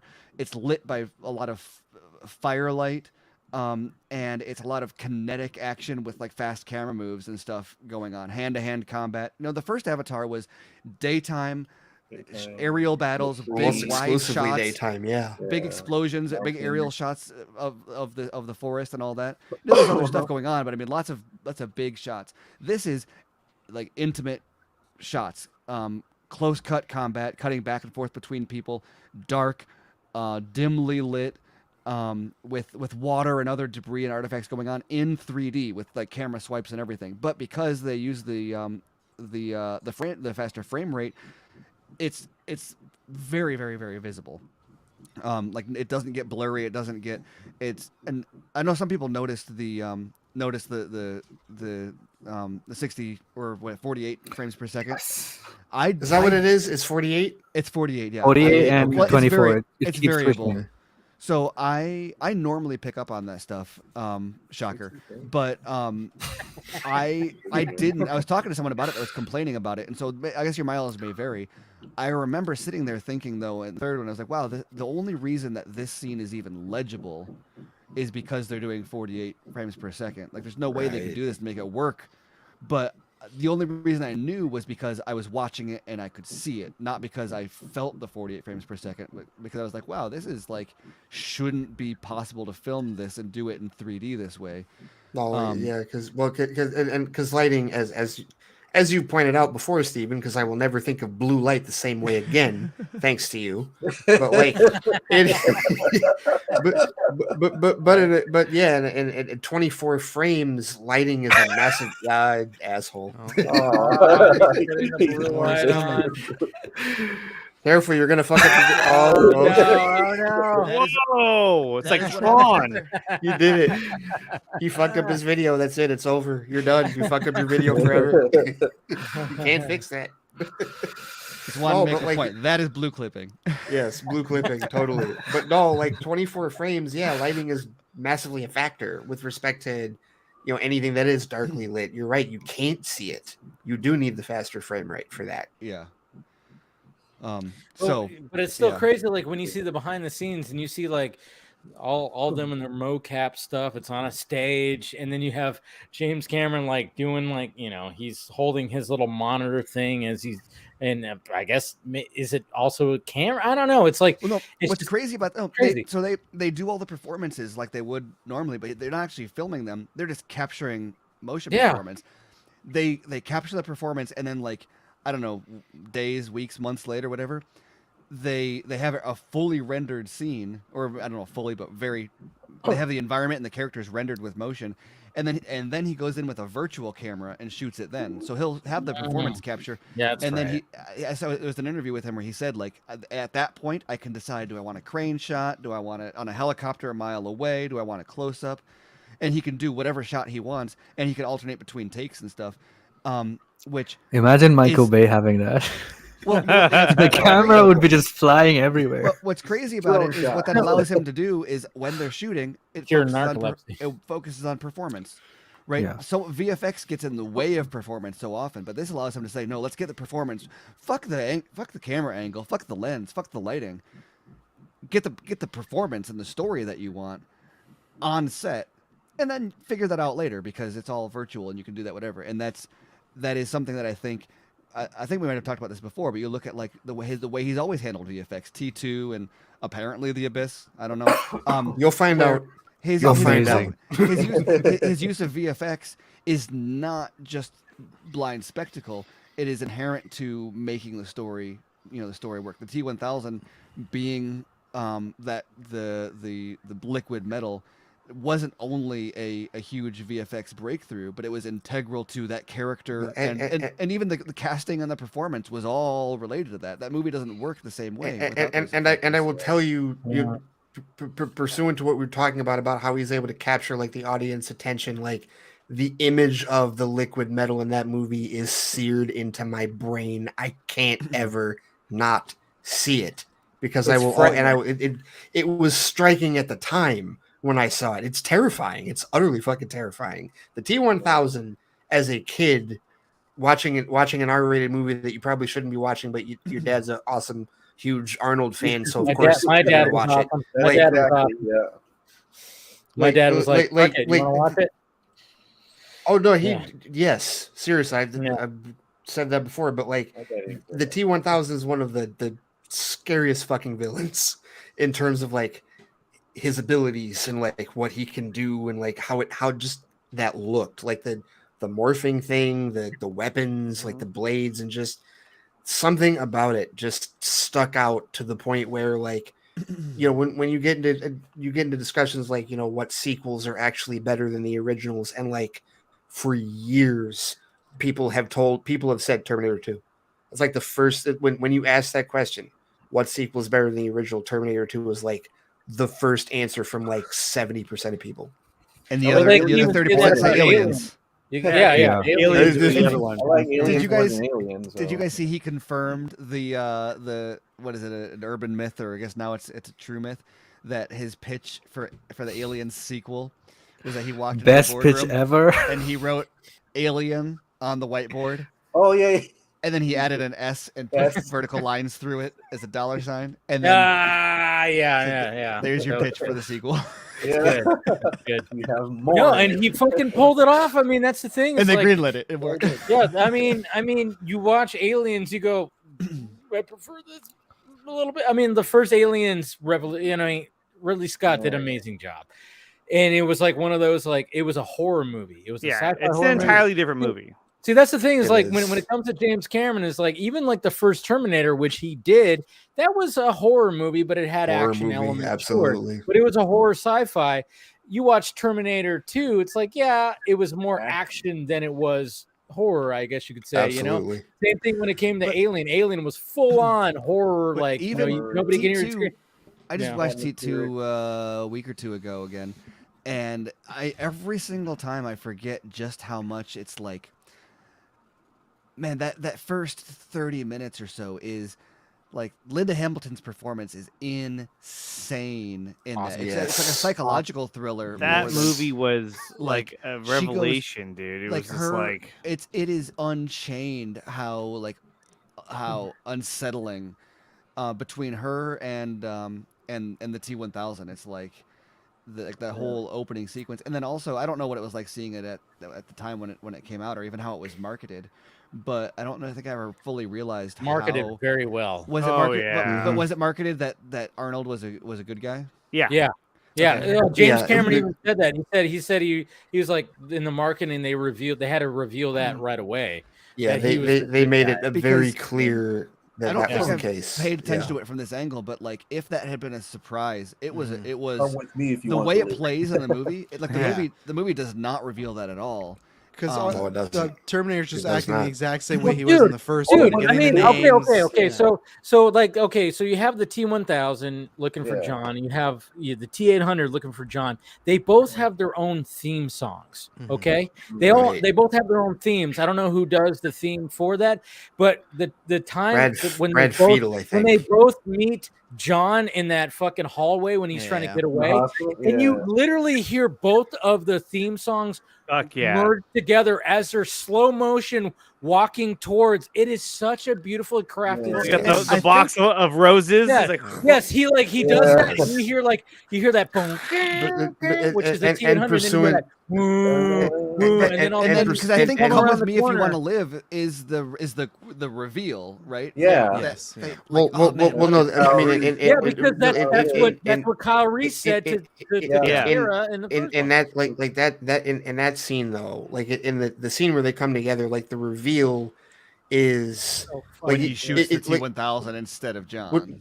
Well, no, he tells John get down, and then he shoots him. So like at that point, get down. Right. So at that point, you're like, or like the Asian janitor who just gets lit up in the hallway. Hey, what's going on? Poor guy. Yeah. Oh, like, dude, what are you doing? Why did you do that? Yeah. Why I should not have come to work today.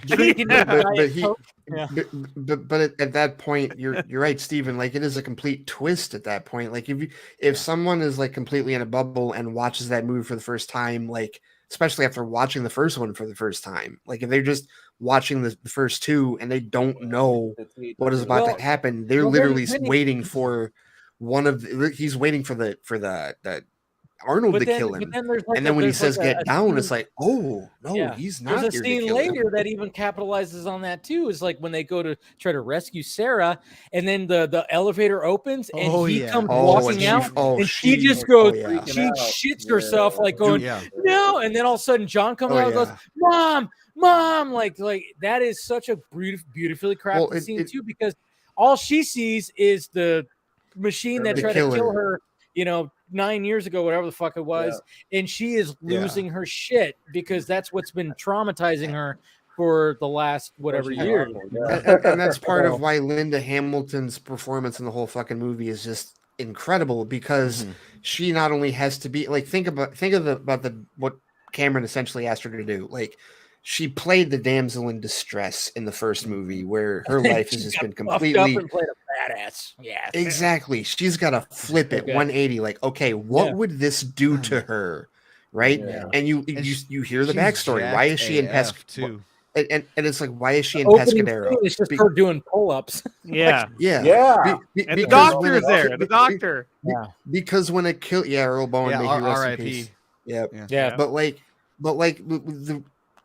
when a psycho killer robot tries to murder you and your unborn child that you don't even have yet, like, it's going to traumatize you to the point where, okay, not to mention the father of that child was from the future that protected you, who died. That your son sent back. So very it's traumatic. gonna make you a little fucked up. So the idea that she becomes so obsessive that she must protect not only herself and her son, but like the world. She knows, like, okay, the world is going to end if we don't stop this shit, and it drives her mad that they commit her, and she's just like, no, I don't. Even in this hospital, I still must be strong. I still must try to get out. They're gonna come back. Syringe of Drano to the guy's neck. That would have hurt so bad to walk around with that. I mean, so like so all of this is going on, and then she sees him come out of the elevator, totally shits herself, and literally, and even when like John is there, like trying to reassure her after they took out the guards, like she's still shaking. She's like, what is what's going on? She does not understand, like, and she struggles with it. And then, and then he says, "Come with me if you want to live," and that just totally struck a chord in her. Like, oh my god, What's like the one of my creepier T-1000 shot? Walking through the bars, or when he's in the floor? And he comes up from the floor. Oh, the floor is pretty good. I always thought him chasing after them while they're driving in reverse. Capitalizing on the whole thing where she's like losing her shit, and then he goes, "Come with me if you want to live." So then she's reassured, and then all of a sudden they look over, and it's like, oh, wait a minute, there's not just a robot, there's a guy who can walk through shit, who's made of liquid, who just walks through bars. And the way they sell that shot too, where he walks through the bars and the gun clicks. Gun gets stuck. Oh yeah, the gun. Yes, the gun gets stuck. Yeah, totally. That was funny. No, it's so good. Yeah, but then I mean, like everything else with that is just so. I mean, even when they're in the elevator and he's like, God damn it! Oh right, the elevator, and he's like, the blade stabbing down. She gets sliced, and then they get in the car. He's chasing them on foot. And he's fast enough to get his run is iconic. Oh, dude, Robert Patrick was perfect at that. Just like, hey, you got to run really, really fast. You can't breathe, and you have to look down like you're a crazy person. Tom Cruise saw that. I was like, I want to do that for the rest of my career. Like how? Trendsetter Robert Patrick for running. That is one of those roles, though. You know, like how like actors will have a role like the first time you see them in something. It's like, okay, I don't care what you play the rest of your life. Yeah, you're this character. Robert Patrick, no matter what he does, and he's a good actor. He's Robert Pattinson. Robert Pattinson for T-1000 and James Cameron's third. But there's two scenes in Terminator and Terminator 2. Like for me in Terminator 2. The scene when he's chasing after John in the fucking semi truck, and they're in those what are those things called, Dave? Like the aqueducts or something. Yeah. Or what is it, Dave? What are those out there? They're not freeways. They're like the big water drains. Tunnels. Yeah, drains. Cement, and then a bunch of water. I love how he caught the shotguns. Just he just swirls. Dude, before he shotguns, like. He's on the bike and he's just like boom, and then he just flips it and he goes boom, and I was like, because you had that, and then you had Sarah Connor at the end with the one hand. But then at the same time, you got to realize it's like this is an action hero who's a robot, so there's got to be no emotion on his face, no heavy breathing, no anything. So Arnold has to be like, Arnold and Robert Patrick have to just be stone cold face the whole, Yeah. even when they fight in that hallway, when they're just like, and then they just slam each other into walls. There's no emotion on their face. That's what makes it so unique and perfect. They're like, they're literally just like throwing each other through walls, but there's no emotion. And that's what's so cool about that whole thing. I love how Robert Patrick stands up and he looks over at that silver mannequin for a second. Yeah, I know. And he goes, all, it looks like me without skin. Yeah, it's like, whoa. There's here, Steven, I'll tell you what. There's a shot in the movie that is straight out of The Abyss, and that is, I mean, there's probably a couple, but like the one for sure. The helicopter. The helicopter, yeah. The helicopter when he busts his head through and then morphs in. That is straight out. He perfected that in The Abyss. I think I've seen that shot from The Abyss actually, which I'm pretty sure is a spoiler. But like I said, I am able to decontextualize that stuff, so we'll find out. Well, there's a shot in The Abyss where they like, what's her name, Elizabeth Master, whatever the hell her name is, Mary Elizabeth Masterton. Yeah, where they're looking at the liquid creature, and then she's like, and then it makes like her face. Yeah. Oh yeah. He absolutely That is... like he The Abyss. A lot of the effects that he used in The Abyss was like the training ground for what he fucking did in Terminator 2. Well, I mean, if you watch an interview with James Cameron, he actually says he wanted the T-1000 in the first one. That was his original idea, but they couldn't do it. Right. So, well, not only that, but he did. So the first movie he's credited with is Piranha 2. The Spawning, but he was fired from that because it was actually the director had a history of, or the producer had a history of hiring directors and then firing them so that he could then finish directing it himself, and that I believe that's that kind of behavior is why it's now a DGA rule that you can't, when a director gets fired, a producer can't take over. So like that's why on Solo, when Lord Miller got fired, Lawrence Kasdan couldn't take over because he was the producer. But and so he was like, okay, I need to direct a movie.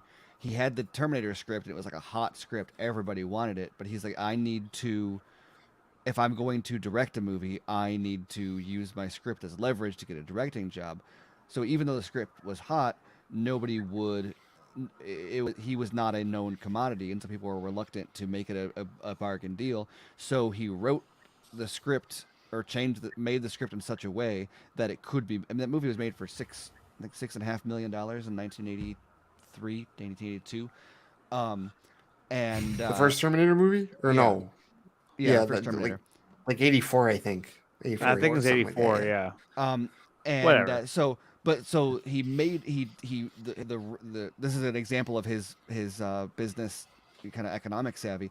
Is he designed the movie, and this is not uncommon in today, but he designed the movie to be cheap enough and desirable enough that he could also sell himself as a director with it. And then once he proved himself with that, then that was it. That was it. Home run from there on out. Did you see this where he 26-year-old James Cameron matte paintings for Escape from New York? What? Like, I mean, the fact that he this is how much of an artist that this man is. He fucking look at that. Yes, look at that. That's crazy. He made that shit. That's nuts. For Escape from New York, for John Carpenter, right there. Did not know he did that. Did not know he worked on that movie like that. Wow. That's how much of an eye for detail this guy fucking has. Wow. It's crazy. Yeah. And that movie's even older than Terminator by like a couple of years. Yeah. He just had that eye. And in Terminator, in Terminator, obviously they had what do you call it? Not robotics. It's what do you call it? Animatronics to help with some of the scenes, but a lot of it had to be portrayed through the characters, and I thought that Michael Biehn did just an amazing job as Kyle Reese.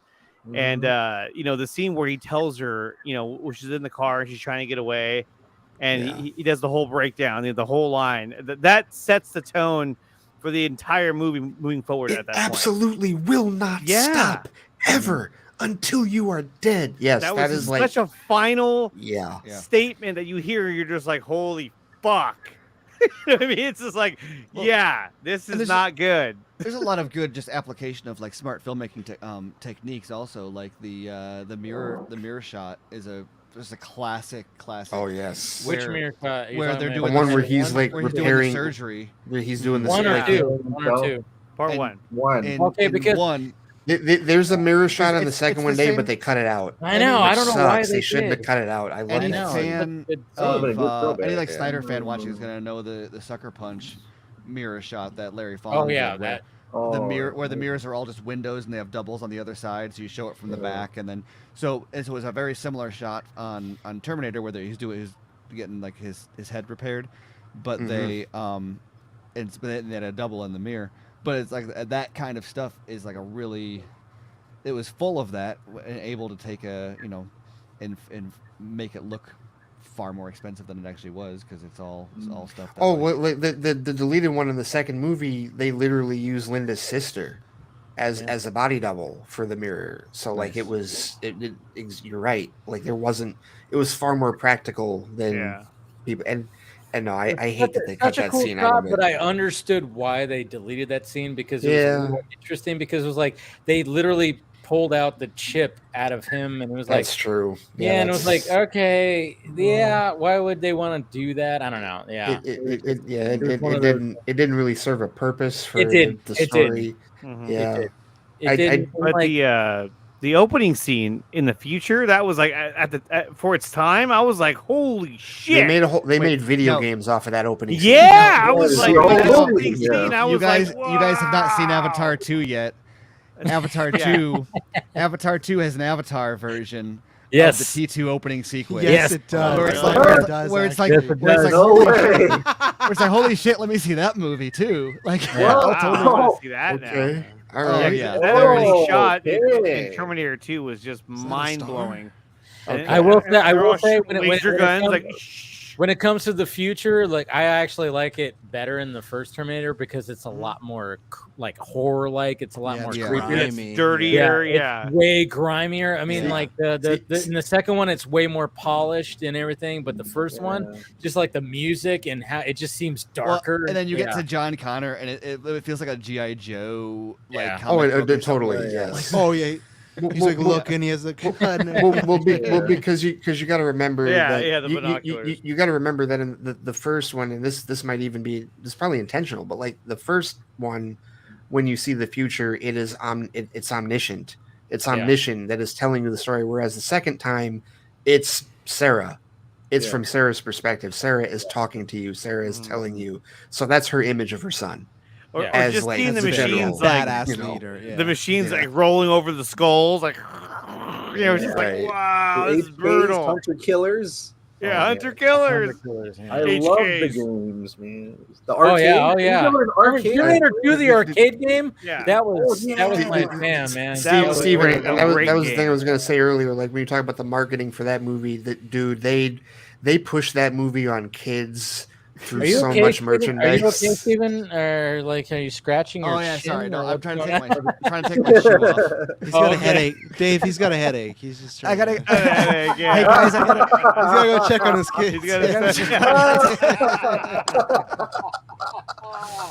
Just a quick Travis, you dirty man. That's why I'm here. But seriously, like just like with RoboCop, in fact, even worse, like they push RoboCop on kids, they push Terminator 2 on kids. Oh yeah, they absolutely push totally. But that's the thing is like back then we could handle it. I used to watch RoboCop when I was a kid. I used to watch Total Recall. Now I wouldn't let my kids watch that shit. Oh yeah, Predator 2. Predator. Dude, I feel like kind of the end of that was Independence Day feels like kind of the last stages of that because I remember but even that was pretty mild though. It was PG-13 compared to like Total Recall. Very much so. But I just remember it was PG-13. They were selling the Alien action figures and stuff. Eyeballs popping out. It's totally. I'm not saying it's the same. I'm saying like that was like the tail end of the tail end of the like selling the toys. That was Dave's favorite part. Kid toys. But I remember seeing the I remember. Do they? I only see YouTube commercials for like 6-year-old things now because of my kids. But like, do they still make cool ass toy commercials like they used Oh, to make? yeah. Where they've got, I don't know. I don't know. Very loud, don't lots have of nowadays. pop-ups, lots of it's honestly that hasn't, because every once in a while we watch like some, it's usually at the grandparents, and they honestly feel similar to early 2000s. Like, obviously I'm not into this shit, but like it's loud, it pops, it's lots of So they've it's got the like, kids having a fun time. It's a Batman action figure breaking through a wall of ice debris Yeah. that you can't buy. You and by your the friends way. want to be Spider-Man, and it's the kids shooting each other. Okay. Thank you for saying that, Steven, because that used to annoy the shit out of me as a kid. Is like, why don't I get the whole play set? Yeah. I can't have him break through the wall. I need the background. I remember when it came into T2, like one of the craziest things You want they a did shotgun? was when like you can actually put skin on one of the Oh, T800s. yeah. Oh, that's cool. With Play-Doh, yeah. I never had one, but my best friend did. Wait, there was and a oh my Play-Doh's, God. a T2 Play-Doh's. Yeah. You don't remember that? I gotta look at how much this is going Steven, for now. Steven, the marketing You gotta find and it. the product, the marketing and the product It was placement super for cool, that, dude. it It just, was super cool. oh my god, they went off the Oh, You like rails pump with that movie. Play-Doh into the machine and put skin over the. Are you and talking you about can the rip off the BioFlash skin. regenerator? Is that what you're talking about? The Yeah. BioFlash regenerator? Okay. That was a big deal. That was a big deal. Yeah. I remember that. I was like, holy did it. shit. That was too expensive to buy in my home. There it in is. my house. Oh wait, where's the commercial? I You don't got know it? if I can Yeah, find the commercial. commercial. Got to find the commercial for that. But I know it's You know can it's buy there. incomplete Gotta be set. somewhere. I put it in the private chat. Did you? Oh, you already have it. I already got it. Timed. How dare you. $134 on YouTube. Etsy. There you go. Wow, that's Oh, cheaper yeah, than yeah. I thought. Yeah, I thought it'd be cheap Shit right too. here. There's one for $34, but it's an incomplete set. Oh, No. So I don't know what they're missing. no Play-Doh What is included, missing? probably. Yeah, probably. Yeah. It's $159. I can't imagine that Play-Doh's not It's all like crumbling rock now, hard. Play-Doh. This was the Oh, shit yeah. right here, man. Yeah. Oh yeah. Yeah. Oh my Mhm. god. Yes, I Yeah, remember look this. at What that. is he filming Oh, on? no, man, Yeah, that's think so again. fucking awesome. Damage. Look at that. Yes. Damage. Terminator created. Terminator. I'm back. He's naked. Yes. He's butt naked. Yes. Do you see that, Steven? Do you see how they pushed this movie on us at such a young fucking age? Young, But it I is was smart. 8 years old. The man. I John was Connor 8 thing is when what that makes came it out. smart, right? you know Because what? every I will kid wants take- a big robot. I you will know? take that over the iPad apps that for kids that push 1 million paid apps on them, like Oh, every yeah. screen change. Like, You know what? That's like- a good point. That's a good point. like no, it's insidious the way they do it now. Yeah. I mean, it's toxic Play-Doh. But again, when you watch a movie like Black Adam, they tried to capture that the kid Terminator relationship between the kid and Black Adam, and it was just kind of like, we don't need that. No, go away. Yeah. Part of so thank you for bringing that up again, Andre, because it reminded me of something I wanted to say earlier with what Steven was saying about how after the 3D of Avatar, like everybody, like films were 3D converted, everybody tried to cash in on 3D, but they couldn't do what Avatar did. And I think part of the reason for that is because Hollywood being a copycat industry, as soon as one thing massively succeeds, everyone tries to copy it. I mean, I love Swordfish is like not the greatest movie in the world, but I enjoy it for a number of reasons, not just that one scene. You're like but, in 3D. Yeah, but they capitalize on Matrix. But exactly, because it did Bullet Time. It was one of the numerous films that like rip off Bullet Time as soon as the Matrix came out, right? Yeah. But they the were thing, smart Oh to man, put it right remember at all the Bullet Time ripoffs in the 2000s? so many Bullet Time ripoffs. Max Payne. So many, yes. No, But- Max Payne Equilibrium. Could have been. Equilibrium, absolutely, yes. But it's like Max I Payne think was just totally miscast and miswritten. I think the big thing though is like with 3D, at least the type of 3D that Avatar and Cameron does. I think the problem is you can't mass produce it. Like you need a longer amount of time. You need a longer process. Yeah, you and can't the studios just pump are that not- out. Right, and that's the problem is when you try to mass produce it, you can't recreate the effect in a shorter period of time for across multiple studios. I think that's the problem. Right. You guys Well, see in- like in the that- recent thing where he just goes like, "Oh yeah, it's profitable. I guess I'm gonna do the sequels now." It's He said at least shut up, 3. dude. At least Yeah. 3. Shut up, dude. You knew it was gonna be. My favorite part all is of that who's the guy? Is it Wiseman that did Avatar: The Last Airbender? Is that Oh, yeah. Wiseman? where he came out before this movie released, and he's like, yes, we were developing Avatar: The Last Airbender in like the early 2000s. We're gonna call it Avatar, and then we found out that James Cameron has this Avatar movie coming out, so we had to change the title. And I was like, oh, that's funny. And then I'm like, oh, that's funny that Avatar 2 is Avatar: The Way of Water. And then James Cameron comes out in an interview, and he's like, oh yeah, the next one's gonna be the fire avatars. I'm like, dude, are you? It's gonna be the airbender. Are you fucking asshole? Like there's no way you're not. Who hurt you from the Avatar? Yeah. The airbender. I know. I saw your tweet where you did the. Make a better Avatar. You can't keep doing this. Like it feels like he's like just. It like he saw that and he was like, I wanted to be a part of that, but you didn't let me. I don't know. You didn't let me. But it feels like he's got a long-held grudge against. I mean, he's that kind of guy, right? Who's like, I'll make the most expensive film franchise ever just to shit on this person who stole my title idea. He does seem like that. Was like he pulled his parking spot, maybe. I don't know. Yeah, I don't know, but weird. it's hilarious. It is hilarious. I know. When I saw that too, and I even talked about it, I was like, wait a minute. I was like, there's some controversy because I have no idea about Avatar: The Last Airbender. I've never watched. I didn't watch the M. Night Shyamalan movie. And I don't know anything about that. But then people were like, wait a minute. They have fired people too. That would be the next version. What the fuck? Kind of thing. He was like, they go water. But I'm like, but at the same time, I'm like, all right, it seems like it's just going through the elements, right? Yeah. There's enough plausible deniability, but also enough overlap to just be a little petty dickhead. Like, there's no way he doesn't know. The fire. I think the big thing is that there's no way he doesn't know, and so.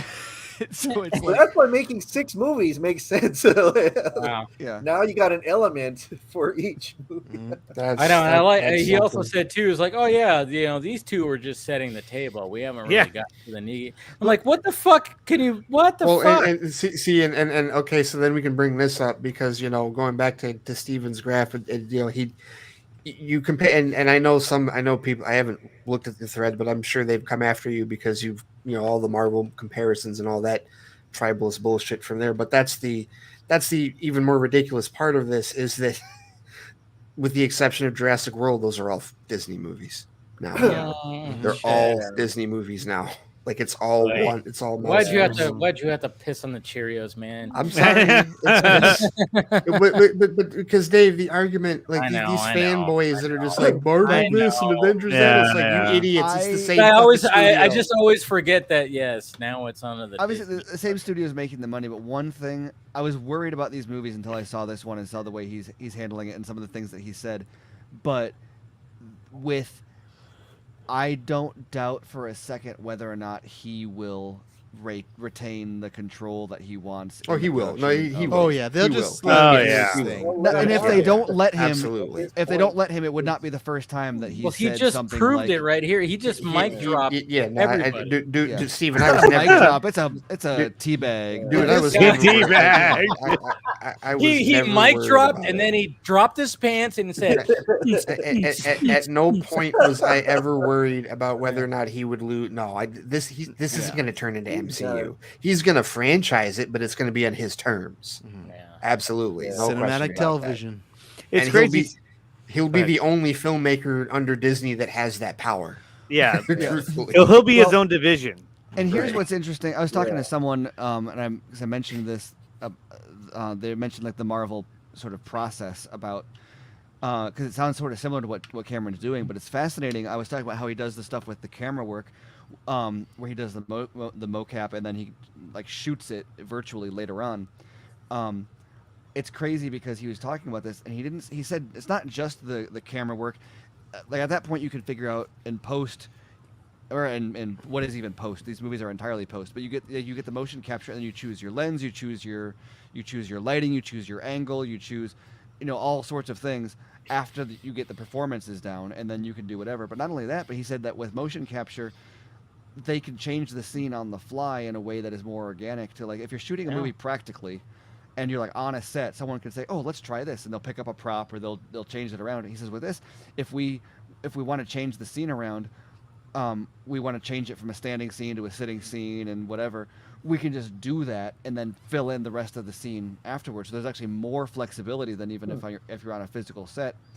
And it's really what Lucas was trying to do with the prequels, or what he did do with the prequels. He just had the really crude technology to do it because he was using editing hacks and blue screen and all sorts of stuff.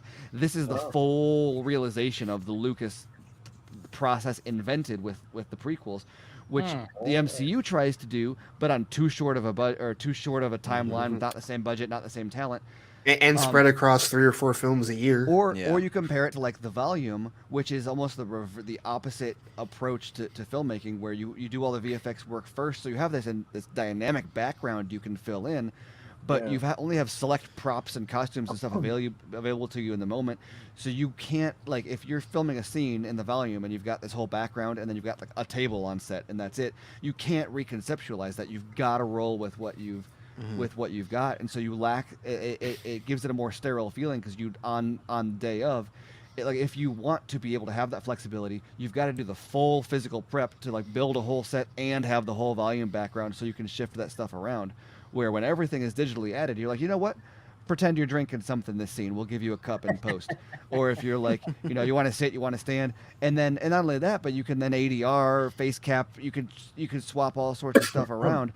And yet, at the same time, despite the fact that you're doing this George Lucas but like surgery of all of these, taking this and that and putting it together, at the end of the day, it's all still authentic performances, right? Captured the day of in an organic way, which you don't get in any of those other things. So you still have the story and the characters and the performances are still the first thing, the cornerstone of what everything else in this billion-dollar movie is built on, and like nobody else is doing that. That's amazing. VFX seems to always be in competition with story and character and whatever. It's always a distraction. Whereas here, it's everything starts with character, everything starts with performance, and then builds out from there. Well, it's literally the difference between a producer-driven approach and a creative-driven approach. Because when you have a director, we have somebody like Cameron who's like, the performances matter. That's going to be the genesis of everything that we do. The producers are like, okay, budget, and like everything. It's like it's kind of like in Empire of Dreams where Mark Hamill was talking about when he was filming sequences with Yoda on the Dagobah set and how he was the only human being on the call sheet for months, and like everyone on set was just worried about like the snakes and the props and the smoke and everything, and like he said they were looking at everything but him, and it was so much about like controlling the environment, make sure the environment looked right, and we'll worry about, like, Hamill's going to do what he does, like a Skywalker, right? And don't get me wrong, I love it. It's still the best movie out of the whole franchise, in my opinion. But it gives you an idea of where the importance is from a producer standpoint, where it's like, okay, the set and everything around it, the visuals are the most important thing, right, and the performance is secondary to that. Whereas Cameron's like, no, flip it. The performance is first, and everything else should serve that. Yet he still has 100% control of the snakes and the trees and the like. Right. And so he's got the best of both worlds when he's doing that. It's really cool to see these tools be properly leveraged, because people complain about CGI and VFX and big spectacle, it looks like a video game and all that, but like I love Peter Jackson, and he's done really, really good work with Lord of the Rings is good. King Kong is underpraised in terms of like story and visual accomplishments. Really good. I'll agree with that. You talk about story and VFX driving visuals. I mean, the what he did with the monkey and Claire in that movie is phenomenal. But the Hobbit movies, you're talking about 3D and high frame rate and stuff. It didn't work. It's because he didn't work. He didn't do. It was like he had this toolbox full of fancy tools, and then just made a normal movie, but just threw all these extra tools. And so as a result, it's just busy. It just made it the same thing, but busier. So like, for example, you have the high frame rate. The high frame rate, you capture more emotion. not emotion, but like literally because there's more movement going on. So that's why you get like these shots like in Mirkwood where there's just like Radagast is this like fast moving character, and he just looks like it like the weird soap opera effect, whereas Cameron is like, okay, that's a good tool, but I'm not going to use that for the dialogue scenes. I'm going to use that for the action scenes. The dialogue scenes, you want the more cinematic, slow. You don't want the busyness of the leaves. You don't want a 48 frame per second leaf blowing in the background. You want that at 24 frames per second. You want the action at 48 frames per second. And it balances out so that the tool is being best applied to its strongest use case in every single scenario. And so you don't end up with like it's the best of both worlds instead of the worst of both worlds, and it's as really the one exciting person for the future of. As the one person who likes the Hobbit trilogy, I can agree with that. Yeah. I do like those movies, but I see exactly what you're saying. Yeah, and like I said, this is there are things that I like about them too. But when I watched, I couldn't put my finger on it until I started to see like specifically some of what Cameron's doing, where I was like, oh, Peter Jackson he had all the tools, but he didn't change anything about the way he shot it. He was shooting in 3D and 48 frames per second, but he was shooting it as if he was shooting in 2D 24 frames per second. So what's the added benefit of that? Whereas, you're watching, like I said, the third act of Avatar 2, and you're like, oh, wow, it's dark, it's movement, it's got all of these things that are contrary to what the technology would normally be, but because of his leverage of the tools, it works in a way that wouldn't otherwise. That's what better technology can do, is allow you to tell a story better instead of just tell the same story in a flashier way. Makes sense. All right, I think we should wrap it up right now. We're going 4.5 hours. I know some people are getting that's what happens when sleepy. I know, like, yeah. Even though Steven's like, "What are you talking about? I just got here." I got more graphs. Yeah, yeah. He's hitting his stride right now. I got graphs. That was cool. It's like a drug addict. Yeah. You want to see some of my graphs? You ever see How I Met Your Mother? Ever see How I Met Your Mother, where they had the intervention for Marshall for the charts and graphs? Yeah. That's what it is. That's what it is. All right, we'll go around the horn right now, and everybody promote themselves. Go ahead, Andre. You can go first. You can find me at the Nicotina Show on YouTube, and also at Nicotina_show on Twitter, Instagram. I'm also on Vero as well. And check out Project Justice League. It's a project we all put together. Well, not these guys, but no, but everyone on the Four Nerds and a lot of other voice actors, and just a lot of people came together to make something really, really, really special, and all for a good cause, raise money for AFSP. So definitely check out Project Justice League. I think it's pretty cool. So. It's pretty cool. Get some sleep, man. You sound a little tired. Yeah, I'm tired now. Thank you for joining, man. I appreciate it. All right. And then Chris, go ahead. Oh, you can find me at Ping Pong Flakes on YouTube and other social media, whatever.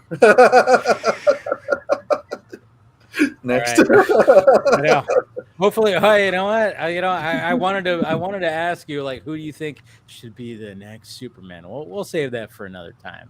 Like who's your casting? I love throwing out pictures because people get so mad. Oh, of course they do. Well, it's funny because even Ben posted a picture of AI. He did like an AI thing, and I was like, wow, the suit kind of looks good. Not everything, but I like the dark. I don't know. There was something. I don't know who the actor. I forgot what the actor was. Wolfgang something. Yeah, Wolfgang something. And I was like, I was looking at the costume, going, wow, I kind of dig that costume a little bit. I'm not gonna lie, but I didn't like the shoulder thing. It looked like there was like a plastic thing over his shoulder. But that's the only thing I didn't really like about it. Anyways, KC. You can find me at Krypton Cage on all social media. And Travis, that's a great name. Oh, of course. Fantastic. The gold standard. Yeah, we didn't talk about it enough tonight, Yeah. We're getting our own gold standard this year. So I have no idea what you guys are talking about. If I weren't here, they wouldn't be doing it. Is that what it is? Okay. All right. And then we'll go to Ray. I am not the gold standard. I am just a regular standard. Because it's all subjective.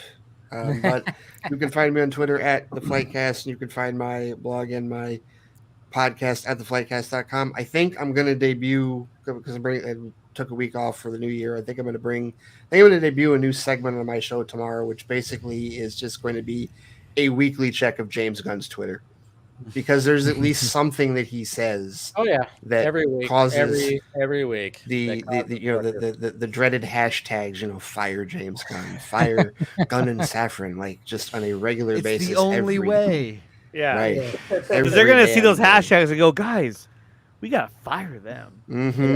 Yeah, totally. the hashtag releases Snyder cut. But like I said, I totally am enjoying the game of just wait a couple hours after anything gets posted. I love that. That's such a fun game. But yeah, totally gonna check his Twitter like every week for what he says, because he says a lot of good shit, even things that people don't see, like in the big announcements that he says, like the fact that he has said multiple times the Superman movie will not be an origin movie, and people still don't know that he said that. But he absolutely said that. So, oh yeah, I've actually had a conversation with people. I'm like, it's not going to be an origin movie, right? Yeah, yeah, which is good. Which is good. Yes, I do like the fact that it's like, oh yeah, I'm like when he posted, it was like, all right, are we going to hear about any other writers besides James Gunn? That's what I was wondering. Because I think in one of the Zavlov's articles like, they hey, said you're the that they only have writer writing we room. have. Yeah. It's just Yeah. you know what? It's hard times. We'll see what happens. It's a room in his house where he's or I That's should the say writing the room. gold standard. Go The ahead. gold standard, yeah. Yeah, you just find me Traspy Snail on Twitter. What's your and- formula? That's right. A lot of hats. A lot of hats is what I have. All different logos. Each podcast has a different logo on them, and yeah, go. That's the gold standard. It is, yeah. That Feige's hiding a bunch of stuff under there. Oh, Plans, cocaine. Call him your pet name. Come on. King Would you- Kevin, There yeah. you go. King Kevin. It's pretty late, so people might not know. But yeah, no. Find me there on Twitter. No and idea what I'm you guys talking about a bunch of stuff. And yeah, Happy New Year to everybody. Hope everyone has a good weekend. Yeah, for sure. All right, Steven. Yeah, I'm Stephen Colbert. You can find me on Twitter and other places at SM Colbert. You can find my writing at screenrant.com. Basically, just all Avatar box office every day. There's more.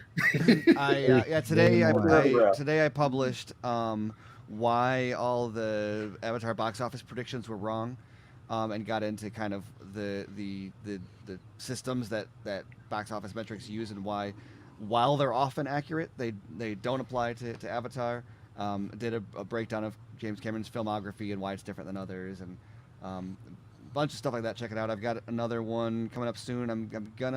I've been avoiding making explicit predictions because, as I just said, a lot of the predictions were wrong. But I've got, I think on Monday I'll be giving a number for my prediction for where Avatar 2 will land, and so far, I mean, based on my track record, I think that I'm a little bit nervous, but we'll see. I think that I've got a good shot at this one. That costs you more than Forbes at this point. That's for Yeah, damn sure. sure. I think I do too. For sure. All right, guys. It was a lot of fun. Thank you to Scott. Thank you to Ben, who showed up tonight too. And it's been great. Make sure you smash that like, thumbs up before we leave. Subscribe. Do all that stuff. And it's been great. Thank you to the panel. Andre, Chris, Casey, Steven, the gold standard, and Ray. Like it. All right, guys. We'll talk to you later.